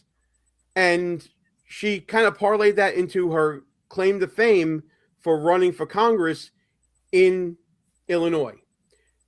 She went on a tour, like with interviews and whatever, and talking about, what happened to her. She went on a show, the Tara Palmieri show. It's a left of center show, but seems to be intellectually honest from the clips that I've seen multiple of from her. And this was the interview that she did. I don't think you ever saw this one. This is Tara Palmieri discussing with this woman her federal indictment while she was running for Congress. And she literally walks off the show while she's being interviewed. Let me see if I can find the clip here. Give me one moment. Here it is here. Is that you and others, quote, surrounded a federal officer's vehicle, banged on its hood and windows, etched pig on the side, and impeded movement. Did you etch the word pig on the side of an officer's car? I'm not speaking to the specifics of anything that's in the indictment right now, but like I said, I do plan on pleading not guilty, and the evidence will come out in court, and I plan on winning. Okay. Well, let's watch the video of what happened that day. No, they got the video that the allegations are based upon. That they are.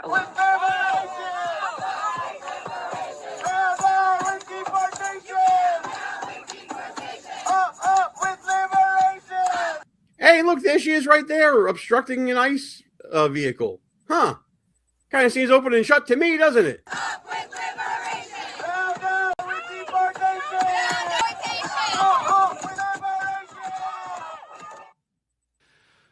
All right, we'll be stepping away from this one. Hang out for Rick and Ordy coming up here in just a minute.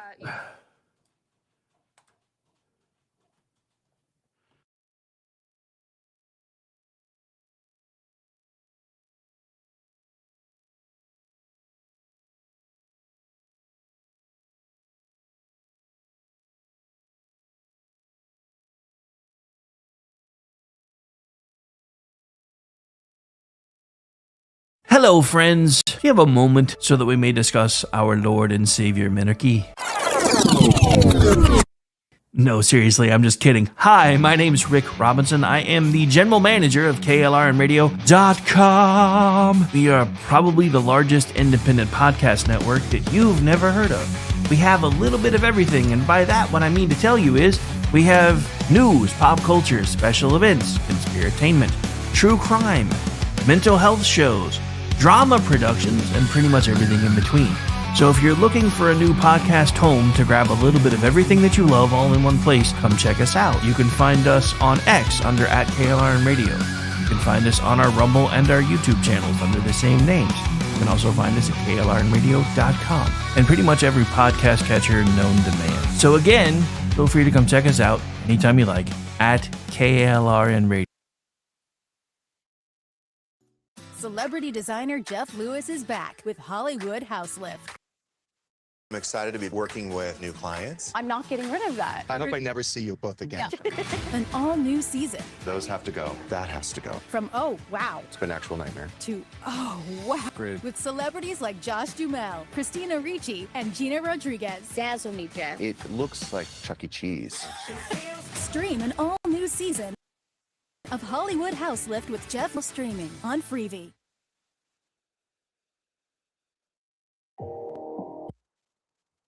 Hi, everyone. This is JJ, the co-founder of Good Pods. If you haven't heard of it yet, Good Pods is like Goodreads or Instagram, but for podcasts. It's new, it's social, it's different, and it's growing really fast.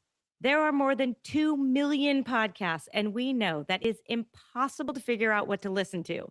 On Good Pods, you follow your friends and podcasters to see what they like. That is the #1 way to discover new shows and episodes. You can find Good Pods on the web or download the app. Happy listening.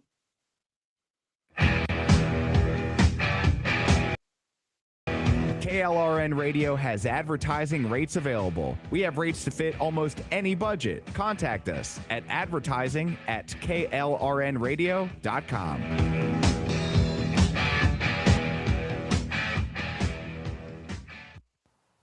The following program contains coarse language and adult themes. Listener discretion is advised.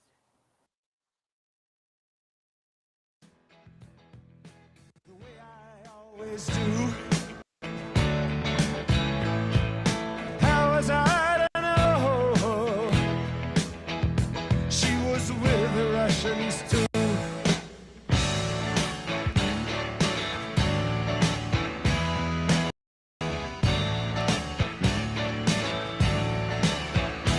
I was gambling in Havana.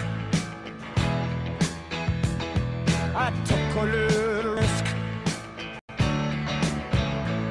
Send lawyers, guns, and money. Dad, get me out of this. Ha! Uh-oh. Guess what day it is? Guess what day it is? Huh? Anybody? It is Wednesday, my dudes. Otherwise known as ChatLivesMatterNight, right here live on KLRNRadio.com. And I am Rick. He is Ordy. You're listening to Rick and Ordy live on KLRNRadio.com. And yeah, I hate to point this out to Zelda, but I'm actually the younger of the two of us. So if she's calling me old, what's that make you? It's not the years, it's the mileage. Right? Well, well, in that case, we might be close to the same because I have. No, I've still got you. Well, maybe. I don't know. I don't know. How many times you've been shot and or shot at? On the advice of counsel, I cannot answer that question on the grounds of the Fifth Amendment. Nice. It's fucking hot. I know, right? Yeah, it's 85 been degrees like freezing right cold. now. And, it's been like freezing cold and windy here for the last few days. Then it got up to like 80 today. So my office kind of, because I wasn't trying to turn on my air conditioner today. So my office is still a little bleh. Like, I am not turning on my air There's been a heat wave coming for the last 4 days, and I still haven't de-winterized my AC. I'm all kinds of retarded. Why would you do that? Yeah. Anyway. Oh, so what's new with you? How's things? Well, you know, I mean, Because, I mean, the reason why I haven't done it yet is because I know where I live, and it'll be in the 20s next week for some reason, because California is schizophrenic. Well, of course. Yeah. Anyway, I'm good. Everything's everything out here, doing Ordy shit. How about you? What's going on with Rick? What's new with Rick? Well, Since we Rick missed you has been- last night. Well, Rick has been spending most of the last few days cleaning up fallen limbs and having a service call on my internet and having to go to the pretzel factory because it killed me to sit in my chair for an hour and a half to do a project yesterday. So yeah, it's been an interesting few days. I don't know what I did. I think it was all the running around and getting ready for birthday parties and stuff because I woke up. I think it was Monday. Yeah, it was Monday, and it was when my internet was still being dumb. And so I scheduled the service call. They got it half working again, or it started working kind of again on its own, but I still had them come out and check everything anyway. And they did find an issue. But yeah, Monday I got up and I was like, I can barely walk. What the hell? And it wasn't any better yesterday. So no matter what. Acupuncture, my dude. Telling you. Yeah, I don't have one of those near me, but I'm going to have to look. It's worth the drive. But anyway. Just saying. Yeah. Just kind of trying to get caught up on the news and watching all the crazy stuff that happened when I wasn't paying attention. So. Yeah, I hope Tucker's house is okay in gutter. I don't. Oh, wait. Was that out loud? My bad. Somebody said, which one? I said, his primary residence in gutter. Yeah, no. Fuck that guy. So did you hear about Gavin Newsom's new parody on the song Butterfly Kisses? This one's called Butterfly Bridges. Dude, I'm just amazed that y'all are finally catching on to that. That's been like a thing out here. And I can't talk about it because nobody knows what the fuck I'm talking about. Well, the Cougar and Butterfly Bridge. I mean, Cougar Bridges, I'm all for. I am all for Cougar Bridges. But then Butterfly, I guess that's like a scissor, which means hot, sick lesbians. So, yeah, I guess I'm okay with that too. Yeah. But yeah, so apparently they figured out he spent $114 million on a butterfly overpass. Yeah. That's a lot of money. It's basically the opposite of a freeway overpass. It's a green space overpass for like wildlife to use to cross. I think it's not sure if it's the 5 or the 1. But anyway, yeah. So it's supposed to be this big, basically 10-lane overpass for deer and cougars and wildlife to use instead of crossing the freeway. And generally out here, we'll use, I mean, a lot of places do the underpass thing, especially in like heavy deer migration areas where, they'll put it like by a stream so that way the deer will follow the stream under the road. But yeah, so it's like a really retarded Elysium. Oh, it's so much fun.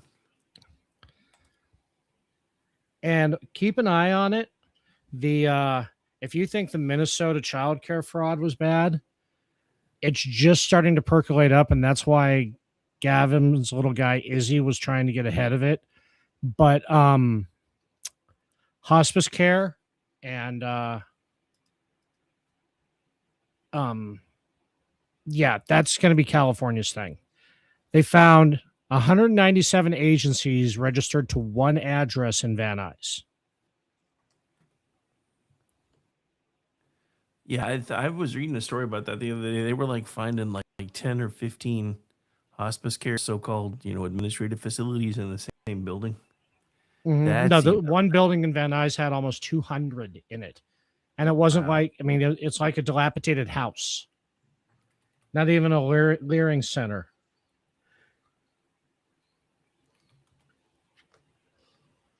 That's kind of scary, but yeah.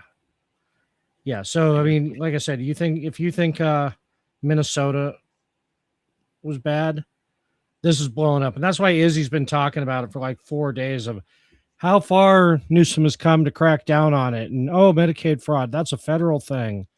Where are you at, RFK? That kind of shit. And like, well, no, hospice care isn't. And you were apprised of this 4 years ago. Many of these agencies raised 2 or more red flags, and they were all reported to the state. and the state has done nothing about it in 4 years. Very interesting. Yeah. So, yeah. Plus gas was $6.15 a gallon today when I got it. So is that worse or? Hey, that's worse. It was $4.85 2 weeks ago. But, you know, I put premium in it because it's high performance. Actually, because when gas gets to that point, what's the 10-cent difference? Seriously. Right? You know, it's like, oh no, $1.50 more. That's going to break me. But enough about me. What about you? Like I said, I just now started paying attention to the news again today because I've barely had TV for the last couple of days because my internet hasn't been working, and that's how I watch TV. So, yeah. So, yeah, I mean, there's been lots of interesting things happening. Like I thought this was interesting. I don't think, again, the Senate's going to do anything with it, but for once we have the House actually trying to do things. So the House has passed a bill for automatic deportation of any illegal alien that has been caught committing welfare fraud. I think that's definitely a good step in the right direction. But again, I don't really expect the Senate to do to do much with it. No. You know, it's the Senate. I mean, it's got to be humiliating that Fetterman is more of a Republican than Thune. You would think. You would think. You really would. I mean, I don't agree with his whole, you know, photo ID should be enough instead of the SAFE Act because, I mean, in California, they've been giving photo IDs to illegals for over a decade. Yeah. So, yeah. And that's my problem. Dude, I wish we would have thought of this shirt. I just saw a shirt for sale, and it has a silhouette of Trump kind of with his head bowed with an American flag behind him, and it says Iran forgot our current president has 34 felonies.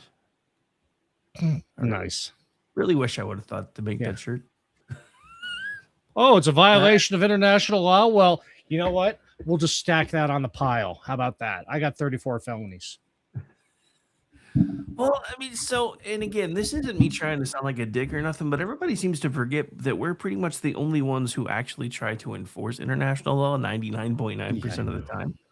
So if we decide it doesn't matter, guess what? Until we're done. I saw that meme a couple weeks ago. I saw that meme a couple weeks ago. The only thing that enforces international law, and it was a silhouette of the Death Dorito. The B2, for those of you who aren't hip to Twitter lingo. Everyone talks shit until the sky gets pixelated.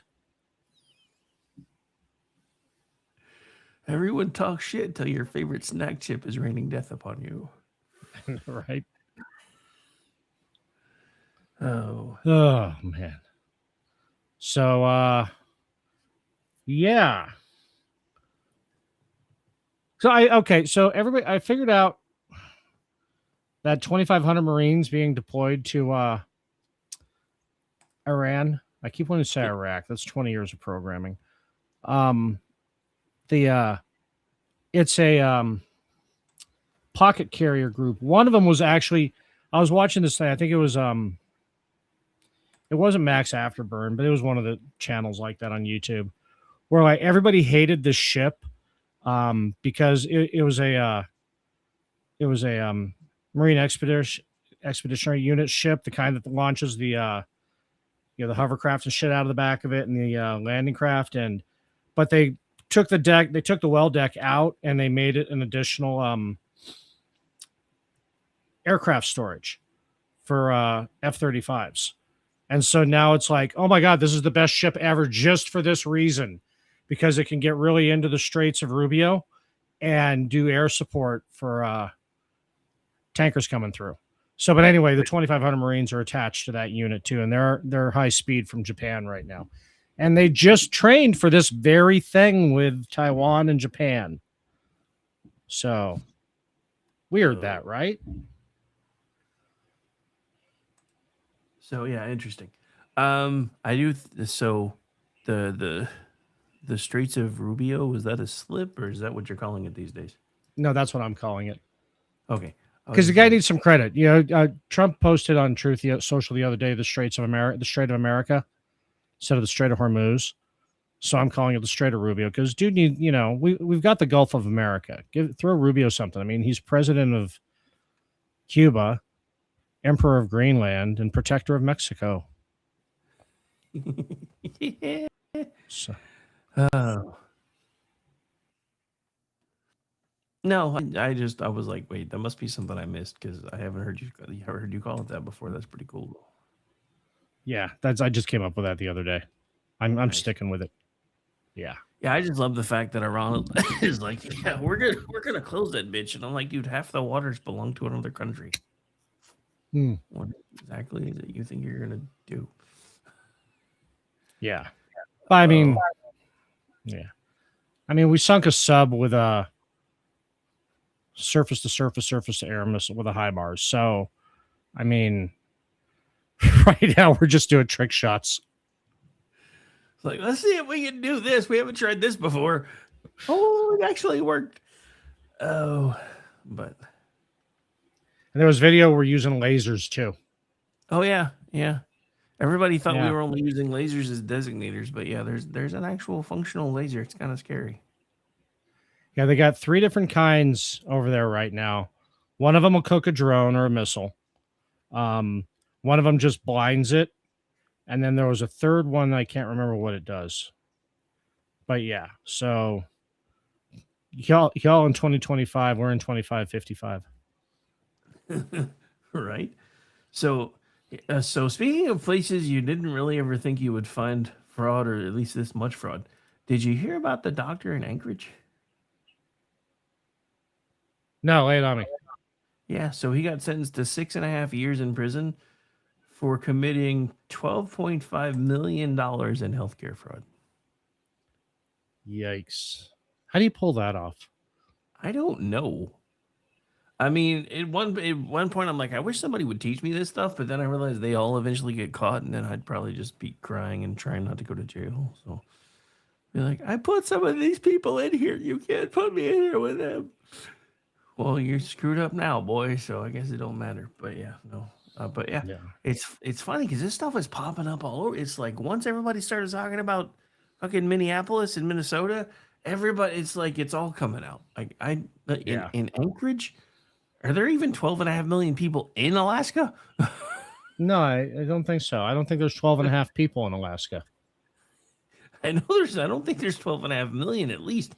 But yeah, so apparently the doctor routinely and surreptitiously injected patients with free samples, expired medications, and medications other than those prescribed, and then knowingly billed insurance plans as if she had provided a proper injection to each patient. Sure, why not? Yeah. Oh, that's good. Jeff just sent me a Discord. We're bombing them with a plane designed in Minecraft. That's a good one. So yeah, no, the fraud is out of control.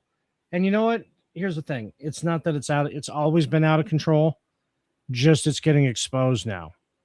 Yeah, you talk shit about Doge all you want, but that kind of like gave permission to people to start reporting the shit. It's crazy to me because, at this point we're talking about what, $125 million in Alaska that we know of. Millions upon millions of dollars of fraud being uncovered in California so far. And again, probably just the tip of the iceberg. Yeah. Minnesota is anywhere between $9 to $20 billion. And I'm just starting to add this stuff up. I'm like, dude, if we can really be defrauded of hundreds of or tens of billions of dollars, then we are definitely being taxed way too much if our system didn't go, something's definitely broken here. I don't understand why nobody else is as mad about this as I seem to be. Because I talk to people all the time and like, well, it's not like it's really that big a deal. It's just government money anyway. I'm like, are you insane? You know that money's supposed to come from us, right? Yeah. I mean, the same people. Okay. let's put some perspective on this. The same people who are bitching about, what the war in Iran, what we could do with the money that we're spending on the war in Iran. Well, we could buy a super carrier for the fraud that was in Minnesota. Those are $13 billion. Yeah. I mean, and not like a Nimitz class either, too. We could you could build a brand new Ford. Or 4 of those pocket carriers that I was talking about. I'm like, well, how much can it's 2/3 of a super carrier air wing can be carried on one of those pocket carriers. So, in F-35s. Yeah, you don't have all the cool AWACS and shit, but, what more do you need? good question. So what's been grinding your gears the last few days? Oh, fuck. What hasn't? Let's see. The current predominating thing in my feed lately has been where I said only third world countries use the cope slope on their carriers. That's the ramp. And now I have a whole bunch of angry French and British and Russians and Indians in my feed because we're not a third world country. Yes, you are. You are. Yes. I'm sorry, but especially you, England. You let the Moors invade. They only had to behead one infidel, and you surrendered. You surrendered. And then I'll show the picture of that. Yeah. Ooh, Spain isn't a third world country. The fuck you aren't.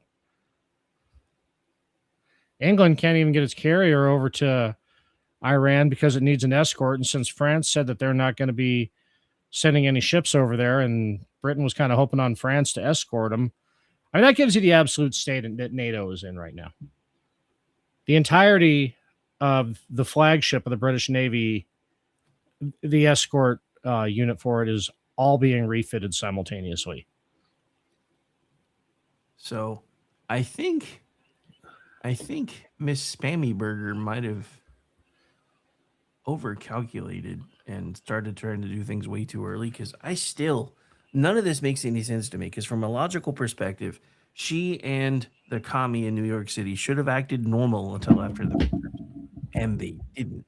So there was just a special election in Virginia, and Andrew Rice beat Cheryl Smith by 28 points. Yeah, that was an absolute shellacking. What was a Trump 14-point district. So he doubled the damage. Yeah, and you see Hochul is trying to get rich people to move back to pay for all of New York City's socialist plans. Well, I don't want to raise taxes. What would really be helpful is if a lot of you millionaires and billionaires move back to New York from Florida. Yeah, that's not happening. No, that's not happening. That's you kind of jumped the gun there. You just got so used to having your way over the last 4 years that you did not see the times they were a changing. Yeah, that's right, Al. If you think of how far Britain and Spain's navies have fallen, I mean, shit. One of the earliest things you learn about in world history is the Spanish Armada fighting Drake and, the greatest naval, two of the greatest naval powers that ever existed can't even field a fucking frigate. Yeah, I just think it's funny that little diesel electric. When it came to Islam, the British surrendered faster than the French. Yeah, that's weird, right? A little bit. I'm pretty sure Argentina could take back the Falklands without a problem. I don't know. Apparently, they're sending a bunch of stuff up to help with the Straits of Rubio, so they might be going for the Falklands next. You never know. That'd be great. That'd be fantastic. That's what you get. You can't even keep your oil. Because if there wasn't oil on those islands, they would have been fighting over sheep. Right. Literally the only things in the Falkland Islands.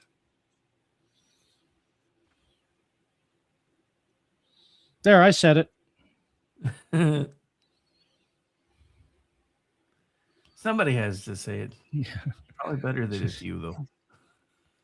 Yeah. Oh, this one I'll definitely say. Britain and Spain did the Muslim run in under 12 parsecs. That's from Jeff. Nice. Oh, so send your emails to Rick at KLRNRadio.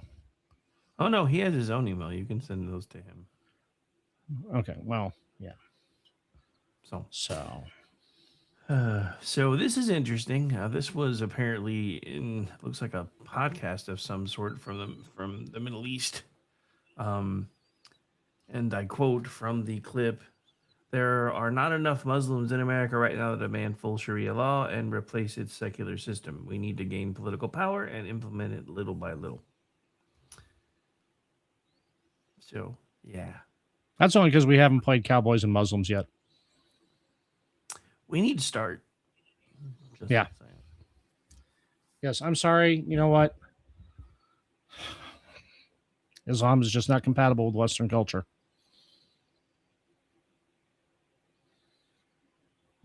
It's just If you're wondering why Jeff sends those to me on Discord, is because they don't make it through the X filter. Oh, I know.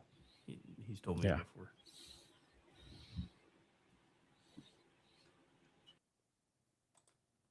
No, it is wholly incompatible with Western civilization. 8th century goat fuckers do not a civilization make. Sure, maybe in the 8th century you're doing all right, but not so much the last 1,000 years. Yeah, I mean, you've kind of been stuck. The rest of the world's been moving forward. You, not so much. Yes. But, what do you expect? So, commercial break? Yeah, we've hit about that point. Or interlude break? Yeah. Interlude. Let's see. I think it's this one. I do love ludes, inter and otherwise. Yeah. Nerd. I hit the wrong screen. Hang on. There we go. That be the butt, Bob. I could have swore I expanded it earlier. I don't know why I didn't take it. All right, here we go. There we go. I love the girls and the money and the shame of life. My shallow mind is just a sign of your game of There were girls in the front and there were girls in the back, and there were girls petting squirrels and there were squirrels smoking crack with an old Navy SEAL in the DEA and a loaded automatic just to blow me all away, with the dog drinking liquor from a hole in the sky and a picture of a picture throwing pitches at a guy. He had a problem with his sister and a 3D cups and a brother with a shovel just to shake it all up. I love the girls and the money and the shame of life. Hop down to the people on the street where the flaws and the navel make the people want to eat.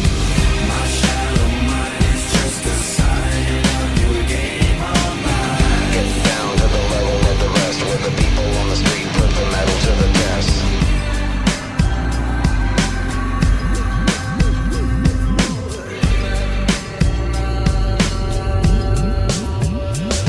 Locomotive individual and a knuckle in it fighting. I was hiding in the bushes, but I couldn't stand the light, and he was highly indisputable, the leader of the gang, like a bullet in a freezer.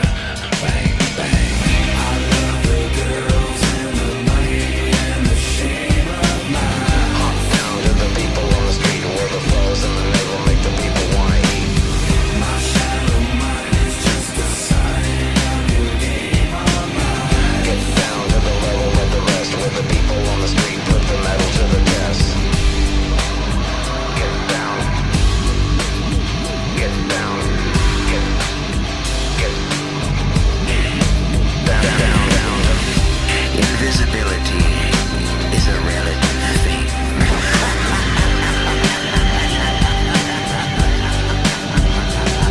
I was all shaken up after I got shaken down. I was shaking in the air and I was shaking on the ground. I was taken by the shaker who was preaching to the crew. He was shaking lots of bacon, cooked an egg in his shoe. And the way that all the stereos began to sing a tune told us we were just a vision in a dream about a shoe that was walking to the store to find a needle for a soul that had lost a little reason to a little tiny hole. I love the girls and the money and the shame of life. Hop down to the people on the street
And welcome back into the program, ladies and gentlemen. So, remember how I said I hadn't been keeping up very well the last couple of days, so I've been kind of doing a little bit of digging for the last hour or so.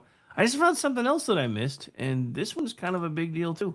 So, apparently, there was a primary for Democrats, and I think it was Illinois. I think I'm trying to find the notes again.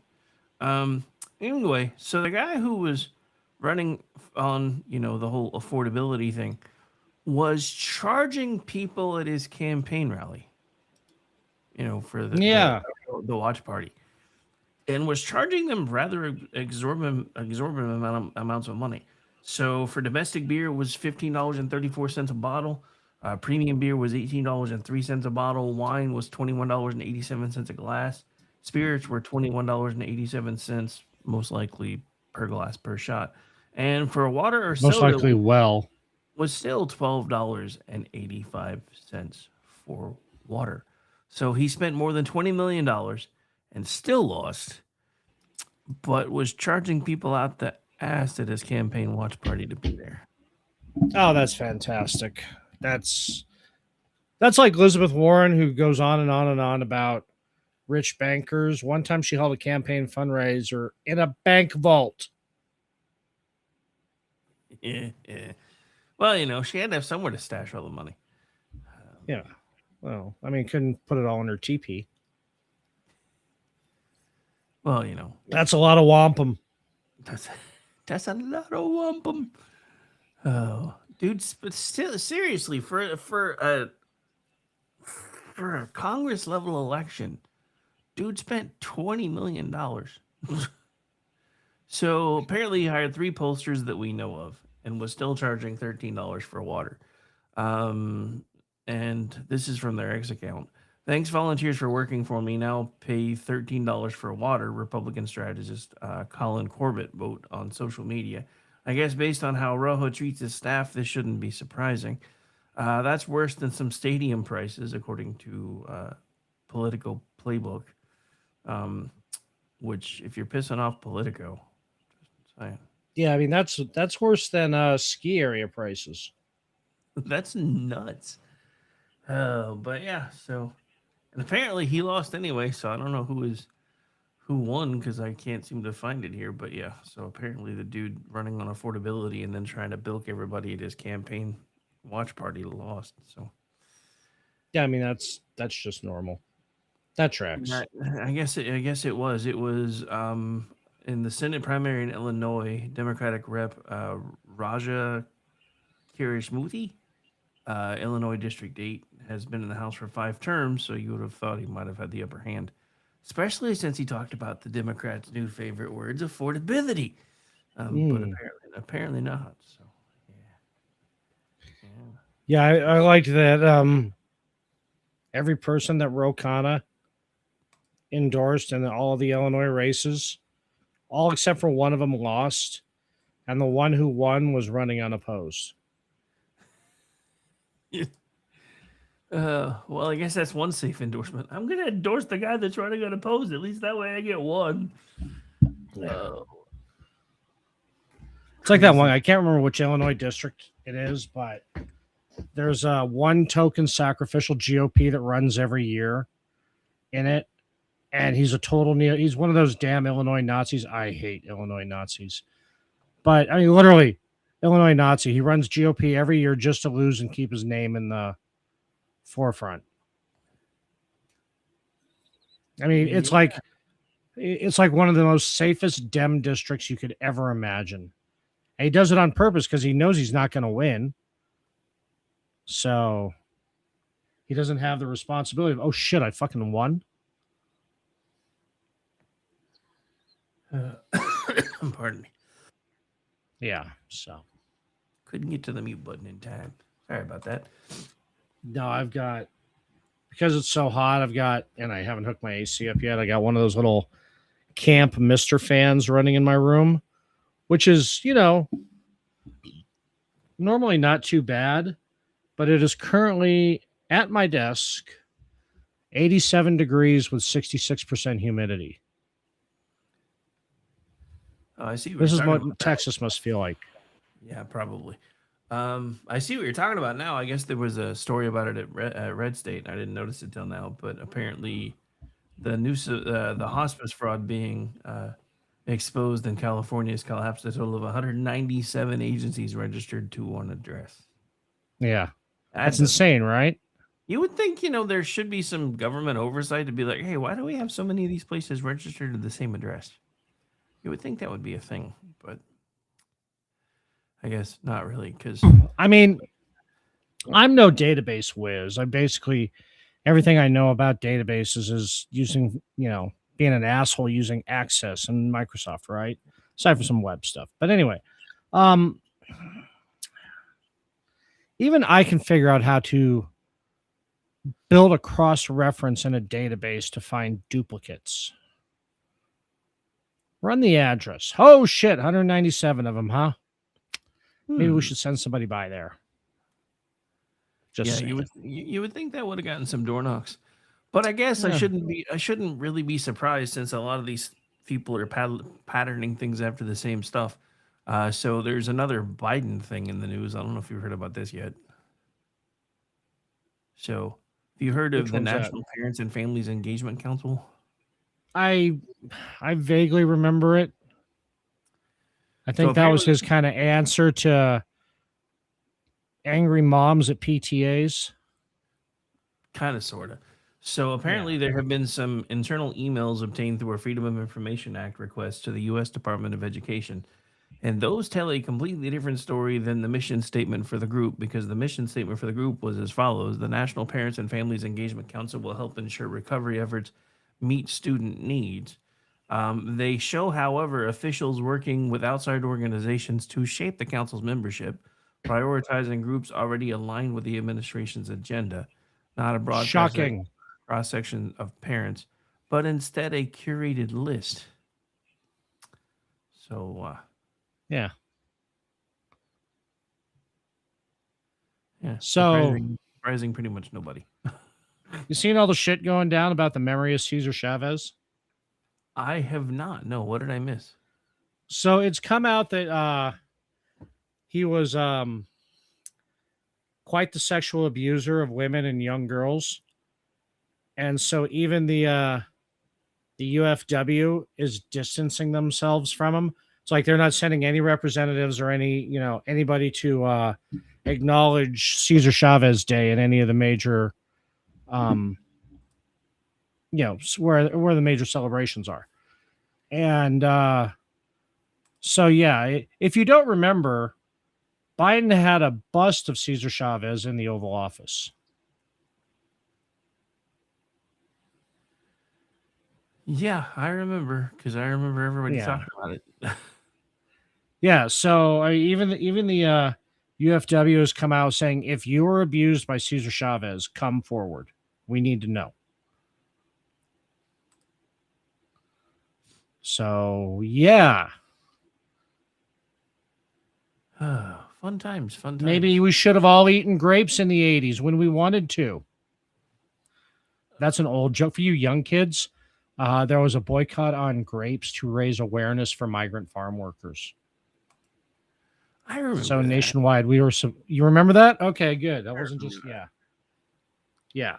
So and that it was Cesar Chavez was a big rally point. It's kind of how he, was kind of the springboard. I mean, he had been around for a while, but that was really the national awareness of Cesar Chavez. And yeah, so fuck you. I'm gonna go get some grapes tomorrow. I might even drink some Ernest and Julio Gallo. Get all the grapes. Yeah. God, grapes do actually sound good. I think I can get some red grapes. I'm tired of green grapes. Yeah. Hang on. Let me put that on my list. Red grapes. Done. Done and done. Because you know that it's getting hot. Fruit time. But I've been getting some fantastic pears. I fucking love pears, dude. Those are yummy. Yeah. So, with this whole Cesar Chavez thing, we should start trying to get hashtag YoTomBN trending. Since that's literally Spanish for me too. Yeah. That's good. That's good. Do it, Twitter. Make us proud. God damn it, I forgot to share my feed. I didn't know if it glitched out on you because I went to start looking at numbers on the break and I'm like, his feed's not there. But it's okay. Yeah, no, I fucked up. I had it set up for right around the end of Gene, and I had to close my window for some. Oh, I had to restart my computer, and because I was getting a lot of weird voice meter shit. And then when I came back, I forgot to relaunch it, thinking I already had. That's okay. Half the day I thought it was Tuesday. Kind of how I felt. And I know I know it was Wednesday because it's trash day. Well, that's how I felt yesterday because I mean, I'm not going to go into too much detail, but I was doing something that required me sitting in a particular room for a while I was doing it. And then I started trying to get up and my back was like, nope, we're done. I was like, yeah. And I was like, crap, it's Tuesday. I'm supposed to do a show later. And so I'll see how I feel after I get Loftus's project done. And I was done. And it was even worse because I finally gave up and took a muscle relaxer. And then I fell asleep before I got things logged in for BZ. So I didn't even simulcast his show last night. So I was just failing all over the place. See, if I didn't know about your constant and prolific back problems and being sympathetic because I've got them, I was going to call you Steve. You're such a nerd. I figured somebody would do it anyway. But at least... Come to think of it, I think I did. I don't know if I did it on air, but I know I did in the chat. It's all good. I know. But remember, for the longest time, Steve wouldn't even do a show if he couldn't be there. So, right. Yeah, there's that. Which reminds me, I got to get my gear set up this week. I got all my stuff together finally. I got it all in, so I can reconfigure my desk for actual producing. And I know you're going to say, I've been hearing that for 6 years, but you know. I did say that pre-show. That's right. Okay. I could feel your tone. Okay. I actually wasn't going to say it this time. I mean, I was thinking it, but I wasn't going to say it out loud. Right. Yeah. We've been together for 10 years now. I can feel your thoughts. That sounds. Do you know what I'm thinking now? That sounds dirty. And why are you thinking about BBC at a time like this, sir? I got to push it around somehow. Oh, so what you been watching? Shit, it's that time already. What have I been watching? Jesus. Oh. So, yeah, I know. I still haven't started Fallout. But the other day, Janelle made that fucking move oolong home joke with oolong tea. You know, but with the hopscotch from DS9. So I had to watch the episode. And I'm trying really hard not to get back into the episode. Get back into the series. Because I just finished it like a couple of weeks ago. So right now, not much. I mean, I'm out as soon as my head hits the pillow. Just because it's hot and I want it to be over with. So the sooner I fall asleep, the sooner I can wake up and start drinking coffee. Because making ball soup in bed is not fun. Well, you know, unless you're doing it with somebody else, and then it's all right. If someone would service their air conditioner, they wouldn't be making ball soup in bed, now would they? Yeah, I'm doing that tomorrow. Fuck it. Hang on, what's the long range forecast? It'll probably be 20s on Monday. Let's see. Oh, good. We're in a heat advisory now. I didn't even know that, but that tracks. Fun times. Yeah, so let's see. Yeah, I'm good for a couple weeks. Yeah. Jeff, 85 isn't as cool as you think it is, all right? He's like, fuck you. No. No. And that just means that I'm that much closer to it being 111. Desert life. You know, I love it. Damn desert. What are you watching? Yeah. Shit, what have I been watching? All right, so today, because when I got back from being put through the pretzel factory, I didn't feel like doing very much, so I just laid down for a while. So I watched the most recent episodes of The Rookie and then Will Trent, and then other than that, I mean, I did finish watching all of Starfleet Academy season 1. I don't know if I'll be watching season 2, but I did try the whole season. Actually, the last 2 episodes didn't completely suck, but I still don't know if it's going to be enough to draw me You're back just in. numb to it now. Well, I mean, I think that's part of it because I've watched all the new Trek from the beginning, so I think I've just slowly become numb to their bullshit, so it doesn't bother me anymore. Yeah, it's like The Wire and Garrick's brain. But if I have to yeah, explain that reference to the chat, I'll do it later. But yeah, so I did finish watching that, and again, I don't know if I'll watch season 2. Which honestly, one of the only things that was the saving grace for me this season was the few times that the big bad was on, because that dude plays an awesome bad guy. I don't think I've ever really paid attention to him playing a bad guy before. I can't think of his name right now. But apparently he's not even going to be in the second season. I don't even know if I'm going to bother.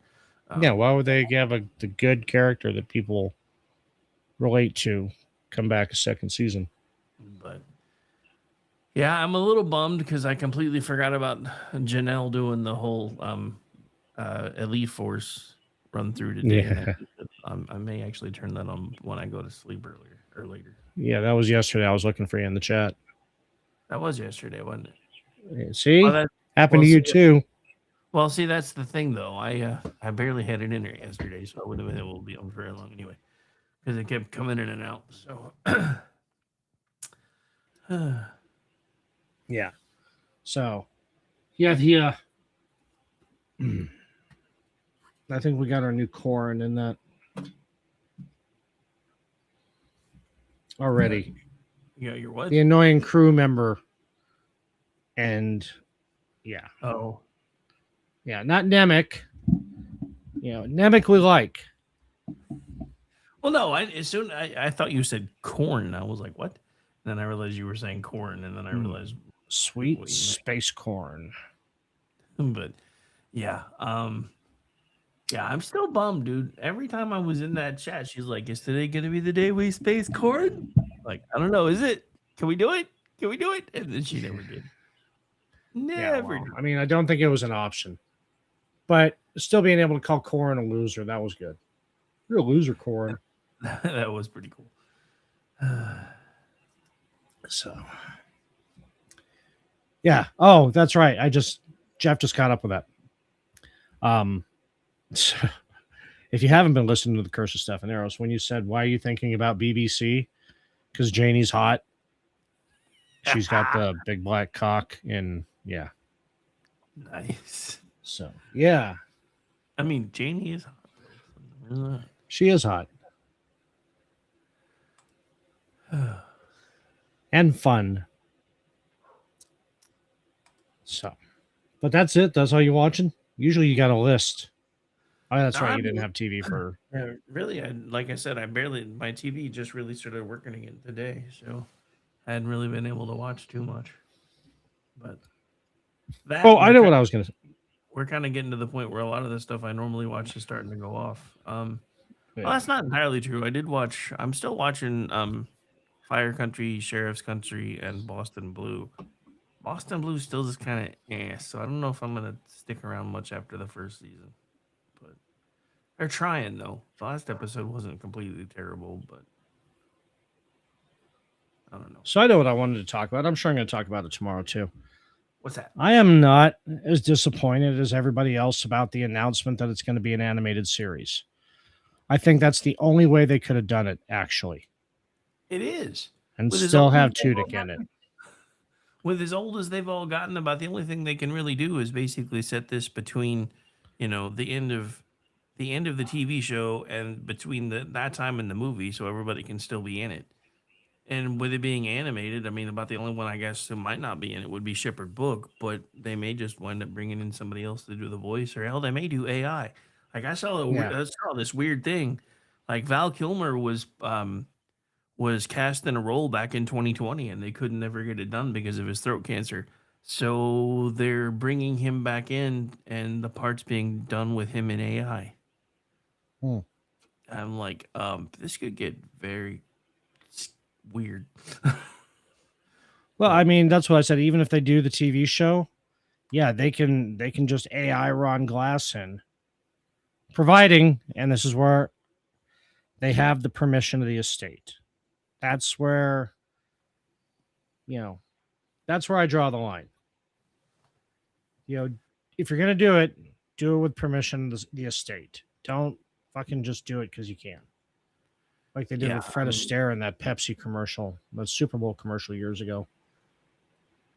Yeah, that was. But so speaking of, the things being done without permission, I don't know if you've seen this yet either, but I saw this while we were on break, and it actually kind of threw me off a little bit, because I didn't think anything like this would be possible. But apparently, this is a Florida woman story. A Florida hospital has sued a patient because she'd been swatted that one for 5 months past her discharge date. Yeah. How is that? How the hell do you not know somebody's hanging out in the hospital for 5 months past the point they know. They just wouldn't let her go. I mean, she just wouldn't go.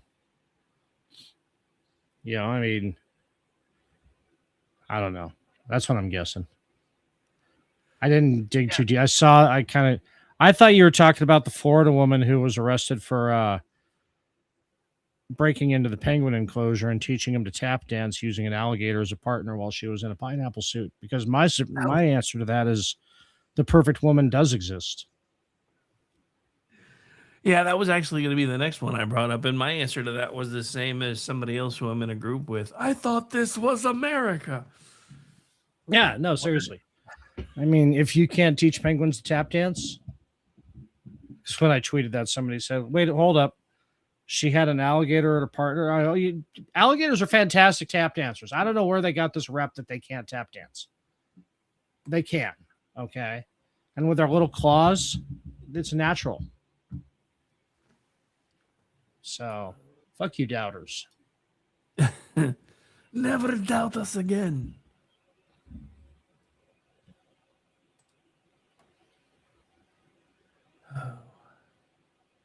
All right, so what do you got going on this week? Because we're down to about 2 minutes anyway.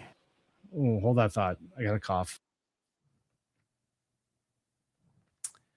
So, this week I've got tomorrow night. I am with the Culture Shift with Brad with the Fantastic Hair. We will be taking our bi-weekly dive into the the business side of the entertainment industry. Friday night, Curse of Stefaneros with myself, Jeff, Delaney, Vincent Charles, Janie Mack, and the EP with Jeff as the DM. We're doing a D&D session. You should check it out. It's a lot of fun. Saturday, I'm with you on Juxtaposition, where we do our annual Mandela Effect episode. Sunday, I am on the Vincent Charles Project, where maybe... Oh, no, wait. I think I know what movie we're doing instead. Anyway, but I'm not 100% sure, so I don't want to announce it. And that's me for the week. Oh, and you can find me as Ordnance Packard on Twitter. How about you? What do you got going on? What's new with Rick? So tomorrow I'll be back doing Jen and Rick, 10 p.m. Eastern. Friday, Rick Robinson's show starting at noon. Weekend News Roundup starting at 3. And then He Said, She Said at 8:30. And then Saturday, background with you at 10 p.m. Eastern doing Rick and Ordy show. And then hopefully, as long as there's no crazy weather or anything that tries to come in and kill my internet again, we'll do Kingdom and Country on Sunday night, 10 p.m. Eastern, America Off the Rails. Monday night, 10 p.m. Eastern. And, of course, the Rick Robinson Show Monday, Wednesday, and Friday at noon. And then, of course, Tuesday, I'll be hanging out with the Men Explained Poorly panel, who did a show without me last night because I couldn't sit in my chair and barely had internet. So thank you guys for keeping it going for me. So, because for a second I thought... Yeah, that's what we do. I thought VC was going to be like, nah, we'll just wait. But... all right, I think that's going to just about do it for us. We got Sean on Edge of Liberty coming up in about a minute or so, and then that'll be it for us for tonight. And then, like I said, everything else, just feel free to check out our schedule. You can find me at RadioVic73 on X and follow along with everything we do here at KLR Radio, at KLR Radio on X, YouTube, Facebook. Unfortunately, Rumble, for some reason, wouldn't let me put at KLR Radio, so it's actually under America's Podcast Network, but we are over there too. And I think that's it. I think that's everything. If not, it's most of it, so it's good enough. Bye, It's all the everybody. important shit. Hail Hydra. No hailing of the Hydra. We've had this discussion. I was gambling in Havana. I took a little risk. Send lawyers, guns, and money. Dad, get me out of this. Ha!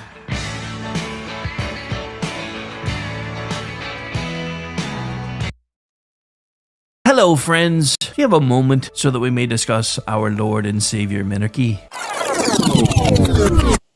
No, seriously, I'm just kidding. Hi, my name's Rick Robinson. I am the general manager of KLRNRadio.com. We are probably the largest independent podcast network that you've never heard of. We have a little bit of everything, and by that, what I mean to tell you is we have news, pop culture, special events, conspiratainment, true crime, mental health shows, drama productions, and pretty much everything in between.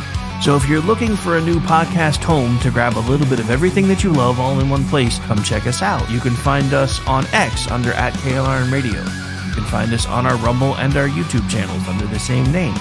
You can also find us at KLRNRadio.com and pretty much every podcast catcher known to man. So again, feel free to come check us out anytime you like at KLRNRadio.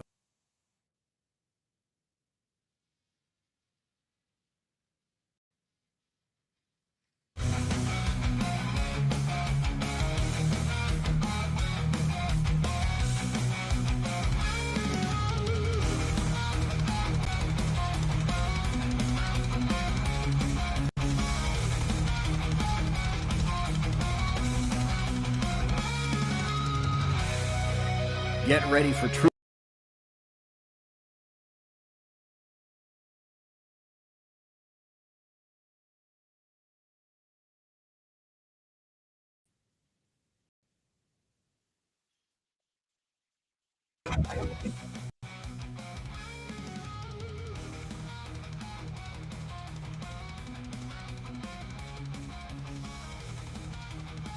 Oh, yeah. Ladies and gentlemen, welcome to the Edge of Liberty right here on the SHI Media Network. Thank you so much for joining me this evening.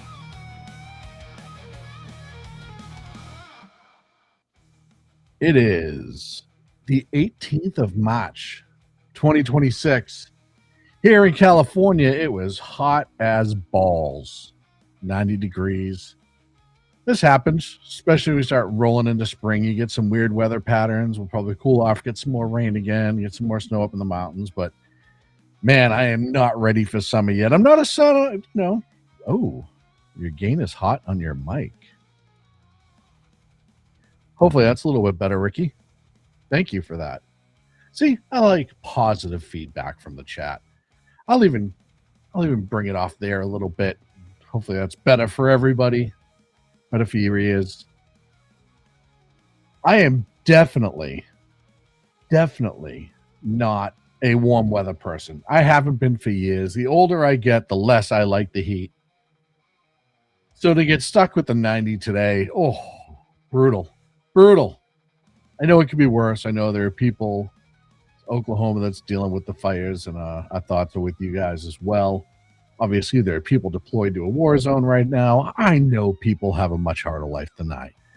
Does not mean I can't bitch a little bit here and there. And speaking of bitches, Governor Gavin Newsom, see what I did there? See, that's called a segue, folks. That's how you know I've been doing this for a while. Just set it up, knock it out.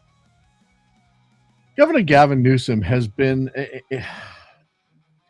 I try so hard not to talk about Newsom every show. I really go out of my way to try to not talk about this son of a bitch. But the problem is he's in this weird limelight of people thinking, including Gavin himself, that he's relevant. And then people take and Izzy and all the little twerps that run his little governor press office BS come out and just say stupid shit, and then I'm fucking forced to comment on it, because you just can't not comment on such a stupid shit that he's trying to pull. And again, this guy will never be president. Never. The entire country sees him for what he is. Gavin Newsom will never be president. And this isn't like Obama saying Trump will never be president. No. Gavin Newsom will never be president, because outside of California and the uber progressive left, even Democrats hate fucking Gavin Newsom. And it's not a secret. They're not shy about it. So, going back to March 10th. Now, gas prices in California right now are averaging $5.53 a gallon. It's a lot of money. It is a lot of money. And this is what happens when you, as I've said before, create a fuel island for yourself, and then you make gas. And by the way, 80% of our fuel comes from overseas. Talked about that before. Special blend, yada, yada, yada. If you don't know it, look into it. And Newsom's still trying to blame it on strictly the conflict in Iran, which I'm going to cover in the next segment. But the national average is 368 during a conflict in one of the most oil-rich regions in the world, with trouble with the Hormuz Straits. And it's still only 368. It's still less than it was under Biden. In California, that's a $1.85 gap over the national fucking average. $1.85. There are places in Texas right now, it's still under 310. And he's trying to now stop the Sable offshore pipeline, which comes from a drilling well off the coast of California, which would actually help, lower prices, increase the amount of oil we have it pumped and grabbed in America and refined cheaper and cleaner and all these other things. He's trying to stop it. It did have a leak a couple years ago. That is tragic. It is an unfortunate reality that it happens sometimes. It's almost like, when you look at deliberate acts, it doesn't fall into that. It's not like allowing homelessness to go out of control so you can funnel money into your friends' pockets. It's not giving grants to nonprofits that your wife runs so that money goes back into your profit. It is what's called a true accident. And it is sad when these accidents happen. Yes. However, the trade-off to that is O2 and O2, thank you for moderating this evening. The Phantom, thank you for moderating this evening. Jersey Joe, I'm going to read about that in a second. And then, of course, BZ being the first in chat tonight. And he likes to make sure everybody knows that he is, in fact, the first in chat tonight. Even when he's not, he's old. We let him have it. We let him feel special. He's not going to be around for too long. But as I was saying, you have people in a state where unemployment's higher than just about anywhere else. Cost of living is through the roof. All Newsom's fault. All the Democrats' fault. And you're going to turn around and stop, because environmentals, and try to stop this pipeline from coming back online. The pipeline that was online for numerous years. And you're going to turn around. And look, Newsom needs to try to change the narrative, because everything he's done has been awful. Everything is terrible in California because of Newsom. Now, California is actually paying a $1.3 million settlement for unconstitutional ban on gun advertising. Jersey Joe just shared that in the chat. So that tells you the mindset of California. By the way, when it says California agrees, that means the California taxpayers have to pay that now. So California fucked up and the taxpayers are paying for it yet again. This is so typical in California. The taxpayers just take it to the face here. Now, he's fighting this Sable pipeline. After Phillips 66 is closing, the Valero's closing, that's 25% of our refining possibility. Oh, and I don't know if you saw, and I don't have the full video because for investigations like this, if I have a 30-second clip, I'll play it, but I don't want to steal somebody else's content outright when they've done really good work. The O'Keefe Media Group, you remember James O'Keefe, he started Project Veritas, obtained undercover footage from State Farm VP Hayden Kirkpatrick, admitting State Farm used mass cancellations as leverage to force California Insurance Commissioner Ricardo Lara to improve rate hikes. So,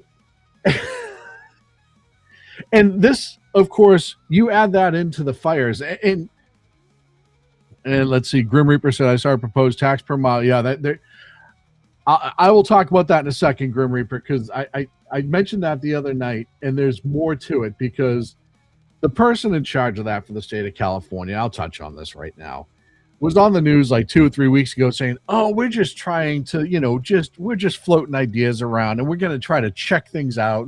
We're probably not going to do it, which is entirely, oh, sorry, I was just trying to get the blood flow back to my hand, which is a lie.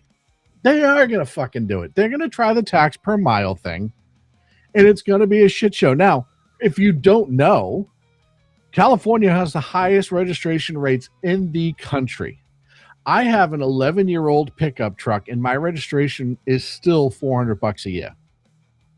Still $400 a year for an 11-year-old pickup truck. That's how ridiculous it is here. That doesn't include the smog you have to get on an 11-year-old pickup truck. That doesn't include the price of gas. The insurance is through the roof.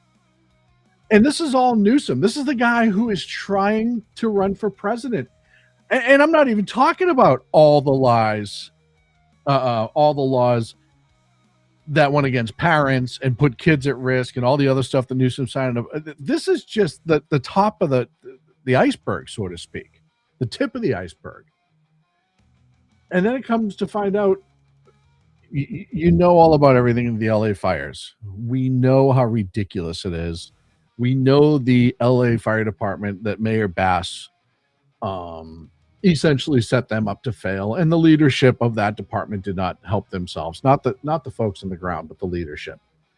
Well, come to find out, apparently the civilian board, there's 6 of them that oversees that. Reports are today 5 of them walked off the job. You have these civilians, and these are oftentimes do-nothing jobs that are handed out to certain friends of friends of friends to be on these commissioner boards, to essentially do what the person who appointed them tells them to do. Oh, we'll approve this, we'll approve that, we'll say this looks good, we'll get rid of that. That's what these commissions are. All these civilian commissions are political kiss asses for the most part, who couldn't make it in politics, but they did enough where somebody had to throw them a bone. And 5 of them walked out of their job with the LA Fire Department because of the LA fires. I'm just letting you know what a shit show California is. And it's a state where for years, Cesar Chavez was considered to be he has his own holiday. He was a farm worker. He was a socialist. He pushed all the unions here. And for years, he's got streets named after him. You get a state holiday for it. There's parks named after him. Oh, he's the greatest guy ever. He's the greatest guy ever. He's the greatest guy ever. And I know just from living here and talking to people that he was not, in fact, a great guy. That behind closed doors, he was an asshole. He was a jerk. He was a womanizer. And those are just some of the nicer things that's being said about him. Well, apparently it came out today that Cesar Chavez allegedly, a long time ago, committed an essay against a 14-year-old girl. And now, and this is my favorite parts about Democrats, and especially the super progressives and the socialists and the union lovers, who I can't stand the unions. They always build up these people to be these heroes. And even though there's a bunch of other people going, he may not be the guy you think it is. Oh, no. We can win off saying this guy's name. We can push our agenda off saying this guy's name, yada, yada, yada. And they named everything after him in the state. He's got freeways named after him.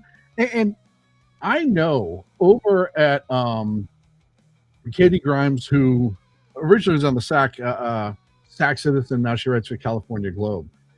I can remember covering a story that she had back in like 2018 on Sackheads that said that everything about Cesar Chavez that they're all acting shocked about now was true back then. And when the story was brought up, you were called, well, because he's Hispanic, you must be racist. Oh, it's just because you're a conservative and you hate unions. I do. But that wasn't the only reason. Oh, this, oh, that. It never wants to focus on the person. They just want to say you're wrong for disagreeing. It's like I talked about Monday night. That's what Democrats do. They get you in the emotional argument, and then they essentially give you the binary choices. If you don't emotionally attach to this and give everything emotionally to that, then you are completely against us. Well, no, I can disagree with some things and agree with you here. No. If you don't blindly just fucking go along with what we're telling you, you're a bigot, you're a homophobe, you're a racist, you're this, you're that, you're the other thing. That's been the Democrat trap since Obama. A couple years before Obama got elected. But that's been the Democrat chat. And I can remember hearing that when I was questioning Cesar Chavez back in the day. I used to work downtown Sacramento where all the unions used to come and protest. And I remember talking to individual people in the unions, be like, did you hear about this? Because there's several reports. How dare you say that about Cesar Chavez? He was a great man who assaulted 14-year-old females. So I occasionally want to give everybody the overall idea of what it's like to live in California. And I'm not done yet. Because I mentioned James O'Keefe's story earlier with the vice president over there at State Farm, who, of course, they were coercing the state government to raise insurance rates on homeowners when it's already impossible to fucking live here, right? And the state government went along with it. And the head of the insurance, look into that dude. I forget his name. Hold on. I got it here. I do have it in my notes. Ricardo Lara. There's been controversy about Lara for the last couple of years. He jets off all over the place for free, probably paid for by State Farms and others. I don't know that for sure. Just probably. He's out of the country more than he's in the country, right? And he was the one who agreed to raise the rates. So that just, again, that tells you overall what we're looking at. And then, of course, there's the O'Keefe story and the Nick Shirley story. So Nick Shirley is now... and the other O'Keefe story. I'm sorry, that's not even the only fucking O'Keefe story. The other one is the ballot harvesting that goes on here in California. Yeah. So these initiative groups who want to get an initiative on the ballot, who want to pass an initiative or whatever, they need X amount of signatures. I think it's 500,000 in California. Don't quote me on that. It might be 250,000 if you want to get an initiative to be voted on by the people. Well, some of these groups have been caught going into where the homeless populations are, handing out money for people to sign up. And not only, and again, I'm not going to play O'Keefe's video because I want you to go watch it on his site. I want to give him the credit for it. And they're paying $3-4, sometimes having people sign other people's names to get these initiatives on the ballots. And of course, the homeless guys, if I was homeless and out of a job, and every time I sign this, you're going to give me a couple of bucks. Yeah, I'll sign fucking anyone's name, right? How many times? 1,000? You want to give me $4,000 say for signing a name? Sure. Why not? I had nothing to lose. I'm homeless, criminal record, whatever. So why would I give a fuck? And this is the problem. I saw a great video earlier today that talks about societal trust and how so much of trust in this country has been eroded. That's why you see things like T-shirts and underwear and deodorant locked up in stores. And essentially why we've gotten here as a society is because there used to be a general idea of what societal trust was. You could trust people even if you disagreed with them not to do this or not to do that or potentially do this good thing. And that's been eroded for the last 20 years in this country. It's eroded. You see it in these mass takeover robberies, right? You see it with these rioting. You see it with all of these decisions. And the progressive left specifically, their messaging has in fact created and fueled a lot of this. We've done shows upon shows about it. I'm not going to sit here and run it all out again, because you can go back and watch one of my old shows and there's a million different examples of it. And this is another example, because these ballot initiative people get all of this money from PACs. They know where to go. They know who to target. They're using essentially these homeless people, many of them not mentally cognitive enough to understand what they're doing. And it's all on video. So then on top of that, you have Nick Shirley, who's down here allegedly unearthing millions of dollars in more ghost daycares and the hospice frauds that are going on. Watch Nick Shirley's videos going into these places where there's 20 hospice places in these one little business park. And you have guys coming out driving brand new, what's it, BMW M8 or something like that. But there's nobody inside. Half of them don't even have offices in there. They just have a printed store business sign on the front. And not printed like they even wasted enough time to go online and use AI or even anything generic, or going to Staples and buy "Yes, we're open." No, it's printed on a piece of 8 by 11 paper. We're talking millions and millions of dollars. And Newsom's scared, and Newsom's scared because he's going after Nick Shirley. Now, look, I will say this time and again. If I was Gavin Newsom, the best thing I would do is say nothing about investigations like this. Because if you truly believe there's nothing going on, then I would say that. Like, yeah, no, if you unearth something, we'll deal with it. But I don't think there's anything there. That's about the most I would say about this. You want to go after other politicians? Yeah, that's fair game. Politician in the world is fine. But when you have a young man who has exposed a ton of fraud in Minnesota, I'm not saying he's a super investigator. I'm not saying he's the best journalist in the world, but he's doing the legwork. And you can't tell me that of all the fraud that we know now is in Minnesota, that California doesn't have at least as much, if not more, just by how large and poorly run the state of California is. I did that whole article on shrmedia.com about how easy it is to get Medi-Cal in California. How they throw out like, oh, well, you need a driver's license for us to validate. And then on the next page, you can turn around and say, yeah, but to get a driver's license, you don't even need to be a resident. You just have to claim to have lived somewhere, and it's very easy to bypass, and there's no proof needed. So you can get that driver's license easy. Then you can claim residency to get Medi-Cal, which gets you all of your health insurance for free because you say, I don't have a job. And then, as we talked about before with the reports of people living over the border and then coming over to get healthcare treatment, this is absolutely an ongoing issue to the tunes of millions and millions and millions of dollars. J&S Casinos, tell me where he was convicted of actual fraud. Actual fraud in the tune of millions and millions and millions of dollars. And not because there was lawfare and they started adding things in to try to recreate the law. But go ahead. Tell me all the different... Explain to me why J&S Casinos, there was like 94 federal investigations on him. Why you have people trying to investigate him in places that he never lived or worked? It was lawfare. Don't give me that shit. And we're not talking about politicians right now, per se. We're talking about individuals taking advantage of a system like hospice. So even if you're right, he was all of a sudden actually fraudulent to millions and millions of dollars. Does that make it right for these businesses to do it? But I know, Orange Man bad. What about Trump? Go fuck yourself. It's amazing. They never want to have a conversation about anything else without mentioning Trump's name. And then they'd say everybody else is in a cult. Everybody else is in the cult. But they can't go 5 minutes. This has nothing to do with Trump. What I'm talking about right now has everything to do with California. I'm not mentioning Trump. But the cultists have to come in here and mention it because it's all they have when they're in the third world countries trying to act like they're Americans. And we know who they are. Holy crap, what time is it? 8:23. Let's see. I did have a couple of videos I wanted to play.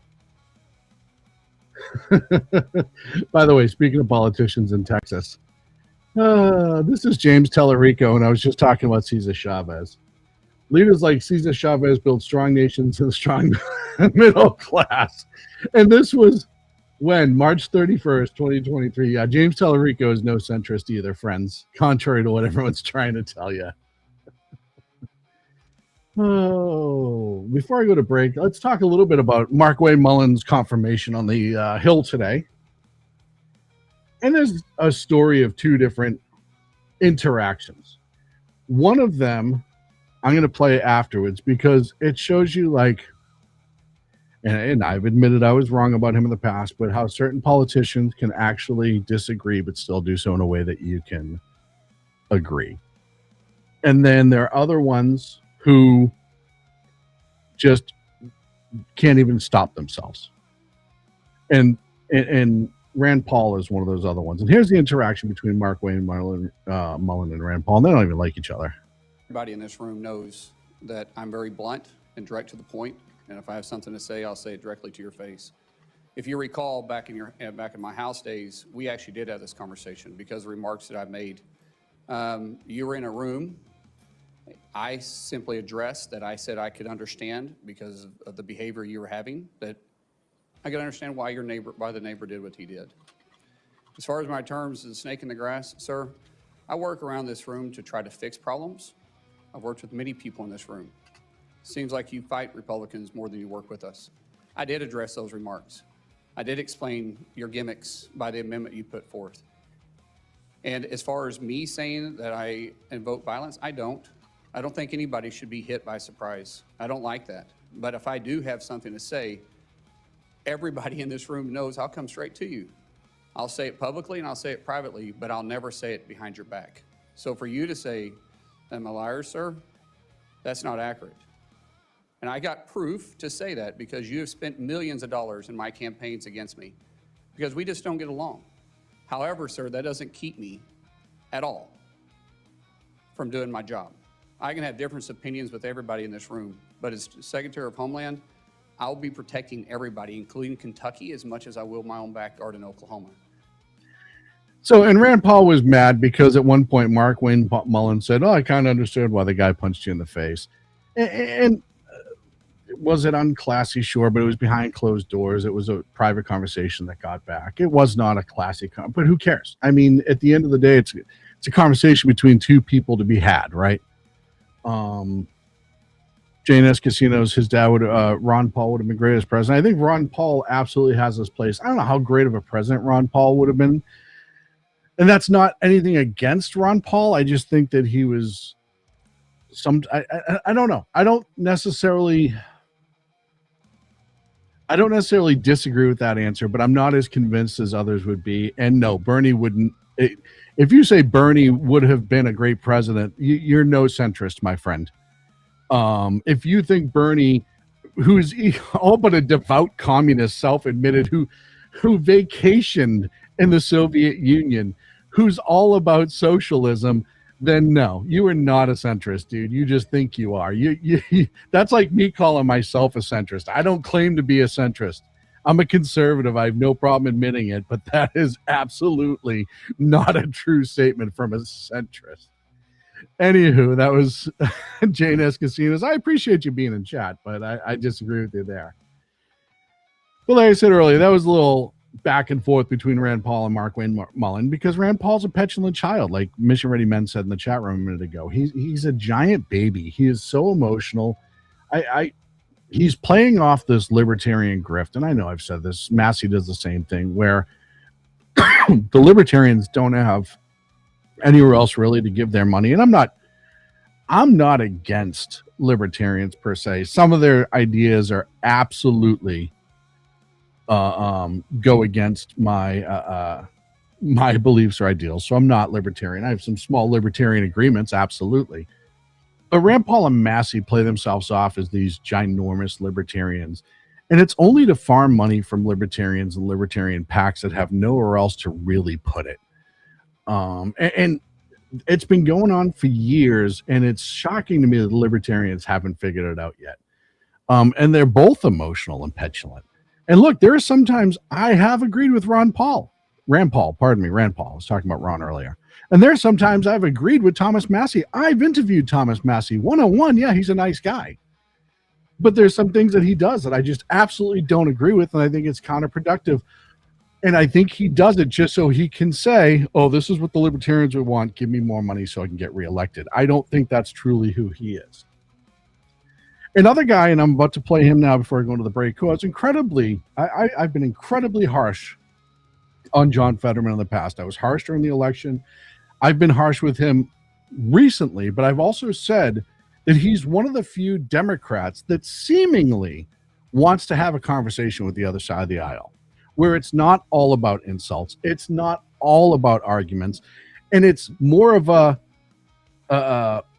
mindset of like, let's agree where we can agree. And I talked about this with Bill Maher the other night too. Let's agree where we can agree and then work out the other stuff later. And John Fetterman has come to the front of the pack of doing that. And this is Fetterman today in the same hearing with Markwayne Mullin. And this is, I mean, outside the Carhartt shirt, I still have an issue with the Carhartt shirt. But listen to what he has to say about Markwayne Mullin. This is how you can conduct yourself. And look, I've said before, I don't like it when conservatives just go balls to the wall with insults either. I don't think it's overly productive.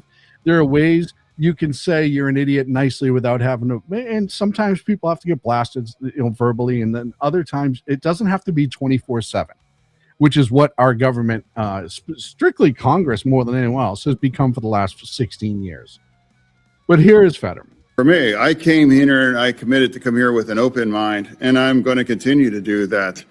And it's not going to be about gotcha moments. For me, it's about just saying my experience with you has been consistent kindness and professionalism. The first time I met, it was you and your wife behind you when I was here at the orientation here in the Senate. And even before you got the call for the big job, we were even discussing about getting together and having dinner as family. For me, if we can get back to a place where we can legitimately disagree and have good discourse and try to come to the consensus of some point. And I'm not saying you have to meet in the middle on everything. And I have no issues with people sticking their heels in the sand when it's time. But that doesn't mean that everything has to be about go fuck yourself, right? It doesn't mean that everything we disagree on means that other person's a fucking shitbag human being. Yeah, are there plenty of shitbag human beings in Congress? 100%. But that doesn't mean every single thing. And hats off to John Fetterman for saying that like a man. And I appreciate that sort of comment. I'm up against a break. We come back. I have another, and by the way, Calvin Lopez, welcome to the channel, and thank you for being here, sir. I appreciate your comment. I get some more videos I want to play for you. I get a couple more topics I want to talk about, and I'll be back right after this on the SHR Media Network. Please like and subscribe. I'd appreciate it. Conservative media done right. You're listening to the SHR Media Network. Welcome to the SHR Media Shop. This is not just merch, it is a statement. SHR Media is built as a rebellion against the mainstream. We deliver truth without a filter or permission. When you wear our gear, you are standing for liberty and unapologetic free thought. Every piece is a badge of support for independent journalism. Wear it loud, wear it proud. Support the mission and join the rebellion at the SHR Media web store. Attention, all patriotic women of faith. Yep, I'm talking to you, sis. Are you looking for high-quality, super soft apparel that reflects your love for country and your devotion to God? Look no further than Carry Girl Gear. Picture this. You rocking a tee so soft it's like being hugged by a cloud, all while showing off your love for God and country. Sounds dreamy, right? Well, welcome to reality, babes, because that's what we're all about here at Carry Girl Gear. We specialize in super soft tees, tanks, and more, designed specifically for the strong, patriotic woman who proudly wants to carry their message of faith and freedom. When you shop with us, you're not just getting a t-shirt. You're joining a community of like-minded women who are proud to wear their beliefs straight on their tees. So whether you're sipping sweet tea on the porch or leading the charge for faith and freedom, do it in a Carry Girl tee. Because life's too short for stiff, boring tees.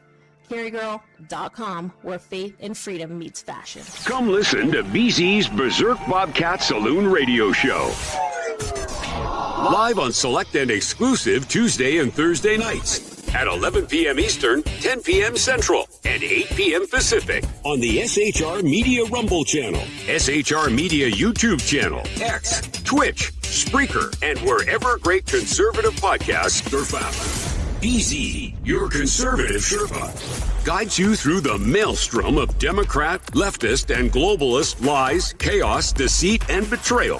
Raised as a free-range child with dirt, stains, mud, and freedom, BZ broadcasts from North Idaho, comfortably surrounded by actual normal people. Jump into our plush, sumptuous, palatial, and resplendent chat room on rumble.com. Click on live chat to join. Now, with 37% more umbrage and 19% more bulbosity than previous shows, featuring delicious Liberty additives for the best in late-night conservatarian talk radio. BZ reminds you that with great beard comes great responsibility. No chinchillas were harmed, embarrassed, fat-shamed, or the focus of any sarcasm whatsoever in the making of this ad.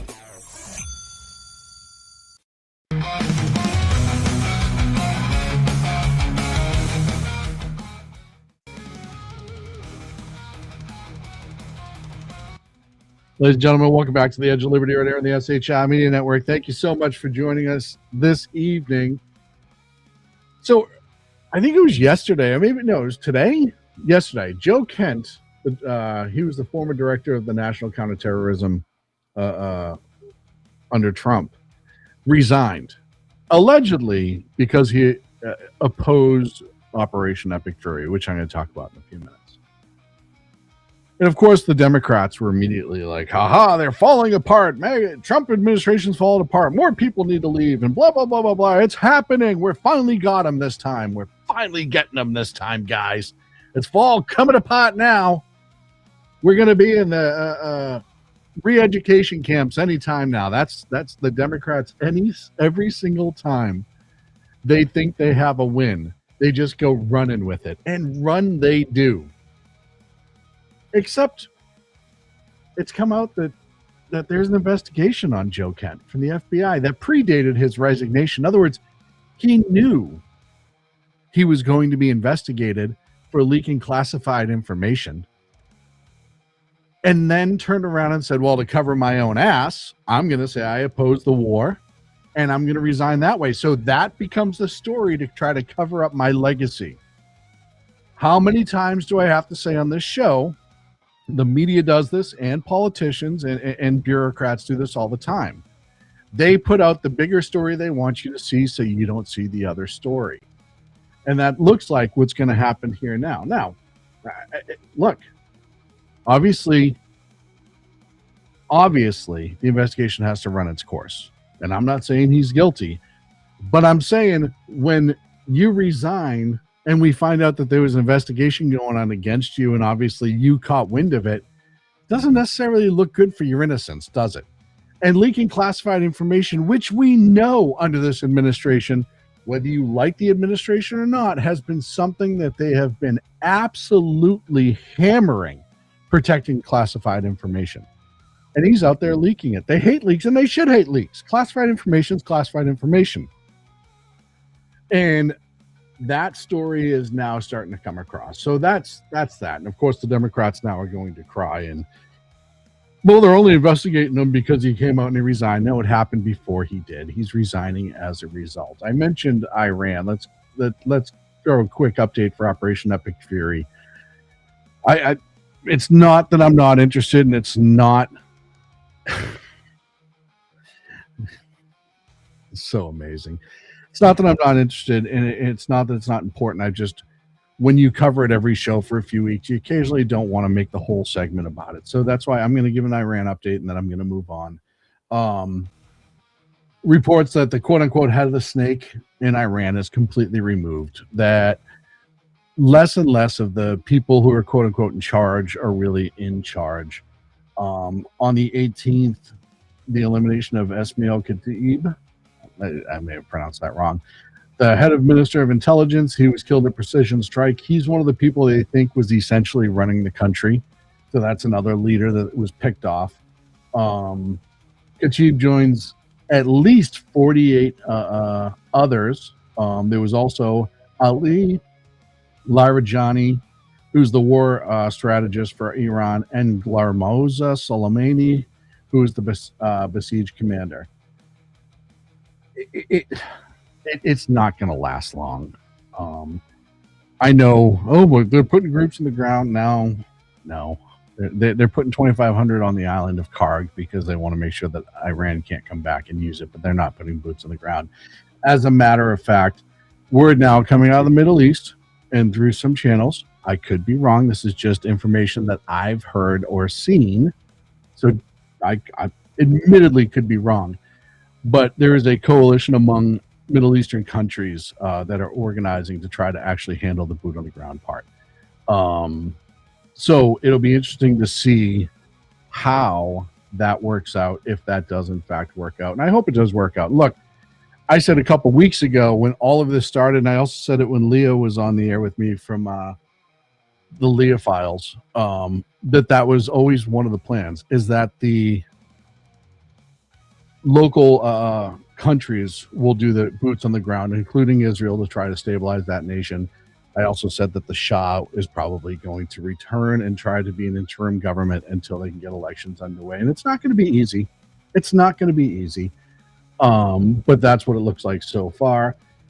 Over the weekend, CENTCOM confirmed that they used the GB272 Advanced 5K penetrator that was launched from the F-15, one of the greatest planes that's ever been invented.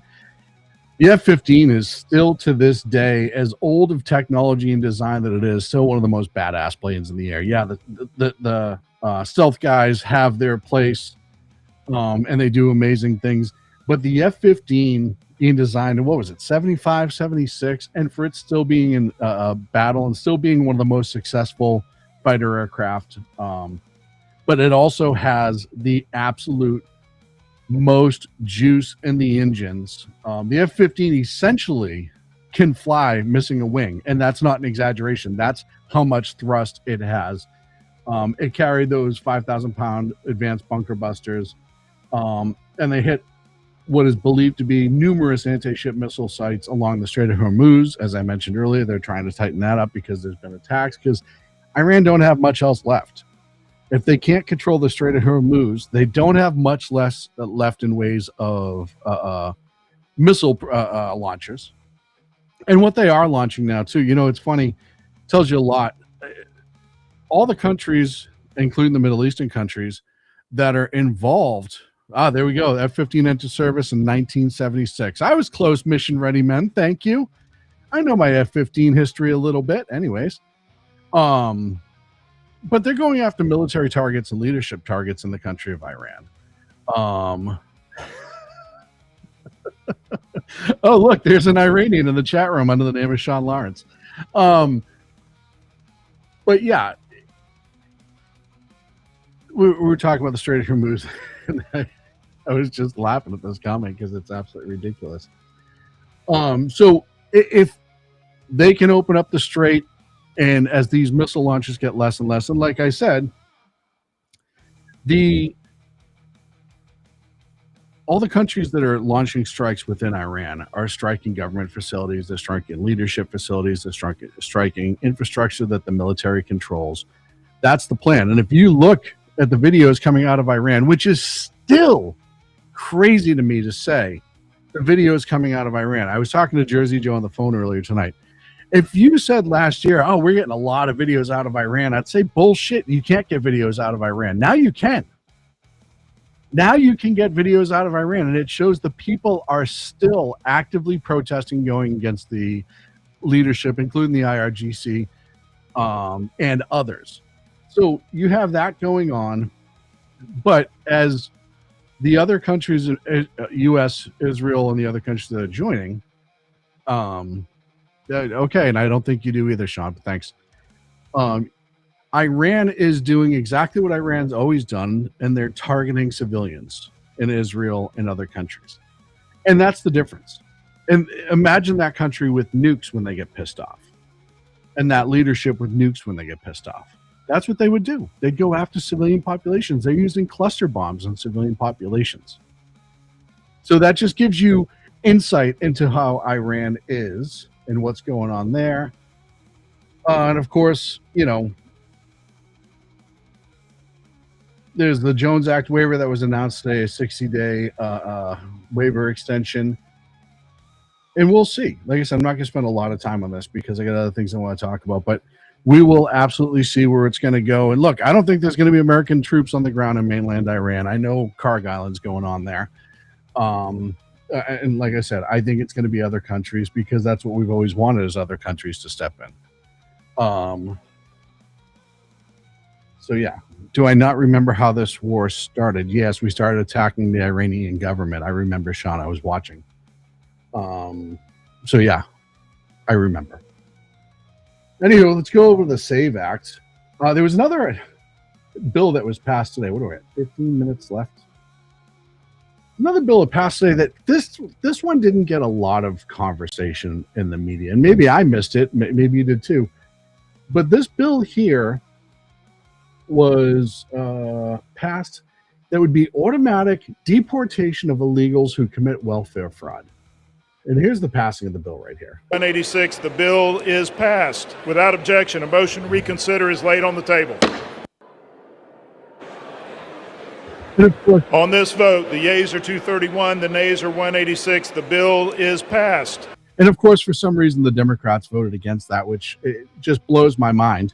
Because if you have immigrants here that are not American citizens who are committing fraud against the country, then why would we want to keep them here? That makes no sense to me whatsoever. But that's the Democrats showing their ass, which they're also showing it on the SAVE Act. So the SAVE Act has been tremendously beefed up. It's not the same version it was 2 years ago. There is a proof of citizenship requirement. Now, I've heard everything. Oh, women won't be able to vote. People of color won't be able to vote because the Democrats think they're not smart enough to be able to get an ID, to prove who they are, to get a copy of their birth certificate. It's incredible. And it's looking more and more, with the exception of the idiot from Alaska, that this bill might actually pass. Now, we were all hoping Fetterman would get on board. And this is a point where I don't agree with John Fetterman on this one, clearly, because I want the SAVE Act to pass. But I can also understand why he's not just given his party, and that's whatever. I disagree with it. I think this is a no-brainer as well. When we talk about our politics and we talk about our elections, which is one of the most sacred rights that we have in this country, even when they're utter douchebags and you don't like them, the simple fact of the matter is you have the right to pick the leaders of your country. Now, we're not a direct democracy. We're representative government. We're a constitutional republic. That's how it is. So picking our leaderships to represent us, and again, I think we should repeal the 17th, but that's neither here nor there, is one of the most sacred things that we have. And when you have so many gaps in securing that, it's got to be comedy in the chat. That's got to be comedy in the chat. When you have so many gaps in the securement of that, it's actually a humongous issue. And that's not saying that every single election has been entirely rampant, but when you have elections that used to be able to be counted in days take 2, 3, 4, 5 days, when you have mail-in voting for people that have been dead for 15 years, when you have states that won't clear off their voting rolls, you start to ask a question as to why not. Clearing off voter rolls should be a no-brainer. There's no state that should not clean off their voter rolls every couple of years. Explain to me why they shouldn't. I think we should have to register to vote every 2 years or 4 years, something close to that. I think you should have to go in within every 4 years and prove that you're a citizen and you can vote. Pardon me. And I don't know what's wrong with that. I don't know what's wrong with that. Other than you want people to vote who are not citizens. That's the only other thing that could be wrong with that. You can make up all these excuses about how this person can't vote and that person can't vote. But then you have 80% of this country, as I've said before, who actually wants this passed. 80%. When was the last time this country's agreed on anything? Anything. Who came to at the 80th percentile on both sides of the aisle. Black people, Hispanic people. There's been nothing more recently that has been so agreed upon in this country other than the SAVE Act. And they're fighting it. You have the moron up in Alaska who's not going to vote on it. Why? It passed the vote today. The test vote went. It was 51 to 48. And of course, it's a motion to proceed, but that's one of the test votes. Murkowski was the lone Republican voting no. Her argument centers on the state rights, which that's a convenient argument. That is an absolute convenient argument. But the fact that they actually put it to the floor, look, I think John Thune is still garbage, and I think he needs to go. But the fact that they actually put it out there was incredibly smart for once. You have to get this going. And however the filibuster shows up, and it will, we just have to deal with it. But if you want to take so many questions that we've had, look, how many years now has there been questions in our elections about who's voting? And even the Democrats, every time Trump's won, oh, there's fraud. There's massive fraud in the system. And he's not, even Hillary Clinton doesn't believe that she lost. She's been on camera several times saying that. So why would we not want to remove doubt? Again, one of our most sacred rights in this country. Why would you not want to remove doubt? Because it's convenient to you. Now, they're already setting up. And I've said this before. Oh, you're going to see hundreds of thousands of people, the Democrats will say, who are not being able to vote. Okay, why? Well, do you know how hard it is to get your birth certificate? Yeah, you call City Hall, the county. Pay you $2 or $3 and get it mailed to you. You know, women's birth certificates are different when they get married. Yeah, you bring your marriage license with you. It's not hard. And I've said this before. If it comes down to the argument of people don't know how to get their ID or can't afford to get their ID, I would be 100% willing to have a government-issued ID to every citizen to make sure we secure our elections. It's a big cost, yeah. We spend a lot more money on other silly, frivolous things. I don't think that's silly or frivolous. I would give everybody an ID to remove that part of the argument. And then what? Then where's your argument? You're still worried about a couple 100,000 people not being able to vote? Because if that's the case, then it's because you know a couple 100,000 people are voting in the elections that shouldn't be. They're using somebody else's name. They're using somebody else's address. They're mailing in somebody else's vote. Because that's the only explanation at that point.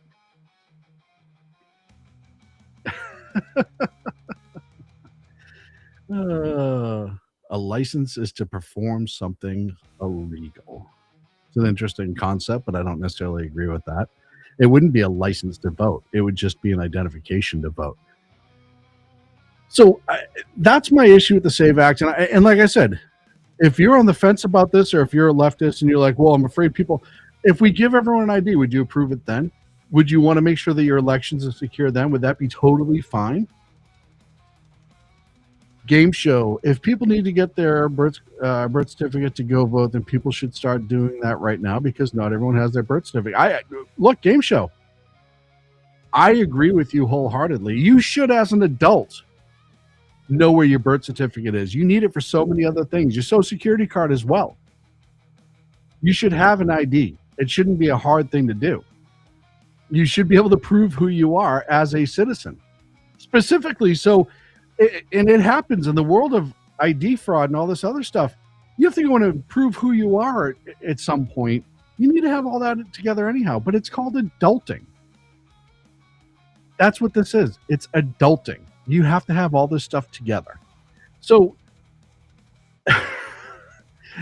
Sean Lawrence, the purpose is to prevent people.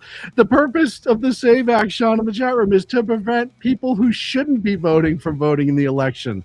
That's what it's about. And in some states, you do need an ID to vote, but not everywhere. But yes, it would not stop citizens from voting. It would stop non-citizens from voting.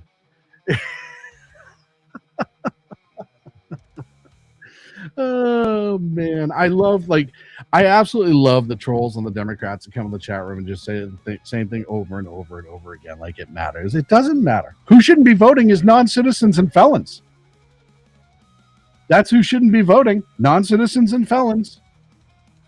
Non-citizens have no right to vote in our country, and felons lose the right to vote in many cases.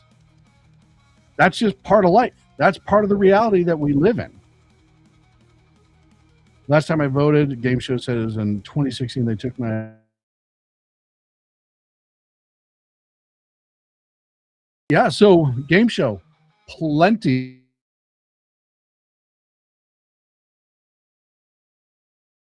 It's easy to get an ID. Like I said, in California, you can get an ID and not be a citizen here. They have whole programs for stuff like that. So you need to be able to prove that you're a citizen. Yes, entirely, because the case, he's actually still not a convicted felon. You keep trying to say he's a felon. Guess what? That case hasn't been adjudicated yet. It's been on hold. So yeah, he can vote. And it's probably going to lose under appeal because they made up special laws to try to do I believe in the United States as a corporation? No. Ridiculousness. Sovereign citizen bullshit. Get out of here with the take off. Get out of here with the sovereign citizen bullshit. I've heard that argument for years. Maritime law, I'm just traveling. Blah, blah, blah, blah, blah. Ridiculousness. A couple other stories to cover before. What do I get? 6 minutes left? Oh, yes. And then you have people who try to claim to be smart, like Jamie Raskin, and then say the most ridiculous thing in the world and have to be schooled in it. And I present to you the little penis himself. Invoking Tom Paine, who was an undocumented immigrant who came to this land in 1774, 2 years before the Revolution, and wrote Common Sense. The member said, I think his opening sentence was, he said Thomas Paine was an illegal immigrant. My understanding was Mr. Paine was born in the UK, came to America, then a British colony in 1774. So I was just struggling to figure out how he was. Oh, I didn't say he was an illegal immigrant. I said he was an undocumented immigrant. Just like Thomas Jefferson's family was. Most of our ancestors did not arrive here with that. But Raskin is just so absolutely stupid. Another moron who doesn't know when to just go away is Marjorie Taylor Greene. Marjorie Taylor Greene put this video up. This is heartbreaking. This is what we thought MAGA was going to end. We believe Trump would end this because he told us it would. This is Trump's new MAGA. And it shows a casket being loaded onto a plane, and under the caption it says, this illegal war has consequences. Sons and daughters are coming home in caskets for Israel, except for the fact that this video is actually not from that. It's been debunked several times, and you can go in and see the community notes. There's numerous websites. This is back from 2017. This video was put out. This video was actually for the Army Special Forces warrant officer Sean Thomas, who was a Green Beret who died on February 2nd, 2017 in Niger. And this was not taken this week, as many claim that it has. And this is when I talk to you about the dangers of social media. And look, how many times do I have to say this? Don't take my word from it. Don't take my word for anything. Hear what I have to say, and then go find the research yourself. Go do the actual work. Don't go to what people say something says. Don't go to what people go look it up yourself. Go to the source of whatever the information is and actually look it up. Stop taking other people's words from it, because you look like a moron. And Marjorie Taylor Greene still hasn't taken it down, even though there was 5 links underneath showing news stories from 2017 covering that. More morons in politics, and it never ends. And here's everyone's favorite bartender. Graham. It's the authoritarians trying to create a black box, because once it is established, they can put political dissidents inside of it. But their hatred is a story, a myth, and we can choose to reject it. Donald Trump and Stephen Miller want you to believe that this is who we are as a country. And we are here to say that it is not. We are a country that has fought and defeated the Confederacy. That was all Democrats. You forget, the Democrats love to forget that part, is that the Southern left, the Confederates, who are all absolutely Democrats. Yeah, look, Sean, we finally agree on something. I don't think she's completely ugly minus her smile. She does have huge fucking teeth, but look, nobody's perfect. She's a pretty woman. Not saying anything about that. I'm not saying AOC is ugly as sin or anything like that. But yeah, she's not intelligent. That's my point on that. And then when I tell you that the left always loves to show you who they are, and they always love to show you what they want from us, what they really want from us, every once in a while, they like to let it leak out in public. One question for those still supporting this regime. Do you think it's possible for you to get on IG Live, put a 45 in your mouth, and suck start that hoe? Would that be possible? That'd be great because y'all are cancer. And to deal with cancer, you either need to treat it or remove it. One question for those still supporting And that this is, regime. of course, the loving, caring, and supportive left who loves everybody and loves people, yada, yada. And, of course, all do off ourselves. And that tells you exactly who many, many, many of them are. Folks, that's it for me here on the Edge of Liberty right here on the SHI Media Network. I'll be back Monday at 8 p.m. Pacific, 11 East Coast. I know my newest fan, Sean Lawrence, will be here at 8 Monday. I'll see you. Thanks, big man. I know you really love me, so I appreciate you. I'll see you Monday.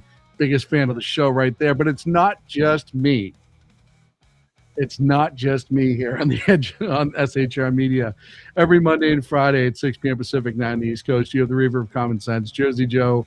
Tuesday and Thursday, 9 a.m. Pacific, noon on the East Coast. You have Mission Ready Men. That's tomorrow morning at 9 a.m. Pacific, noon on the East Coast, right here on SHR Media.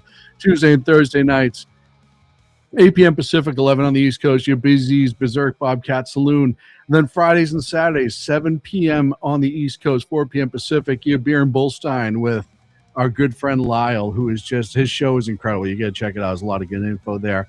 And then, as we saw with this last Sunday, and we hope more people, more appearances will be there from him. The Lost Wanderer made an appearance on our YouTube, and make sure you check him out as well. He's such a great show, and I really enjoy it. Thank you so much for being here. Please like and subscribe to the channel. Thank you to our mods for being here and taking care of us. You can get the shirts. Well, this isn't one of the official SHR shirts, but it's still from Seven Armors. Go to shrmedia.com. You can click on the 250 Reasons t-shirt at the top if you want to get some swag. I will see you Monday. Have a great rest of your week.